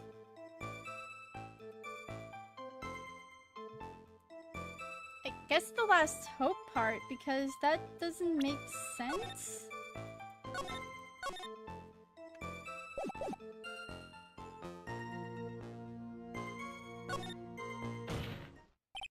Wait a minute, Maya. What's this my last hope stuff? What? What do you mean by your last hope? No, that's what you said. You said my last hope. Huh? What? I said what? Oh, she's losing it. Look, you were facing an attacker that you couldn't see and you screamed, right? You screamed, "Help me." Yeah. But you testified that you screamed that because you thought it was your last hope. Oh, well, you know, that's like what you do. What do you call it when that happens? Maya's not doing so well up there. Oh, yeah, Oh, that's right. I remember now. I was facing my attacker, but that's not who I was screaming at. What did you just say? Yeah, that's right. It was the person behind my attacker that I was yelling at. There was okay, so... Maya. That's who I was screaming to for help. But what is it now? I messed up. I didn't mean to let that slip out. Huh? Witness, are you absolutely sure what you're saying? Behind the attacker, there was another person. I meant to keep that part a secret. What do you mean by that? What have I done? Ha! It takes a ton of pressure to make a diamond. That's what I always say. ton of pressure. You're in a court of law here. You can't make things up and try to hide things in this chamber. Witness, the information you just presented is vital to the case. I want you to add to your testimony. I could see a man behind my attacker by the light of the stone lantern. Wait, no, but the lantern wasn't...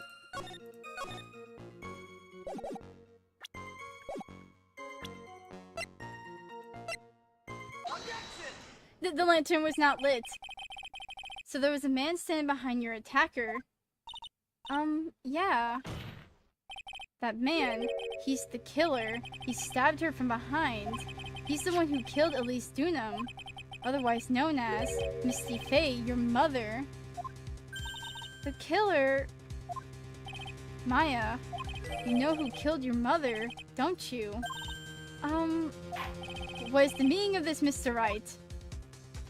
To be frank, Your Honor, I think she's in shock and quite confused. That's why she hasn't noticed a huge problem with her testimony. Huh? What do you mean? What problem? Maya, on the night of the crime, that stone lantern was out of commission. Huh? What? It's true. There was no light anywhere in the garden that night. No! Order in the court, Mr. Gatto, explain this. In the pureness of milk to the perfect clear darkness of coffee, stir. That is to save the witness's mind right now. A cup of cafe a latte. Cafe au lait? It's not even legal. Mr. Trite's words are the milk and you are the spoon. Your Honor. I'm a spoon! I'm no spoony bard, I'll have you know. You must have noticed it too, Trite. This witness' mental state is highly unstable right now. You're the one who called her up! It's not hard to understand why she would make a little mistake like that. Sorry, but that's not going to cut it. What did you say? If there truly was no lie in the garden, then there's a fatal contradiction in the witness's last bit of testimony. Nick? May I? Recall the witness's statement about her attacker. She said that she didn't know if it was a man or a woman, an adult or a child. And yet, the witness could describe a person that was standing behind her attacker, and she quite clearly described him as a man. In other words, that would have been mean that Maya actually saw our mystery person, despite it being so dark that she couldn't see the face of her own attacker. No!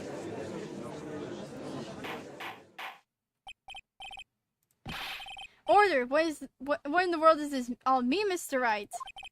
Are you saying Miss Faye saw the real killer under the pitch black conditions? Objection! Trite, do you have any idea what you're proposing? How could she have seen in the dark? There was no other light source at the scene. Objection! There are some things that you can only see in the dark, Mr. Gatto. Maya, you did see who the killer was in the dark, and now you're trying to cover for him. Cover? For the man that killed her mother? There's only one conclusion I can draw from this. You know who this man is. Please, Nick. I don't know anything. Please, I'm begging you. Ha! You talk a good game, Trite. Let's see if you can walk the walk.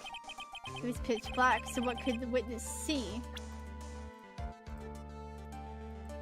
Can I save? Can I save with my mouse? For God's sake. I'm calling your bluff.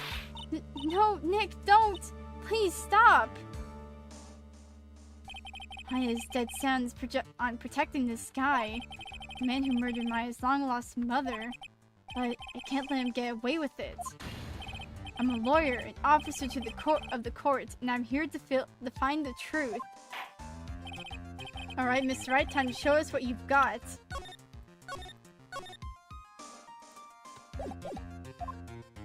Who is this person that you say Miss Faye saw in the darkness?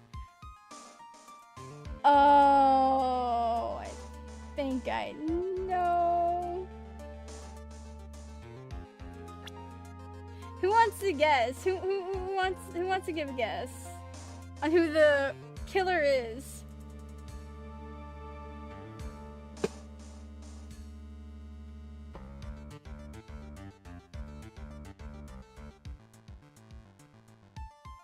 Who wants to give a guess? Is it Edge? It's freaking Edgeworth, goddamn. Is it Edgeworth? Nope.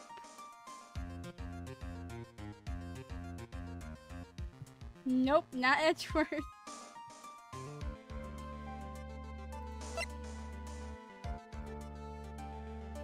Looking at their image now. Gum? Why would Gumshoe kill her?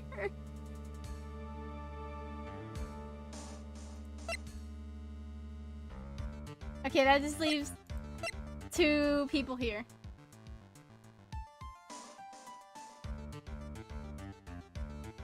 Unless one of these people right here is a man. Karma. It was a man. Are you saying Von Karma secretly did? Dear God, he came back from the dead. Someone channeled. He was channeled. That'd be like a twist of fate.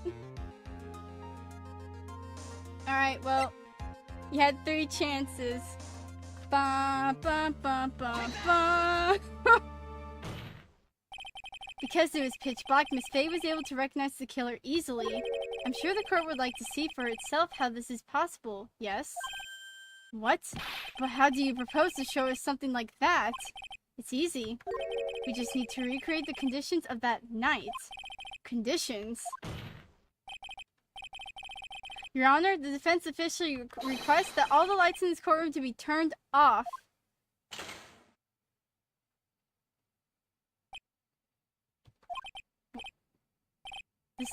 But it can't be. Huh.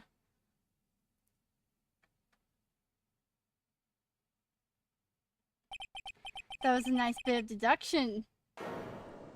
Trite.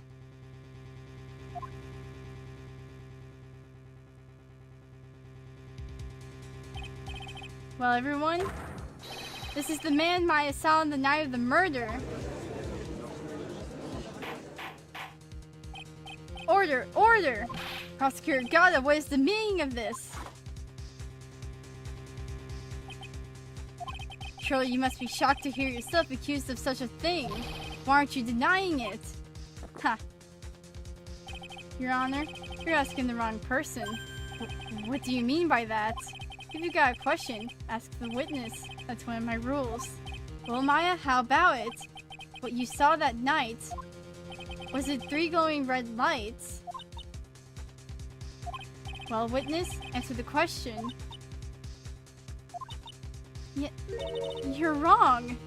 I never saw that. Maya! I thought the person that stabbed my mother was a man, for a totally different reason. What? Witness, Mr. Wright. What the? Stop your chattering, Your Honor. Chattering? If it's worth asking, ask the witness. That's one of my rules. Alright. Well then, let's continue with the testimony.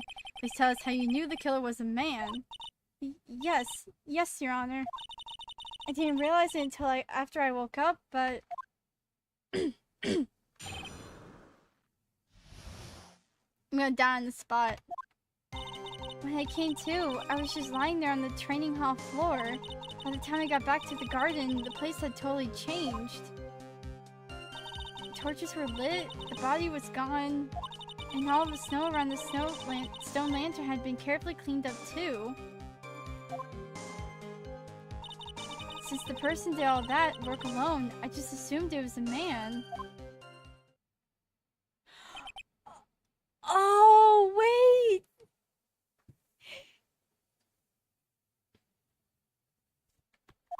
So it was after the crime took place that the witness came to think the killer was a man. Yes, that's right. I'm sorry, Your Honor. No need to apologize. It is as Mr. Gao said, you're utterly exhausted. It's only natural that you would be a little confused. Also, if you consider the situation you described, it doesn't seem too much of a stretch to assume the culprit was a man. Mr. Wright, proceed with your cross-examination. The statue! The statue! It wasn't... If he had cleaned the freaking area, he would have cleaned the freaking pillar. Or what, that freaking pillar. But he didn't. Because the man's freaking colorblind. For God's sake.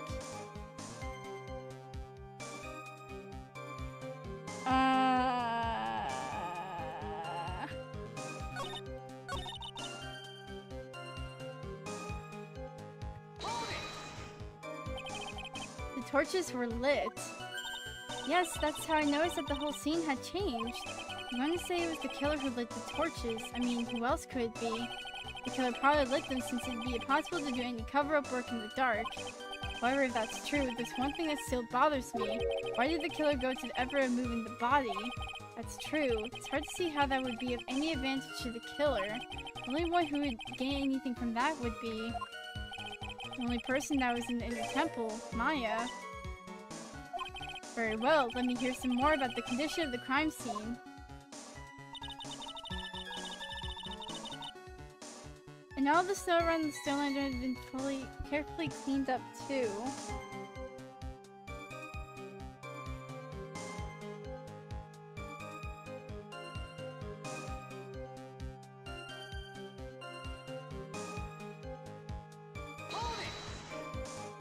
So you're saying the killer cleaned up the snow? It did look really odd. Snow was removed in an unnatural looking rectangular shape around the lantern. There are lots of shovels around the inner temple, but they're all really heavy, way too heavy for me to use. An odd fellow indeed, this killer. Why on earth would anyone want to take snow away? Well, there's one thing I can think of. Didn't you say that a lot of victims' blood sprayed onto the snow? Yeah. The area collapsed and ended up being splattered. In other words, the killer's purpose was to hide the bloody snow. I think that's the most reasonable explanation. Perhaps. However, there's something that's bothering me. The killer just wanted to hide the snow with blood on it. There was no need to remove that amount. That's true. You could have scooped up just the snow that was stained with blood. Looks like there's some mysteries behind this issue. But I think this will help explain them. So the person did all that work alone, I just assumed it was a man. What the frick you mean?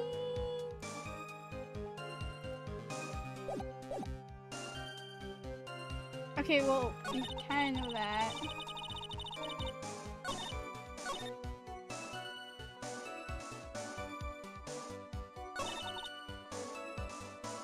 Oh wait, yeah, wait. Huh. So you lost consciousness when you were in the garden, is that right?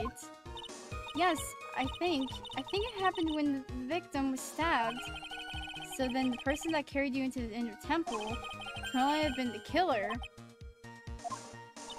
That's why I think, too. So the killer carried Maya into the inner temple. By the time I got back to the garden, the place had totally changed. Naturally, the killer must have done it, right? Yes, I think so. But why would the killer tamper with the crime scene like that? It must have been something that the killer desperately wanted to hide.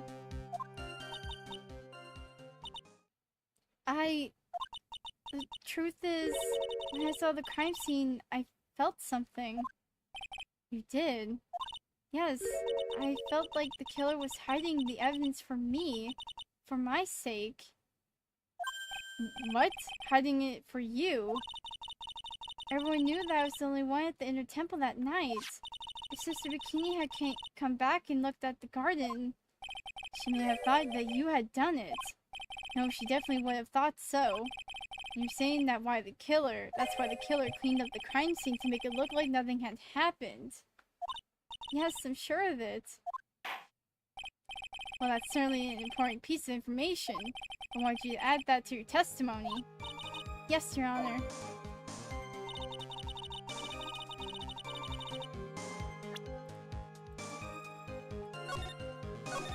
There was something else he had missed, though. He had missed one important aspect knowing.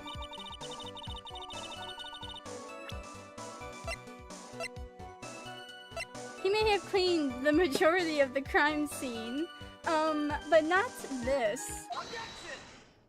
The body of Elise Dunham was carried all the way to Hazakura Temple's courtyard. And at the garden, the real scene of the crime, the stone that we suspect was covered in blood was scooped up and removed. It's reasonable to believe that all this was done in an attempt to hide the true crime scene. However, there's still one matter that seems somewhat odd. Oh? What would that be? You must have figured it out by now, Mr. Gatto. It's the message written in blood on the lantern. It was written very clearly on the white stone lantern. Maya. If the killer was so motivated to protect Maya from suspicion, then why didn't they wipe the writing off the lantern? You're right. Order! Order! But Mr. Wright, isn't it a fact that the killer was trying to cover up the crime scene? Indeed, but it doesn't make sense to move the body and remove the bloody snow, then not wipe out the most incriminating thing of all, the bloody writing.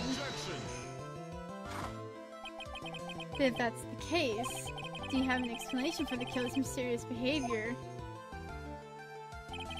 Oh, this killer removed the body and removed all that snow, but then leave the bloody writing on the lantern. I don't know what the killer's plan was. It's the fact that the killer left the writing on the lantern. There must be a reason for it. Well then, Mr. Wright, let's hear your opinion.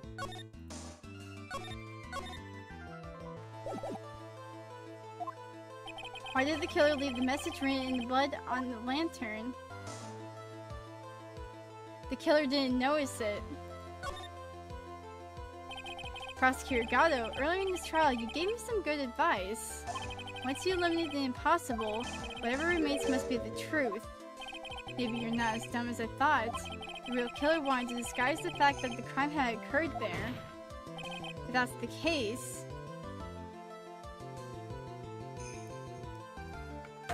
they wouldn't have left the bloody writing on the stone lantern on purpose. Hope you have a good night, Creeper.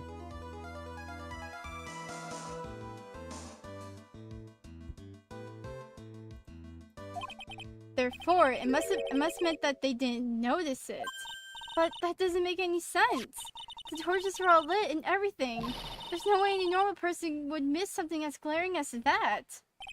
You're right. There's no way any normal person would. What were you trying to say, Mr. Wright? There's only one person involved in this incident. Who could have missed seeing the bloody writing altogether? And who would that be? Who is this person that could have failed to notice the bloody writing?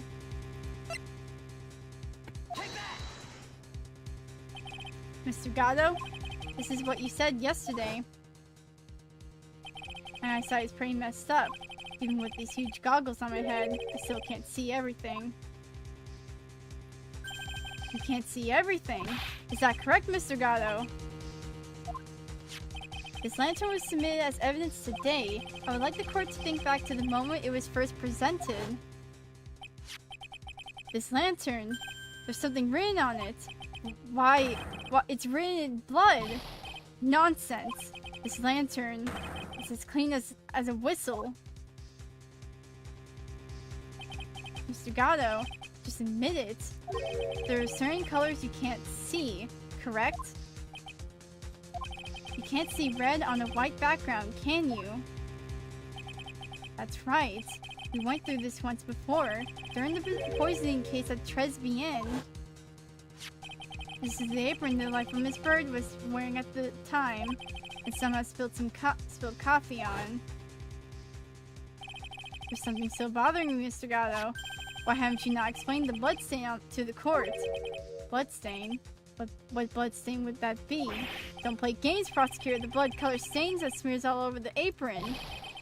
That's ridiculous. No one told me anything about a bloodstain. You could see the copy on the white apron, but you couldn't see the ketchup because it was red. Ha! It's strange. In a black and white photo, those letters would have appeared black to me. I wonder, why am I the only one that can't see them? So then, Mr. God, are you admitting it? Are you admitting that you can't see the red writing on the lantern?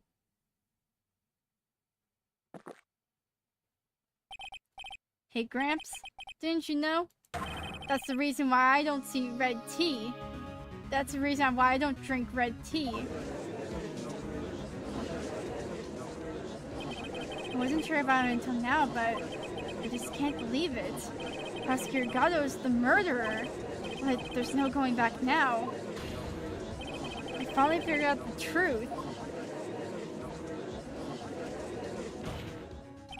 Mr. Gatto, the defense at this time formally accuses you. You are the murderer of Miss Elise Dunham, also known as Misty Faye. It's hard to believe this may be true. However, once again, Mr. Wright has brought up a disquieting fact about you. Ha! Just make sure you don't fill out the indictment in red ink, Gramps. Come on. How does a little graffiti make me into the killer? Besides, it's not like it's my name that's written there. I'm certain that the killer wasn't able to see the color red. This is rich. Go on, Trite. The answer is right there at the crime scene. In the snow. The snow? How so? Well, for example, why did the killer move all of that snow? Your Honor, you said it yourself. If you wanted to hide the bloody snow, why not take out just that area? That's why didn't he just take that area? Could it be? Yes, the killer couldn't see the red blood that had seeped into the snow, and so he had to remove all of the snow. He couldn't be sure of where the blood had landed, so he removed the whole area. Isn't it more likely that the killer couldn't see the blood because it was dark? Not a chance. The torches were all lit. We would just have been able to see. He would have just been able to see just fine. It seems that once again this trial has taken an unexpected turn, to say the least. Can you explain this, Mr. Gatto?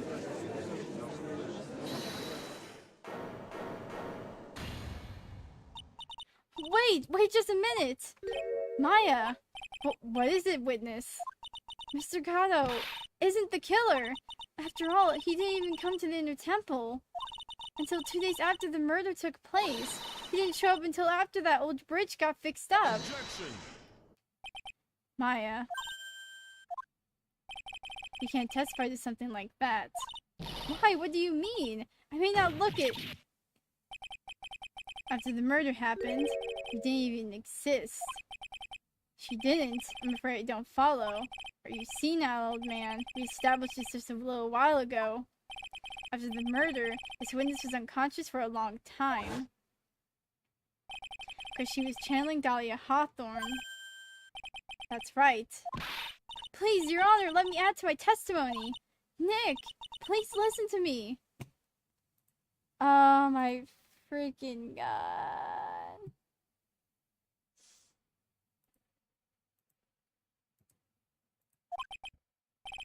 Maya, do you plan to cover for Gatto no matter what the cost? If that's the case, then I've got no choice. Your Honor, let's hear her testimony. If it means we're going to hear the whole truth, I say we should not silence her. Ha! Nicely done, Trite. Very well, let's hear the witness's testimony. Please tell us what happened at the inner temple after the murder. Yes, sir. After I woke up, I began channeling and my spirit left me, as it were. And little Pearly was there at the inner temple, too.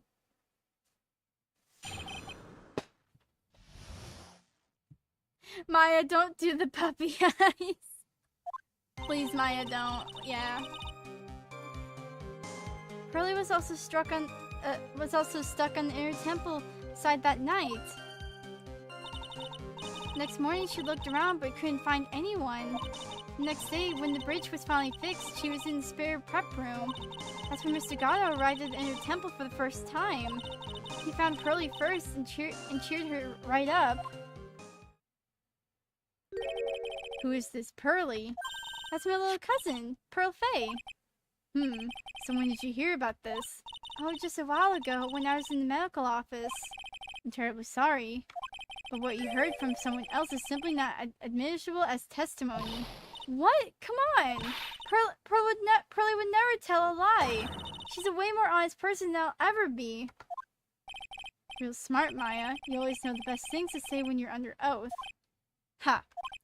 Prosecution has no objection. We believe the witness.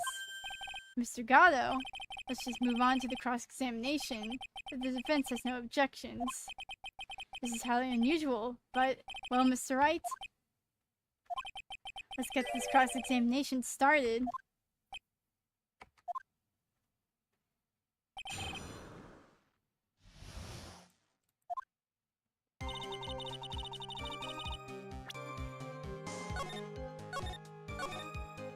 And this is where I'm gonna be right back.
E. Okay. For God's sake. Okay. Okay, Pearly was also stuck on the inner temple that night. So where did you think Pearl slept that night? In the spare prep room next to the training hall, I guess. There's a rule that you can't enter the training hall during the Acolyte's training. Even so, why did she go to the inner temple in the first place? It seems that Pearls became very worried about Maya. She knew that the spiritual training I was about to undergo was very intense. Pearls was supposed to channel Dahlia Hawthorne, but she couldn't do it. That's why she headed to the inner temple. However, Dahlia Hawthorne was already there, possessing the body of Elise Dunham.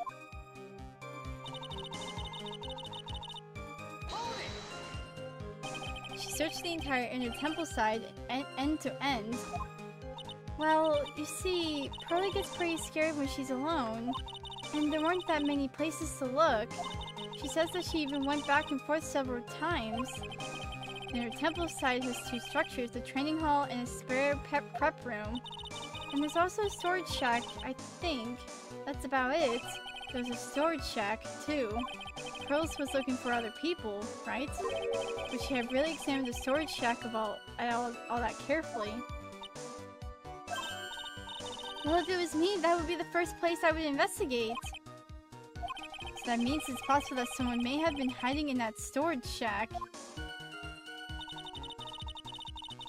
Oh, wait, we still don't... Wait.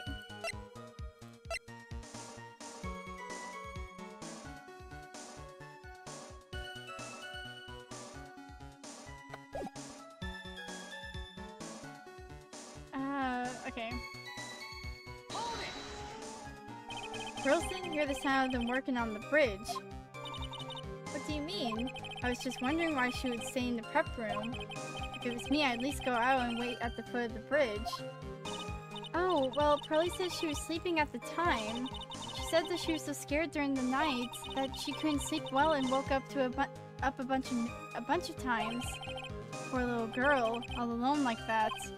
Well, we know that she had at least one friend in the sacred cavern, Dahlia Hawthorne, who was busy battling with a trick lock. She couldn't let anyone see her, so she wouldn't have shown herself to Pearls. What happened after the bridge was finally fixed? That's when Mr. Gato arrived in the Inner Temple for the first time. So it was your first time at the Inner Temple's side, Mr. Gato. It's funny. Am I imagining things, or did the defense ask me a question? Mr. Wright, please save your questions for the witness. What you heard from someone else is simply not admissible as testimony. Those are your words, Your Honor. Touché, Mr. Wright. Oh well. What do you have to say, Mr. Gato? Hot nights and even hotter coffee. That's what I always say. If it hadn't been for this case, I would never have visited there. A freezing cold temple in the mountains. I think I'll pass. So you had never visited Hazakura Temple or the Inner Temple, huh? Ha! You want to say something, Trite? In any case, I have to find a crack in Gato's armor. While I cross-examine Maya, that is. Very well, please go on with your testimony. After fixing the bridge, the policeman came over to the Inner Temple side, right? Yes, then Mr. Gato. He found Pearly first and cheered her right up.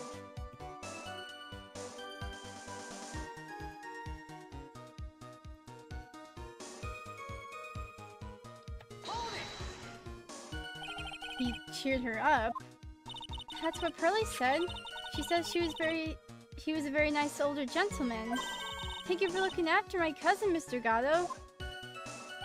And here I was thinking you were nothing more than a coffee addict. Ha! Cut it out, you're making me blush. This guy is really beginning to get on my nerves in more ways than one. The truth is, there aren't that many places to look on the Inner Temple side. The policemen were all busy going over the garden with the fine-toothed combs. So I decided to carry out an investigation in my own way, Gato style. I'm the same way. I like to hand out verdicts in my own way, judge style. Maybe I should ask some questions, Phoenix style.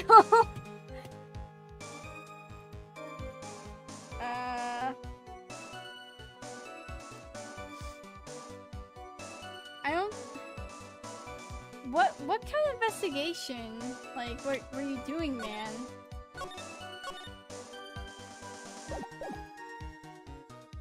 Now that I think about it. You said that you conducted an investigation of your own. Did you find anything? It looks like my investigation went about as well as yours, Trite. After all, I didn't miss the bloody writing on the lantern. Well, I didn't miss it, so speak for yourself, Goggles. The only odd thing I discovered was the beauty in the training hall. Beauty? Misty Faye, naturally. Clad in her stunning Japanese garb, surrounded by the hue and aroma of Western taste. Western taste? Could he find a stranger way?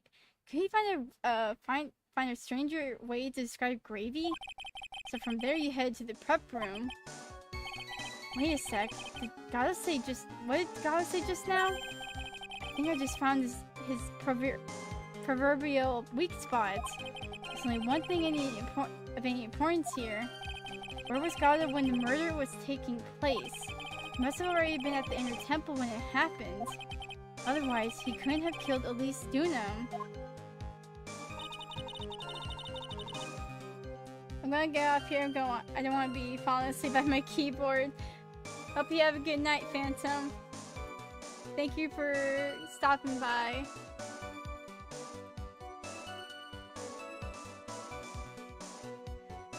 Okay.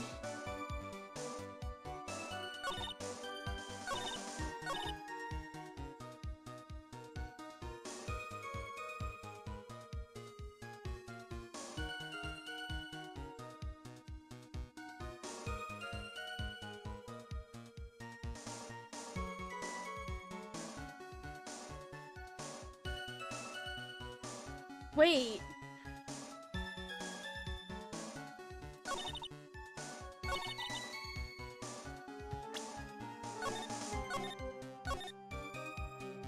No.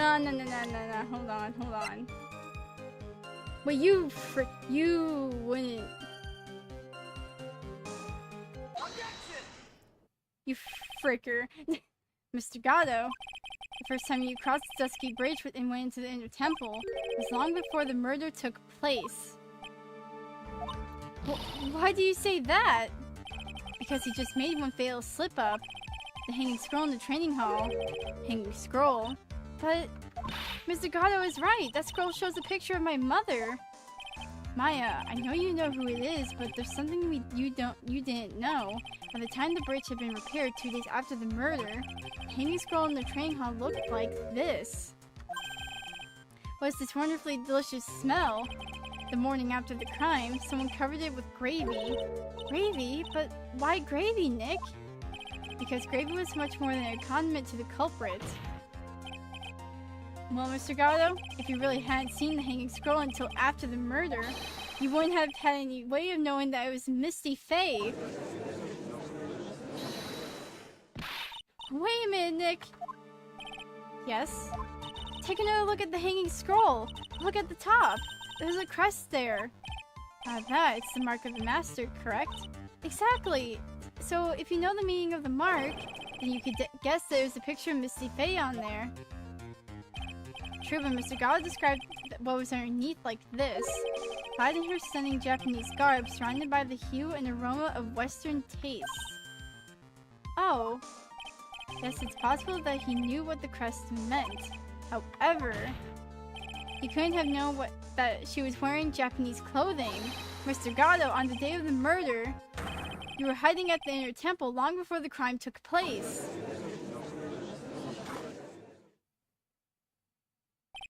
Can I ask you just one little thing, Trite? What is it? This whole theory of yours, it all rests on a certain assumption. That I knew beforehand that a crime was going to be committed. That's right. Otherwise, there's no reason for him to sneak into the crime scene. Of course, Mr. Gatto knew about the plan. Oh, wait.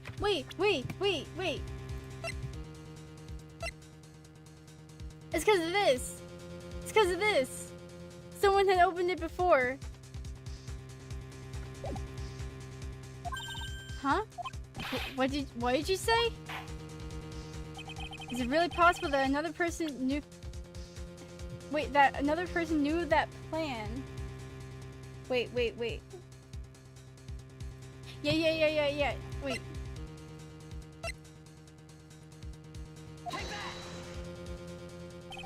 This crime was actually planned over a year ago. Morgan Faye authored the plan for her daughter's future. These instructions were hidden somewhere in Faye Manor for a year. However, by the time Little Pearls found these instructions, they had already been unsealed. Unsealed? Yes, the killer had read these instructions long before Pearls ever found them. That's how he knew the crime was to take place at the Inner Temple. And you still insist this crafty killer is me. You bet I do. But you just said that the instructions were hidden. That's right.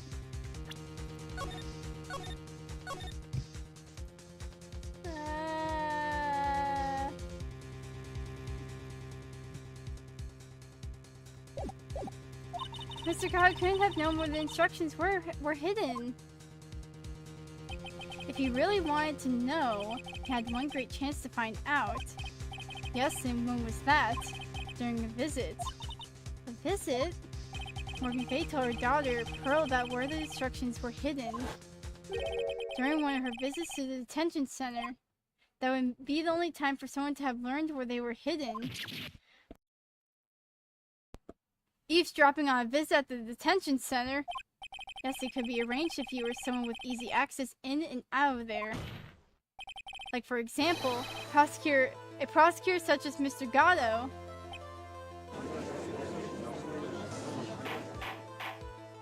Order! Order! Mr. Gatto, you're under fire again. This murder could not have been carried out without prior knowledge, and you You were the only one that could have acquired this information before the murder.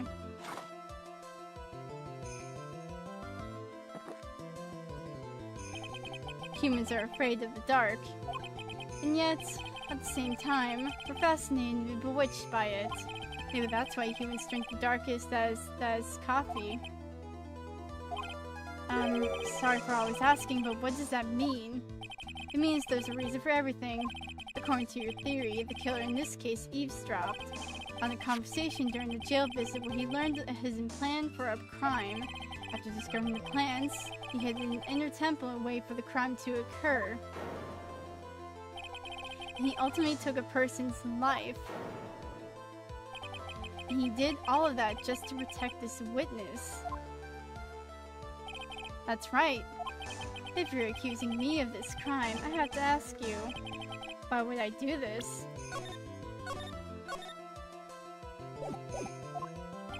This girl is nothing but a stranger to me. I've got no reason to go through that kind of trouble to protect her. Yes, you do! Yes, you do! I know who it is! I'm what you see. I'm certainly not the type to rescue the I am what you see. I'm currently not the type to rescue the damsel in distress. The killer's behavior is certainly extreme, for lack of better words. I'm concerned that the killer wanted to protect this witness's life. His behavior is still a little too unnatural. However, you had a good reason, didn't you, Mr. Gatto? An unshakable reason that forced you to protect this witness at all costs.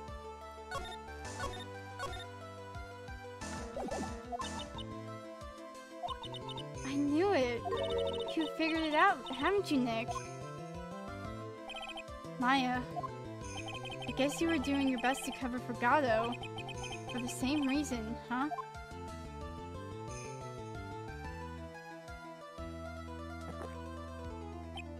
Okay, Trite, I'm all ears. Let's hear it. It's very simple. Maya Fey is a lot more than just a stranger to you. What's this? There's one person who lies at the very center of this whole story. One person that ties you and Maya Fey together you know... Take back. There's a very good reason why Maya Fey's life is so precious to you. After all, she's Mia Fey's only sister. Mia Fey. You once worked alongside her. That was when you were a defense attorney. Wait a second here. Mr. Gatto is a defense attorney. With your honest-piercing intellect, you must have figured it out by now. The real name of this man who calls himself Gatto, his real name is Diego Armando. Isn't that right?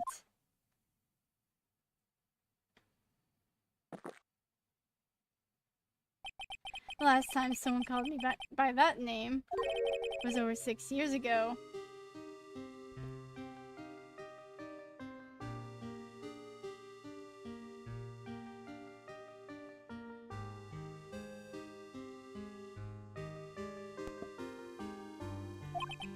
Diego Armando. That name rings a bell. It should, Your Honor. All this is related to a single case. A case in which a convict named Terry Fallis killed himself. Mia Fey's first time in court, the tragic outcome left a deep wound in her heart. She knew that behind it all was a heartless, scheming demoness in disguise. But in the end, Mia couldn't tear off that disguise. However, there was one man who reached out to help her. Diego Armando, a senior defense attorney at the office where Mia worked. It's my fault. It's all my fault that Mr. Fallis killed himself. Mia. Can't cry yet.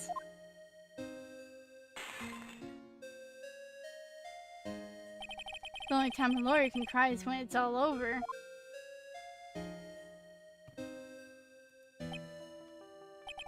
I was moved by her. The way she put all her faith in her clients, that pure sweet heart of hers. That's why I could never forgive Dahlia Hawthorne. Mia and I investigated that fake kidnapping incident. Then one fateful day, Dahlia wanted to meet with me. It had been 6 months since the trial. We met in the courthouse cafeteria. I just remembered, 6 years ago, right here in this courthouse, you were poisoned. I was right, man. Even I didn't see it coming. Dahlia Hawthorne slipped some poison into my coffee. Some newspapers at the time called it a murder, but very little information about the case was released to the press. But you weren't dead at all. No official reports ever actually called it a murder.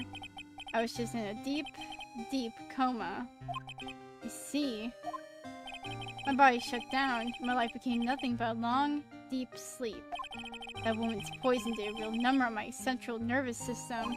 I lost my sight, and all of my hair turned white due to the damage it caused. That's terrible. Apparently it was a miracle that I ever regained consciousness. 5 years had passed since I drank that poisoned brew.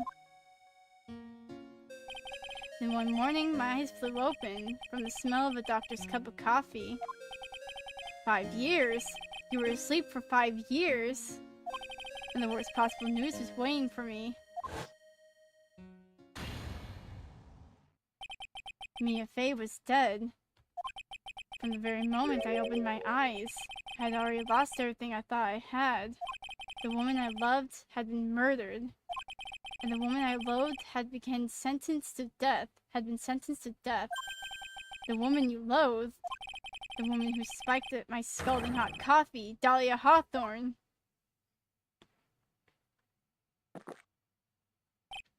Ha! Good old Mia. She didn't let me down. She got her revenge before she checked out. In the end, there wasn't anyone waiting for me when I woke up. That's so sad. For someone like me, for someone who had slept away their best days, there were only 2 reasons left to live. And it was for those 2 reasons that I decided to become a prosecutor. If I may ask, what were your 2 reasons to live? The first was you, Wright. Huh? Me? If I hadn't drank that stupid poison, Mia Fey never would have died, much less the way she did. You were the only one who was there to protect her, but you let her die. It was all your fault. It wasn't like that. I wanted to see it for myself, what kind of man you really were. So that's why you became a prosecutor. My other reason for living. She goes by the name of Mia Fey. Huh? You mean me? You were the only way I could make up for the sin of not saving Mia. 1 year ago, when the current incident was resolved, it was obvious that Morgan Fey was planning something. Whatever her evil plan was, I was determined to stop it. My role as a prosecutor put me in the perfect position to do something about her. So that's how you overheard Pearl's visit to Morgan at the detention center. I knew that the time was drawing near. Since I knew the plan, I thought I could foil it. My goal was to outwit the plan. I thought if I could do that, I could keep that girl from being caught up in it. It makes sense. If Pearls had known that the actual purpose of the plan was to kill Maya, she never would have helped out. Finally, the day of the plan was drawing near. I contacted both my accomplices. Accomplices? Iris of Hazakura Temple and Misty Fey. I especially need the help of Iris. She was to take the fall in my backup plan in case we couldn't control Pearl Fey. But how did you contact my mother? She had been missing for almost 20 years. Officially, yes. What? What do you mean, officially? You've heard about it, haven't you? About the strong ties between the main family and the government. Now that you mention it, Bikini did say something to that effect. She said that the Master of the Crane had great authority. Even without her official position, Misty Fey still wielded a great influence. The police had been keeping an eye on her movements all this time. That's how I was able to contact her. Again, because of my position as a prosecutor. So my mother was cooperating with you. Don't ever forget, no matter how far away from you she was, she never stopped thinking about you. She was always... That's why I knew she would do anything to protect you. If you want to know how strong her resolve to protect you was, look at her staff. Her staff, the one with the sword in it. The day of the plan was to be carried out arrived soon enough. We met for the first time at Hazakura Temple. That's when your mother showed me her special staff. I realized it then, just how far she was willing to go. Oh my freaking god. Holy frick.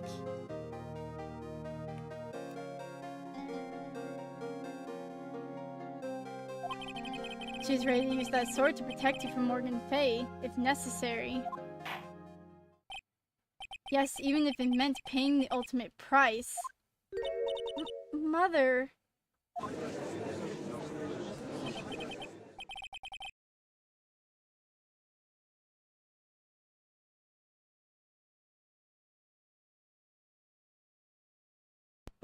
That night, the night of the crime,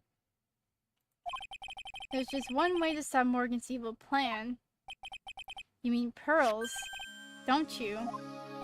You had to make sure she didn't channel Dahlia Hawthorne. Well, Pearl, what are you going to do tonight? Well, if you like, you can come to my room. Perhaps we can read some books together. We thought we could prevent her from playing her part in Morgan's plan, but she never showed up. She was worried and followed me to the inner temple. That was the thing we were most afraid of, and that's why Misty Fey had to do the channeling herself. She channeled Dahlia Hawthorne to her own body. What do you mean?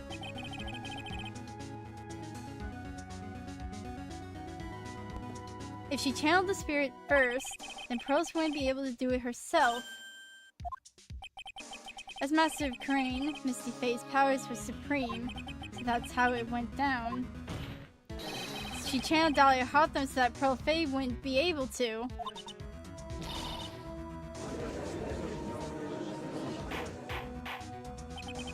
What? Is this true? My role in the plan was to make sure no one was going to hurt Maya Fey. That's why I hid myself in the inner temple, just in case you needed to be saved from Dahlia Hawthorne. Gado. Anyway, that's all I'm going to admit to, Trite. Huh? There's no doubt about it, you're a great defense attorney.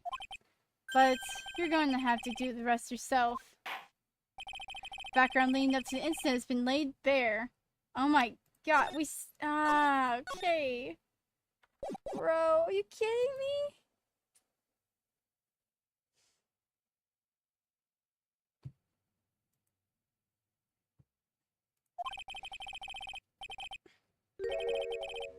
There's just one question remaining, Mr. Wright. Who killed the victim? There are only two possible suspects right now. Maya Fey, and I'm sad to say, you, Mr. Gado.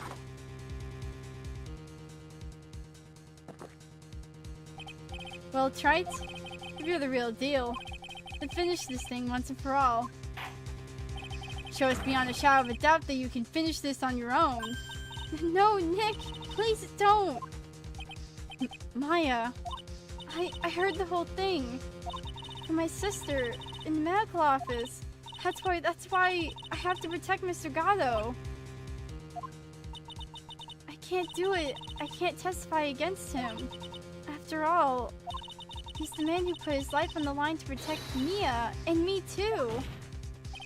Maya, I know that. Nick. But even so, it doesn't absolve him of his crime. Please, Maya, testify. Miss Fey, testimony, please. This is the final testimony. Don't bother trying to hide anything, because I'll know. I want to hear the truth from your own lips. I understand. I'm sure you're right. I'm ready now, Nick. Right, young lady? Tell us about the moments before you lost consciousness. What exactly happened at the time of the murder? How long is this? We have to be near the end, man. Like, just before it happened, I think I saw some red lights, 3 of them. I thought I'd ask for help, but just then I was splattered with blood. She wasn't dead though, and she struck back at the enemy behind her. Suddenly the red lights went out and the whole area was dark. Just at that moment, there was a horrible scream. After that, Dahlia collapsed and I lost consciousness. These red lights. I thought you said you don't remember seeing them. I'm sorry. I thought I saw them, but then they disappeared all of a sudden. Things break, Trite, even the best of theories. Who was it that stabbed Misty Faye? It looks like you still can't prove it. Maya is telling the truth this time, I know it. The rest is up to me. Well then, Mr. Wright, proceed with your final cross-examination of the witness.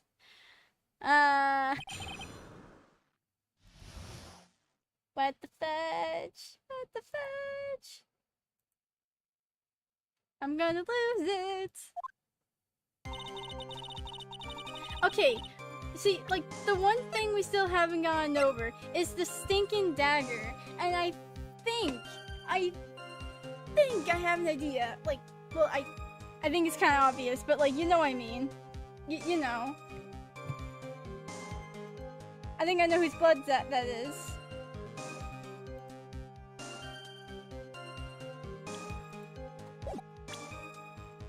Okay, let's save.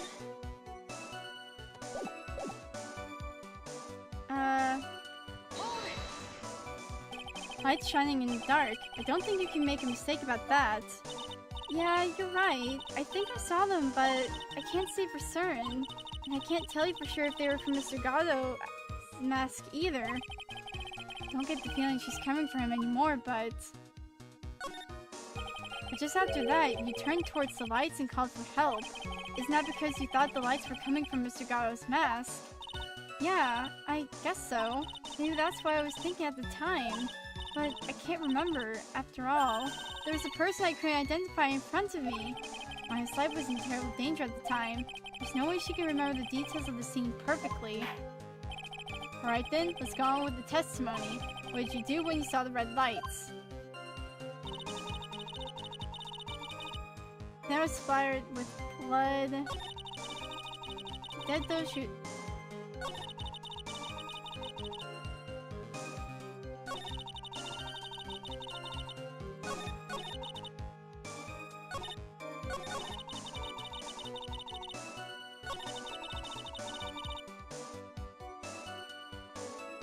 There's a horrible scream.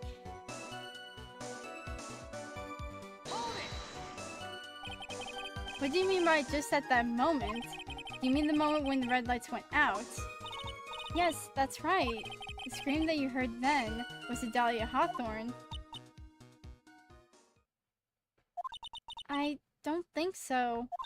I'm pretty sure it was a man's voice. What? Okay, I think I know. So then that scream came from the killer. It's got to be it. I think Dahlia Hawthorne must have taken the blade and attacked the killer with it. And then the killer let out a scream of pain, huh? After that, the killer stole the blade back and delivered the final blow, I guess. Well, Mr. Wright, seems to make sense to me. Sounds like the reasonable deduction, but I still kind of wonder. I think there's a contradiction with it.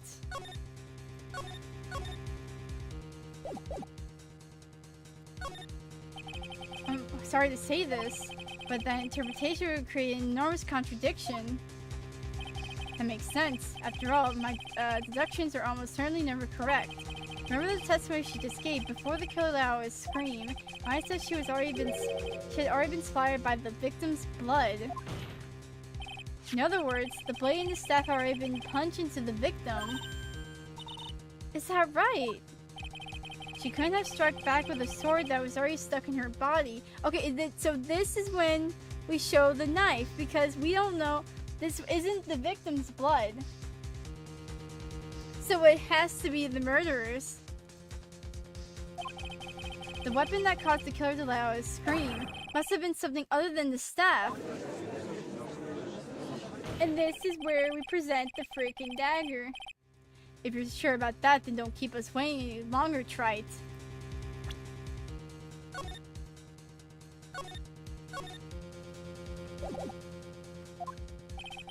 There's only one thing I can think of that could have been used as a weapon here. Dahlia Hawthorne had already been stabbed in the back by the staff. What could she have used to strike back at the killer?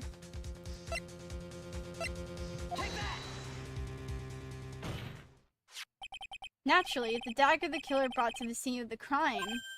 Oh, that's right, I forgot about that. This dagger was found at the crime scene stuck into the pine tree. Yes, the detective found it this morning and brought it to me.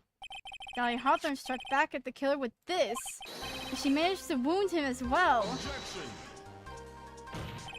Just because he let out a scream doesn't mean that he was wounded. For all we know, the blood in the dagger could have been from the victim.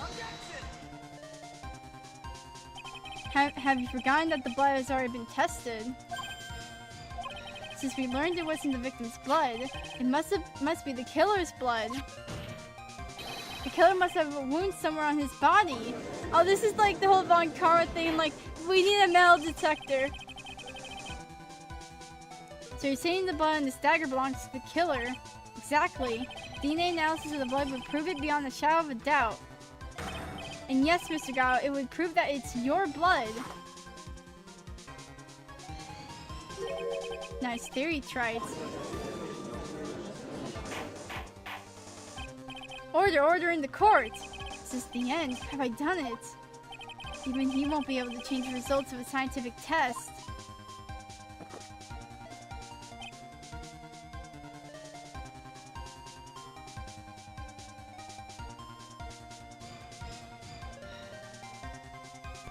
Ha. Let me ask you something, Trite. Let's just say that it turned out that I was the killer.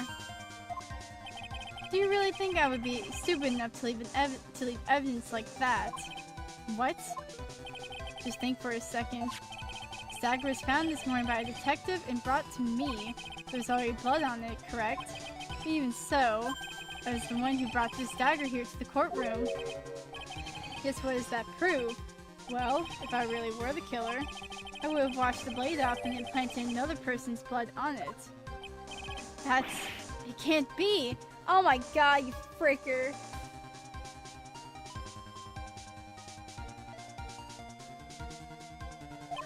In any case, there's one thing that I can guarantee, Trite. That blood, it does not belong to me. Not a chance! What?! In the event, it seems to be established that the killer was wounded. Oh my freaking god. You have to be wounded. In the event, it seems to be established that the killer was wounded. Alright then, witness. Continue your testimony. Well, wait a minute! What's the problem? I know I probably shouldn't say this, but there's a big contradictions in Nick's explanation. Maya? This dagger. You said that it wounded the killer. That's right. But Mr. God had really been cut with the dagger. His clothes would be bloody, should be bloody, or have ripped him, or have a rip in them, right? Maya? Maybe he just changed his clothes. That solves the contradictions pretty easily. What are you talking about? It's not that simple at all. Remember back to the day of the murder. Everyone that was on the inner temple side got trapped there. That's right. And once the bridge was fixed and the police headed for the inner temple, Mr. Guy was already there waiting for them. He never had a chance to change his clothes. Oh my god, bro.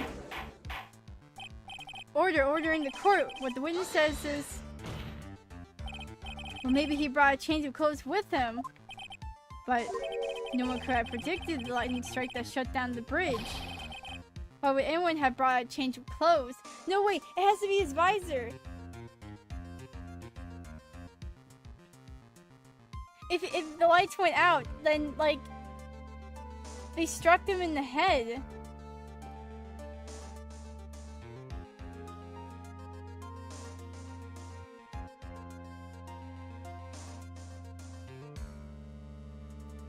Dear freaking God.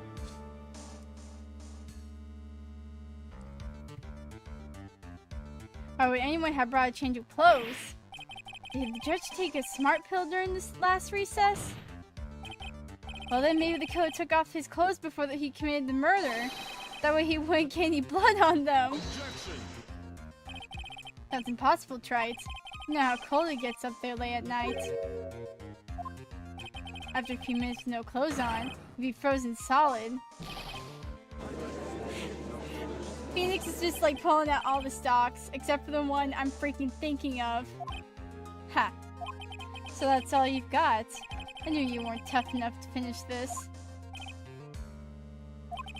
Right now, if Mia Fey were here... If Mia Fey were here... Should have closed the book on this case already. If Mia Fey were here... Maya's argument is flawed. This is the day after the bridge was fixed, so he could have gone home between investigations and trial. Yeah, he wasn't seen at all.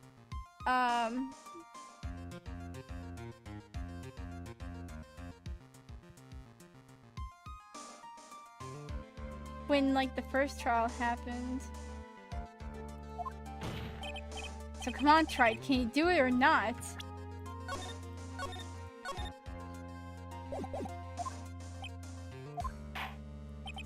How about it, Mr. Wright? You've accused Mr. Guy of being the killer, but can you prove it? Have you got even one piece of evidence?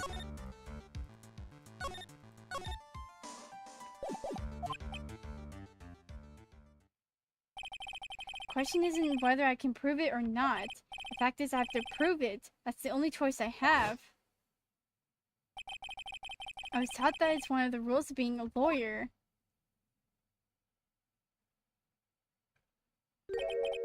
I can prove it.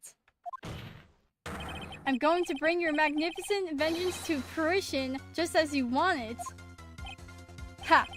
That's good. Fire till the bitter end, right?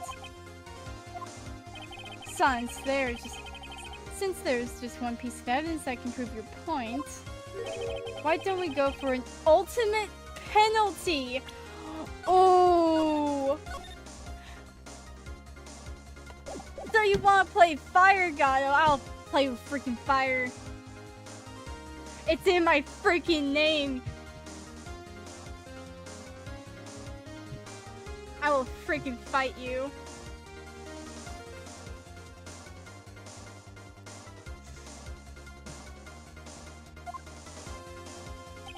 Are you trying to pressure me, Mr. Gatto? Because it doesn't matter to me. I've got the one piece of evidence I need. Give me a break. You've got nothing, Trite. Jesus Christ.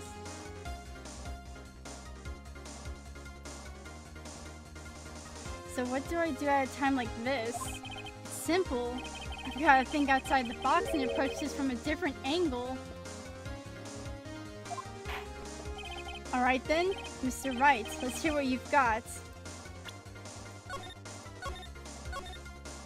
Maybe between the second investigation and trial day. Oh yeah.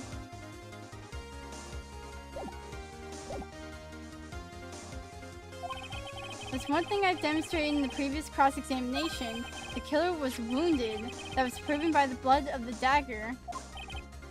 But we decided it was impossible for him to have hidden such a wound. If he had been cut by a dagger, there should have been a bloodstain on his clothing. There's one place. One place the killer could have hidden his wounds. What did you say? Hidden? This is it. My last stand. I need to think about this from a different angle.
Okay, sorry about that. This is it, my last stand. I need to think about this from a different angle. I don't need to think about why there were no bloodstains on his clothing. I need to show how he hid the wound. It's the end of the line, the final stop, Trite. Let's hear what you've got.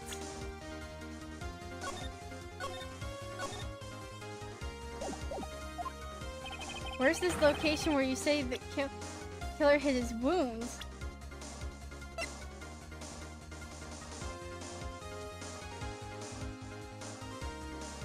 You fricker. Ha! I don't know what you're talking about. And frankly, I don't need to know. What I do know is that you'll never be half the lawyer she was! Isn't that right, Trite? What was that just now? Mia? It can't be. You're living on through him. Even as we speak, you're still hiding the wound.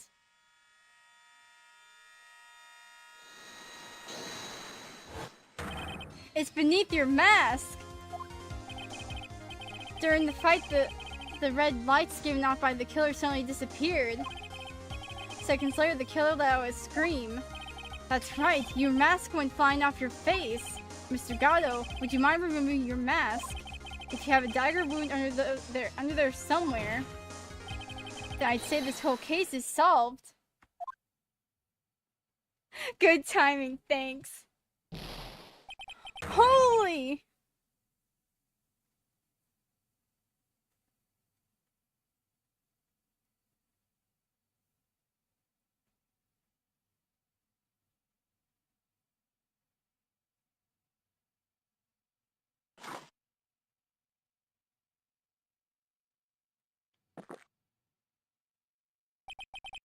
Just now, I saw her spirit in you. I never liked you. 6 years ago. You helped the woman who put me to sleep by hiding her bottle of poison. And then, while I was sleeping, you let Mia die. But you didn't care. You just kept living your pathetic, happy-go-lucky life. You even had the nerve to follow her in her footsteps as a lawyer. I could never forgive you. That's why I thought. Mr. Gatto. But I was wrong about you. I knew it from the very beginning. The truth is, the only person I could never find it in my heart to forgive was me. Yourself. I was the one that failed to protect Mia. Me and no one else. I tried to avert my eyes from the truth, to escape from the harshness of reality. I just couldn't face Mia's death head on, so I ran. I hid behind a mask. I threw away my true name. I couldn't even deal with being a defense attorney anymore, so I quit. But you saved Maya! Yeah, that was my plan. Up until just now, anyway. What do you mean? Are you listening, Maya? If I'd really wanted to save you, then there'd be one person I should have gone and talked to right away. Who would that be? Are you talking about Nick? But I didn't do it. I tried to get the help of Iris and your mother. But I closed my eyes to the most important man involved. Do you know why? The real reason? No? Why? I suppose I wasn't really interested in saving you at all. Huh? I think I was just trying to salvage what's left of my own broken soul. I was trying to make up for the fact that I couldn't save Mia, nothing more. That's why I let you walk right into a situation I knew was dangerous. Forgive me. You're wrong! You put your life on the line to save Maya! Was it really for Maya's sake? Even I'm not really sure. What do you mean by that? That night, in the darkness of the garden, when I saw her silhouette. part of me must have known the truth. The truth that it wasn't really Dahlia Hawthorne standing there in front of me.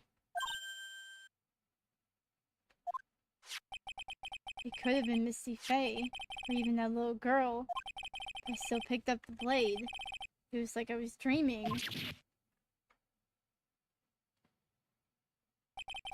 I'm not sure exactly what was going on in my mind at that point.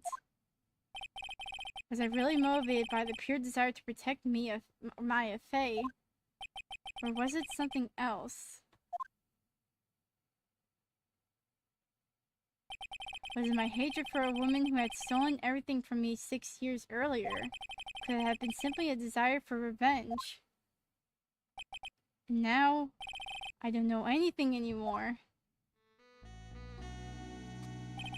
I did learn something today, however, I finally realized that I was the arrogant one. I was just chasing an illusion, a fantasy, a stupid fantasy of defeating you in the courtroom. You're the one who made me realize my folly. You never ran away from me as death. Instead, you picked up where she left off, as a true defender of the people. In that one moment, I understood everything. Mr. Gatto.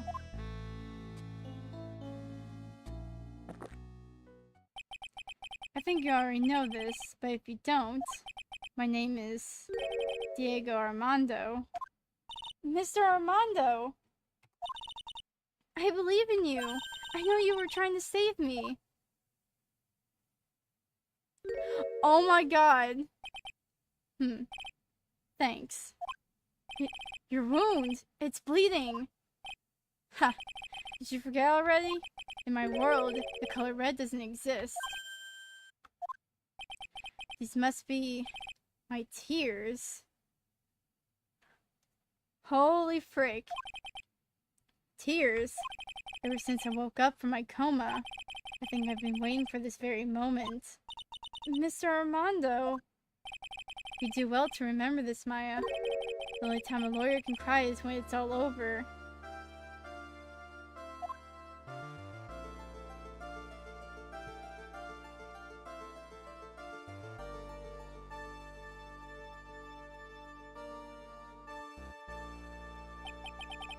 This time, it really is all over, isn't it?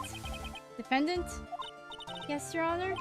Although you weren't directly involved in the murder, tampering with the body in the crime scene is a serious offense in itself. I understand, Your Honor. Mr. Armando explained that to me very carefully. I knew the risk and I was willing to cooperate anyway. Very well. Before I hand down my verdict, is there anything you'd like to say? Well, there is one thing. I'd like to say something to Mr. Wright. I want to apologize to you. Apologize to me? For what? For the case 5 years ago, of course.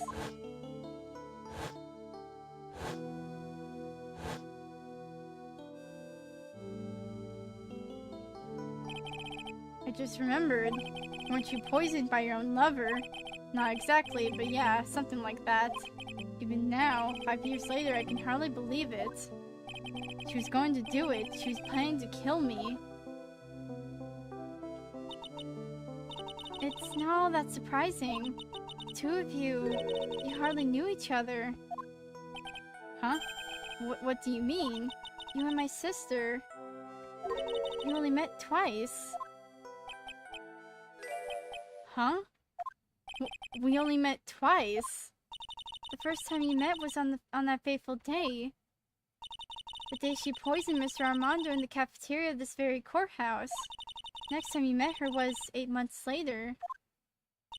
You met her again on the day she stole your cold medicine. And Doug Swallow was killed. No way! It just can't be true! I mean, during our whole relationship, we were... For those 8 months, the woman that you thought was Dahlia Hawthorne wasn't actually my sister. It wasn't Dahlia.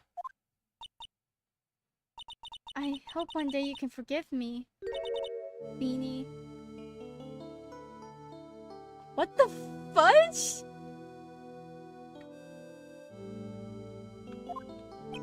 You mean... That's right. I lied to you for 8 months.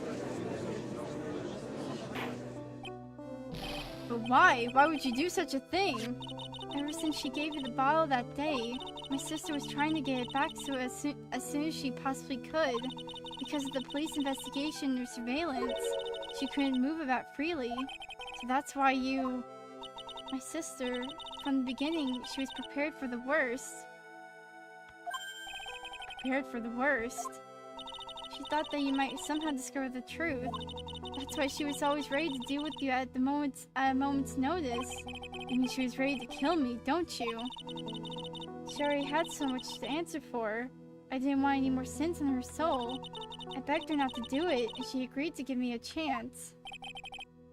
And that's why you came to me. You came to get the bottle pendant back from me in her place. But I couldn't get you to give it back. I failed to set something even as simple as that. 8 months passed and I still couldn't get it back from you. Finally, my sister couldn't wait any longer. She didn't consult me about her plans for you that day. It was the first time that it had ever happened. That was a bit strange, wasn't it? Up until that day, you two were partners in crime, and she would confer with you. I think she must have noticed... Noticed what? My feelings for you. If I had found out she was planning to kill you, I would have done whatever was necessary to stop her. Even if it meant her life. Or mine. Iris! After spending those 8 months by your side, my feelings towards you, they changed. I have something to say to you, too. Yes?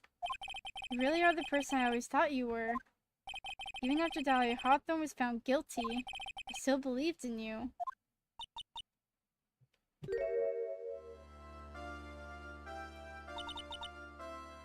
Thank you.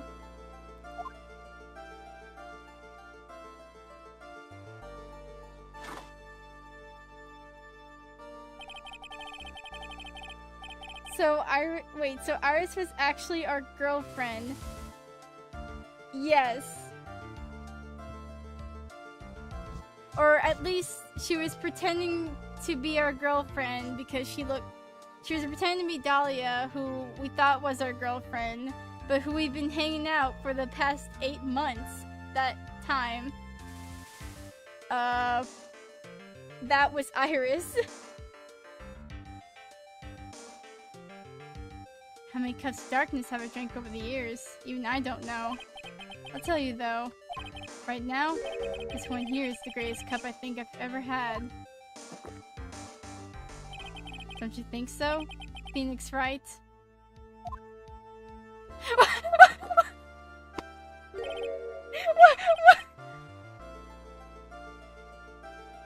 Iris was Dolly, yeah. What? I don't have a mug, I have this cup here. I'm gonna take a sip.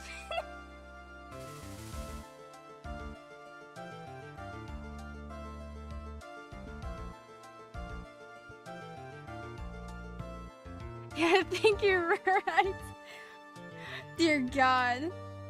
The purpose of this trial was to rule on the murder of the victim, Elise Dunham. At some point, I expect you will be tried for your role as the accomplice in this case. I understand, Your Honor. Very well. On the charge of murder, I hereby find the defendant not guilty. Court is now adjourned.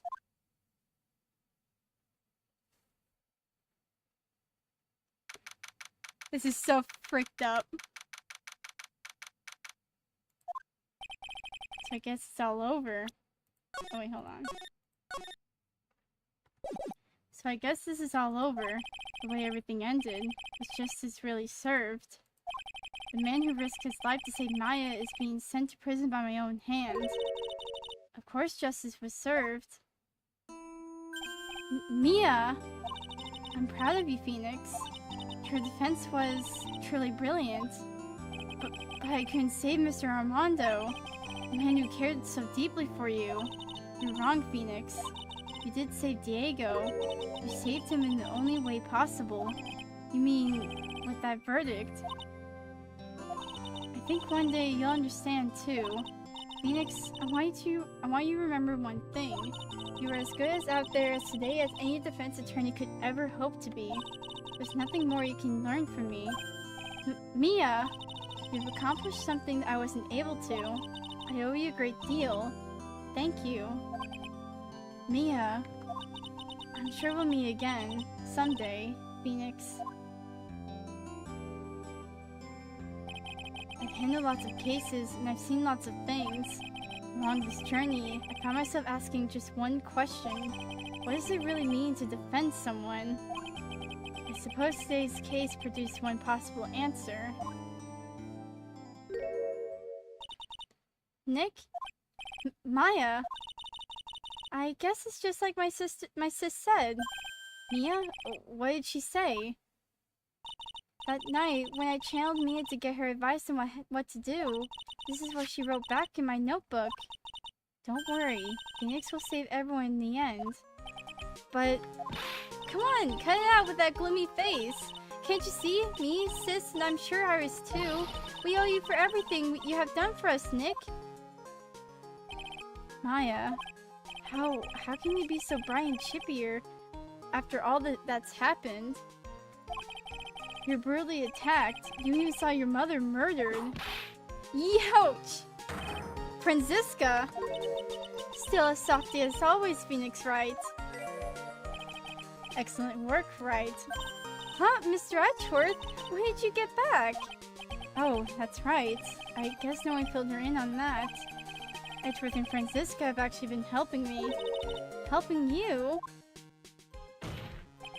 If these two hadn't been there on the first day of the trial, the defense wouldn't have gone anywhere. Wow, but where were you, Nick? I heard he fell into a river and caught a nasty cold, which forced him to sleep all day. Yes, he laid in bed shivering from his fever with Iris's hood pulled over his head. Oh, ouch! Talk about embarrassing, Nick. You definitely need more training. Anyway, thank you, Mr. Edgeworth. And you too. Franziska? I don't suppose... Larry! There's room for me in this group hug, is there? Oh, Larry! What's with the longer face than usual face? I realized something when I was reborn. I realized that Larry was never any use to anyone, not even once. That's not true, right, Nick? What? You're asking me? Oh, is this where I have to... Oh, Jesus Christ. Okay. Okay. Well, you're asking me. Well, Nick, is it true? I've got a place in this world, right? Huh? Oh, yeah, of course. I knew it. Everyone would be better off if I were gone for good. No, Larry! Larry, no!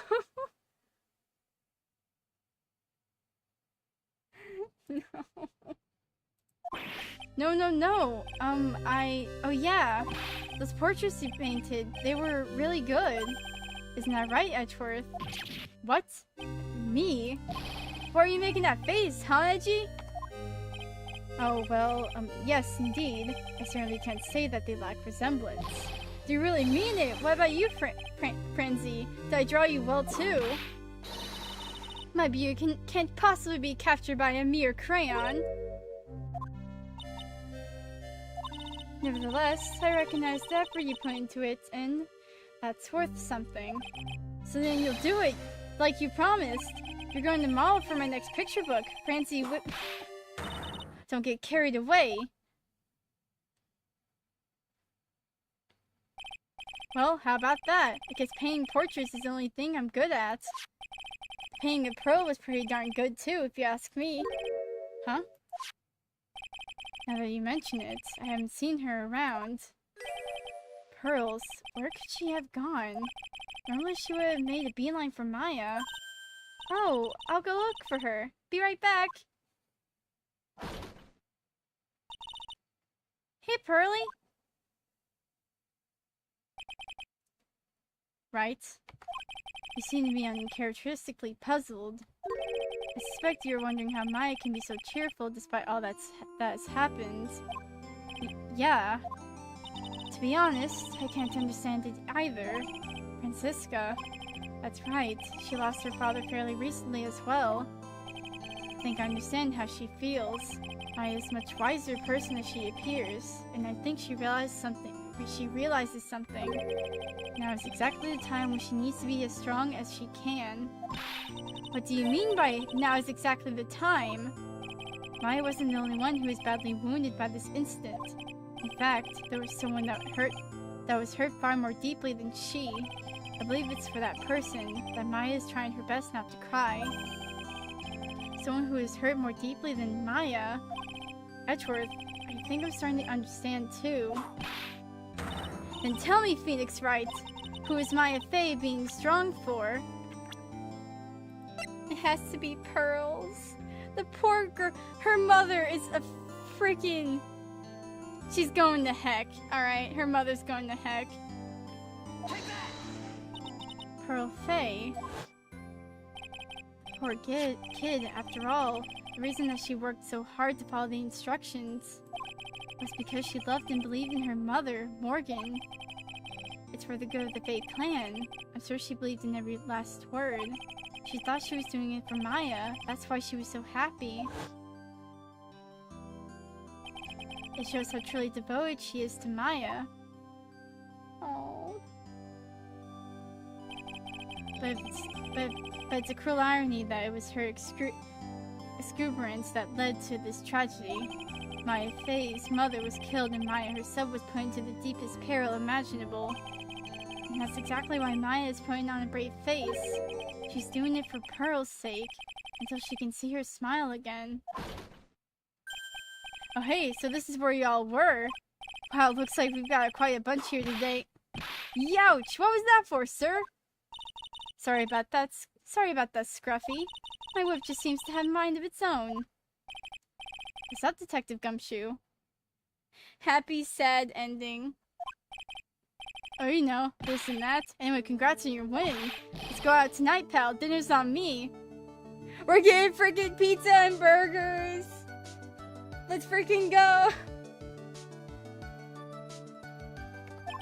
My sally's just sort of kind of gone down a teeny weeny bit, but it's alright.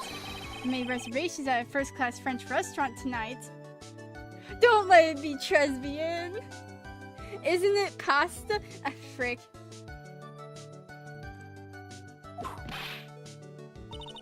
Pretty good work, Scruffy. The whip was your reward. Detective Gumshoe. You said first-class French restaurant. You don't mean Tresbian? No! Not Tresbian! How is that place still open? Excuse me? I thought the guy was arrested. I thought the guy was put in jail. Where else?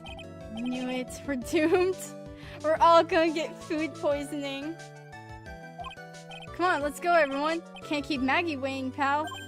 Hey, you, Crybaby, you're invited too. Oh, forget about me. Pearl and I will be at the loser's shack eating potatoes.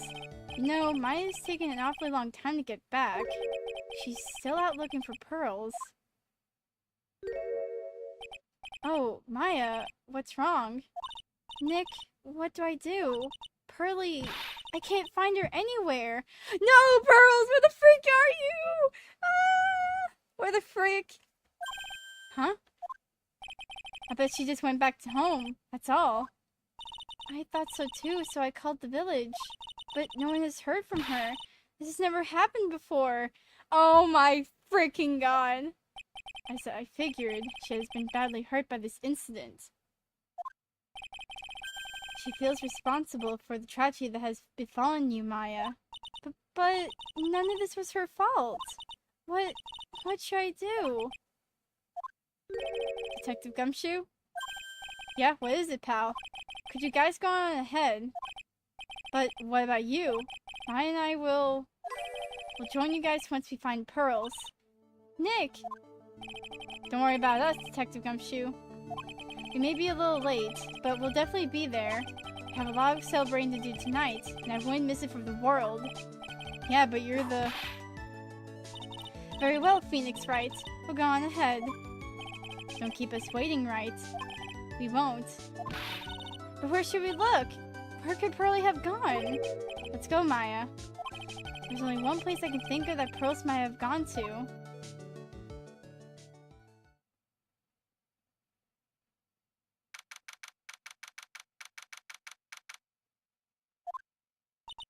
Hasakura Temple. For pearls, I bet this is a very important place. After all, it's where this whole incident started. What's this? What's this? You're all back again so soon. Sister Bikini. Sister Bikini? I thought we'd be eating the mashed potatoes alone tonight. So she's here. Pearly is here. She's in the training hall. Why don't you hurry along and go see her? Okay.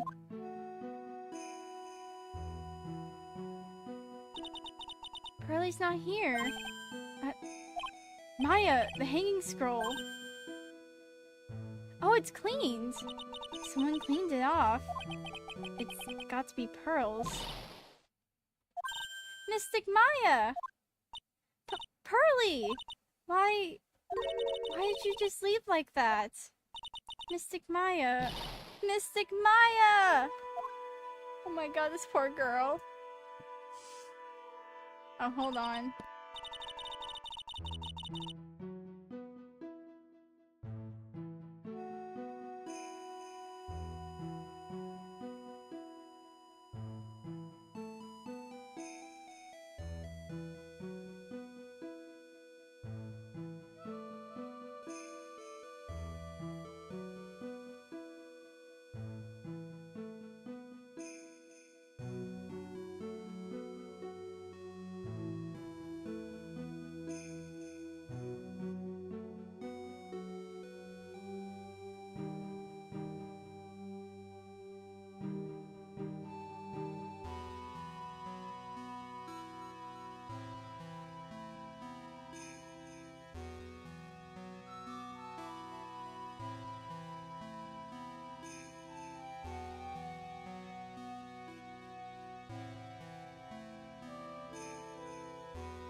I should have...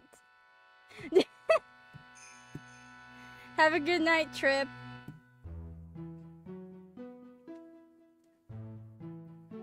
I swore that I would never trouble the two of you ever again. Ah, frick. Because it's all my fault that Mystic Maya's mother... That's why you came here. It's the least I could do, to pray for your happiness. You don't have to do that, Pearly. It wasn't your fault. You didn't do anything wrong. Of course I'm sad that my mother is gone, but how do I say this? I'm still happy. You don't have to lie just to make me feel better. No, really, it's true. The only reason I'm still here at all is thanks to everyone who was there for me. My sis, my mother, Mr. Armando, Nick, and you. If even one of you weren't there, I'm sure I wouldn't still be alive right now. That's why I have to be strong. For all the people that were there for me when I needed them. That's all I can really do. Mystic Maya. I'm impressed. You truly are the daughter of Mystic Misty. Sister Bikini. Your mother, Mystic Misty, was a strong woman indeed. I want to tell you what she said to me that night. After dishonoring the good name of Karain, I don't have the right to face my daughter. But still, Maya is always in my thoughts. It's true. She'll always be with me until the day I die. Your spirit was with her. That's why your mother was so strong. Even at the end, I'm sure she had no regrets. She'll always be with me until the day I die. Huh. There's a rule or something all masters are to follow, isn't there? You never take the charm off until the day you die. That's the master's talisman. The thing that Misty kept by her heart and would never take off. It wasn't the container that was important, rather it was the contents. That's a photo?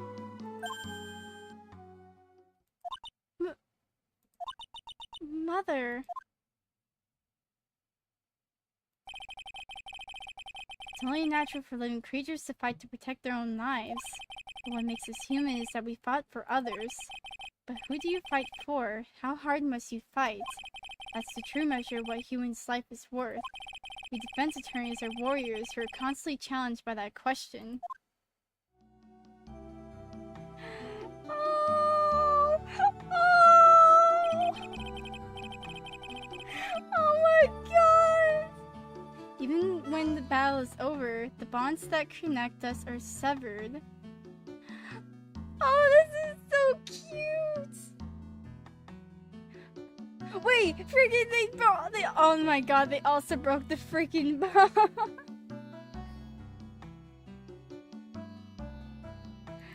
Oh my god! We always return, time and time again. Mia, Maya, Pearls, Mr. Armando, and Maya's mother, too. I learned that from all of them.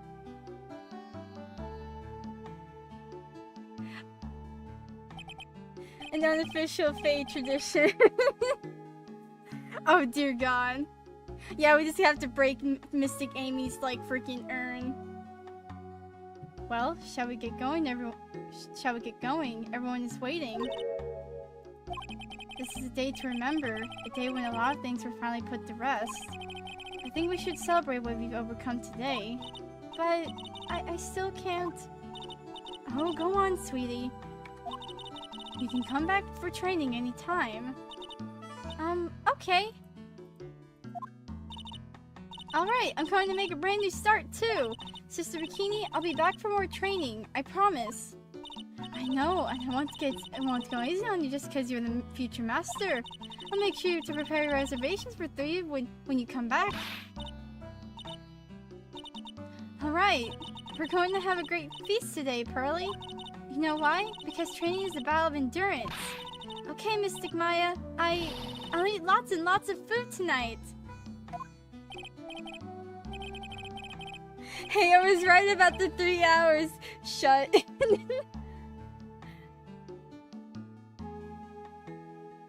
This is the normal average time for this game, though. No. You know there's one thing I don't get and probably don't want to, but... What is it, Nick? Reservations for training is fine and all, but why for 3? Come on, what do you think? You're one of us, Nick. It's time you get to train right alongside us. Huh? I'll be waiting for you. Sister Bikini will take special care of you. Huh? It'll be great, Nick. We're going to do the special course naturally. Huh? That's a great idea. After all, Mr. Nick, you'd do anything for Mystic Maya, wouldn't you? Even walk on hot coals, right? We'll have a nice big meal before we come next time, right, Nick? You know, I was wondering if I can say just one little thing. Sure, of course you can. Oh, I love this part. I can't wait to hear it. I'm getting goosebumps too. Well then, here goes nothing. Objection!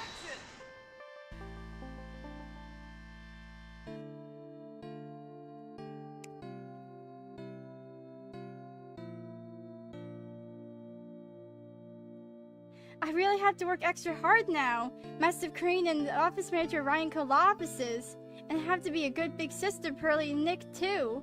Well, as long as I'm not locked up or captured or something like that.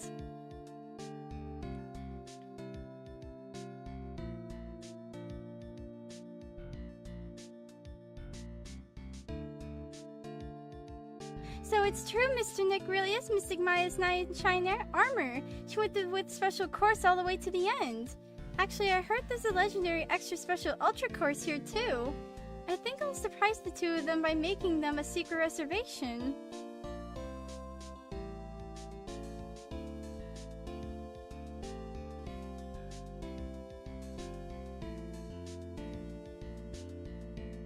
Maggie bought me a brand new coat as a present, pal. I feel 10 years younger. I'll never take it off. Yes, but somehow you just don't seem the same.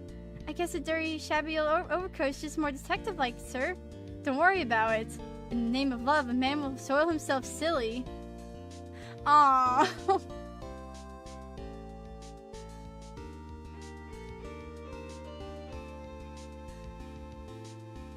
Mr. Wright, I'm once again in your debt.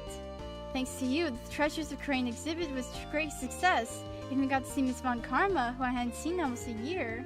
She taught me how to use a whip and said that I must show you what I learned. Oh no, Miss Andrews, no! Oh my god, the music. It's so good. Dusty and I started a company called Master Mask Consulting. We're dedicated to stopping evil plans of all the criminals in the city. Our motto is cut it out, please! Pretty cute, huh? Well, we also sent plans to criminals as side business. I wonder if that's okay. Sometimes I think maybe we're the worst criminals.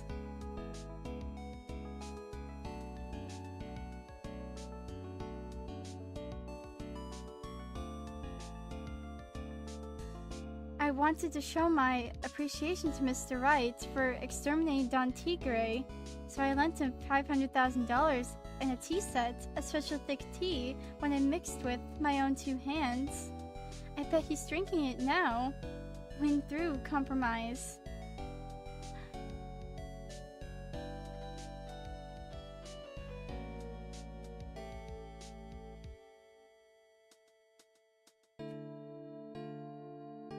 I'm just old in the way. A wrinkly, grumpy clown-nosed waste of flesh. At least that's what I thought. My grandkids had a birthday party for me the other day. Talk about embarrassing. 69 years old and I cried like a baby with a dirty diaper. Aww. That's sweet of them. As usual, we have an abundance of work to do. We've hired a new programmer to replace Glenn Elg. I hope everyone will get along. His name is Adam Mata. As soon as I heard his name, I knew our brain circuits would align perfectly.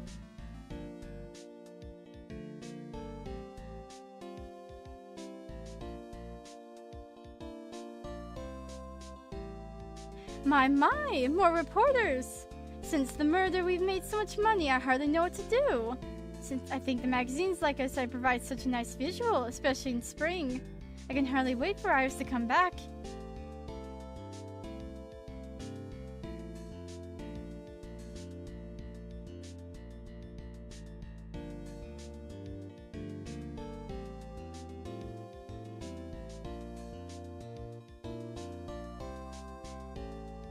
You've turned into such a respectful man, Feeny. It was so sweet of you and everyone else to come visit me here the other day. Of course, I was happy that you constantly had your eyes on me, but I felt kind of bad when the little one slapped you so hard you got a nosebleed. Honestly, I'll accept that.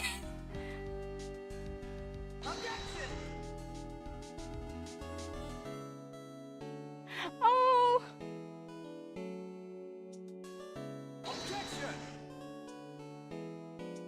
Oh, heck yeah!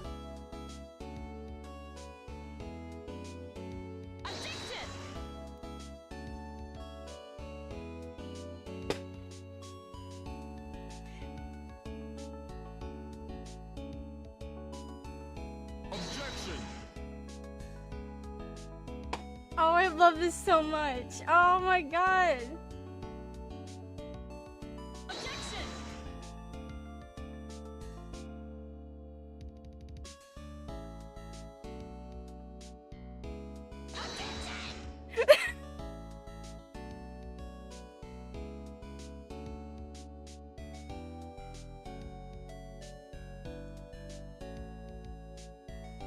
Oh no, oh no!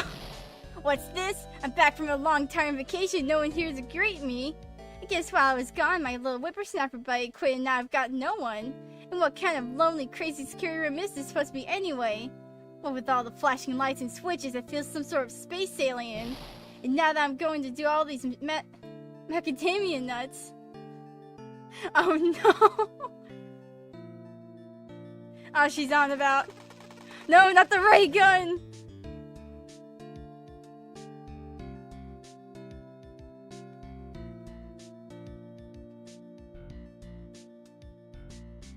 I finally found something I love to do.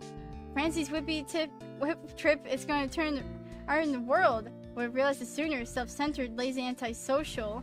I'm an artist, a really good portrait artist, and I'm not a loser after all.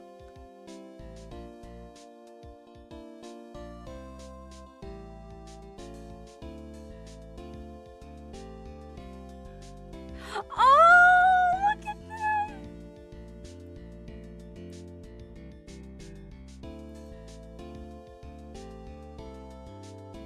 Oh my god!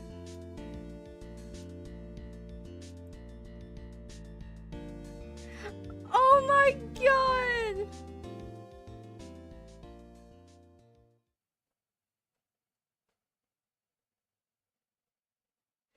Bridge to the Turnabout, and Lord only cries once, all over.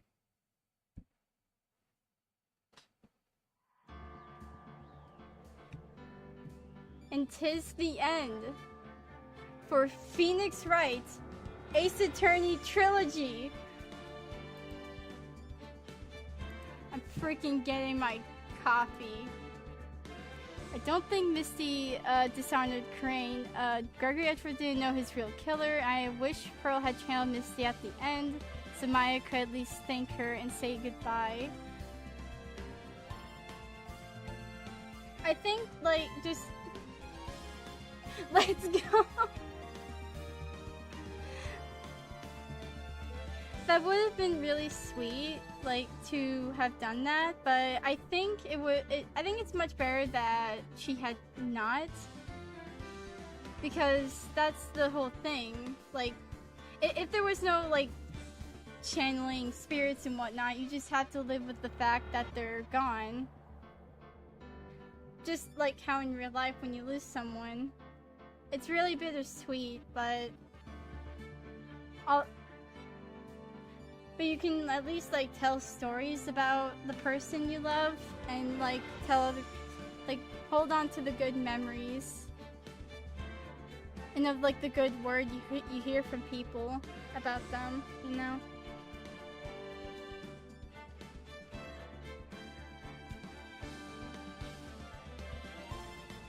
But oh my god, 17th freaking streak. What a freaking number to end this dang thing on, though. Like, in the title, like, the last cup of coffee.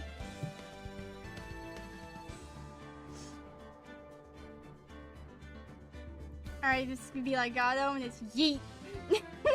Chuck the coffee.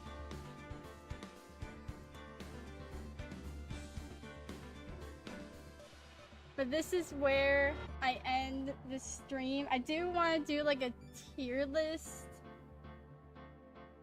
of, like, all of the characters in this trilogy. And then I don't know when, but at some point we are going to play Apollo Justice Ace Attorney Trilogy. I hope y'all have a wonderful night, day or night, and I will see y'all next time. Goodbye, everyone!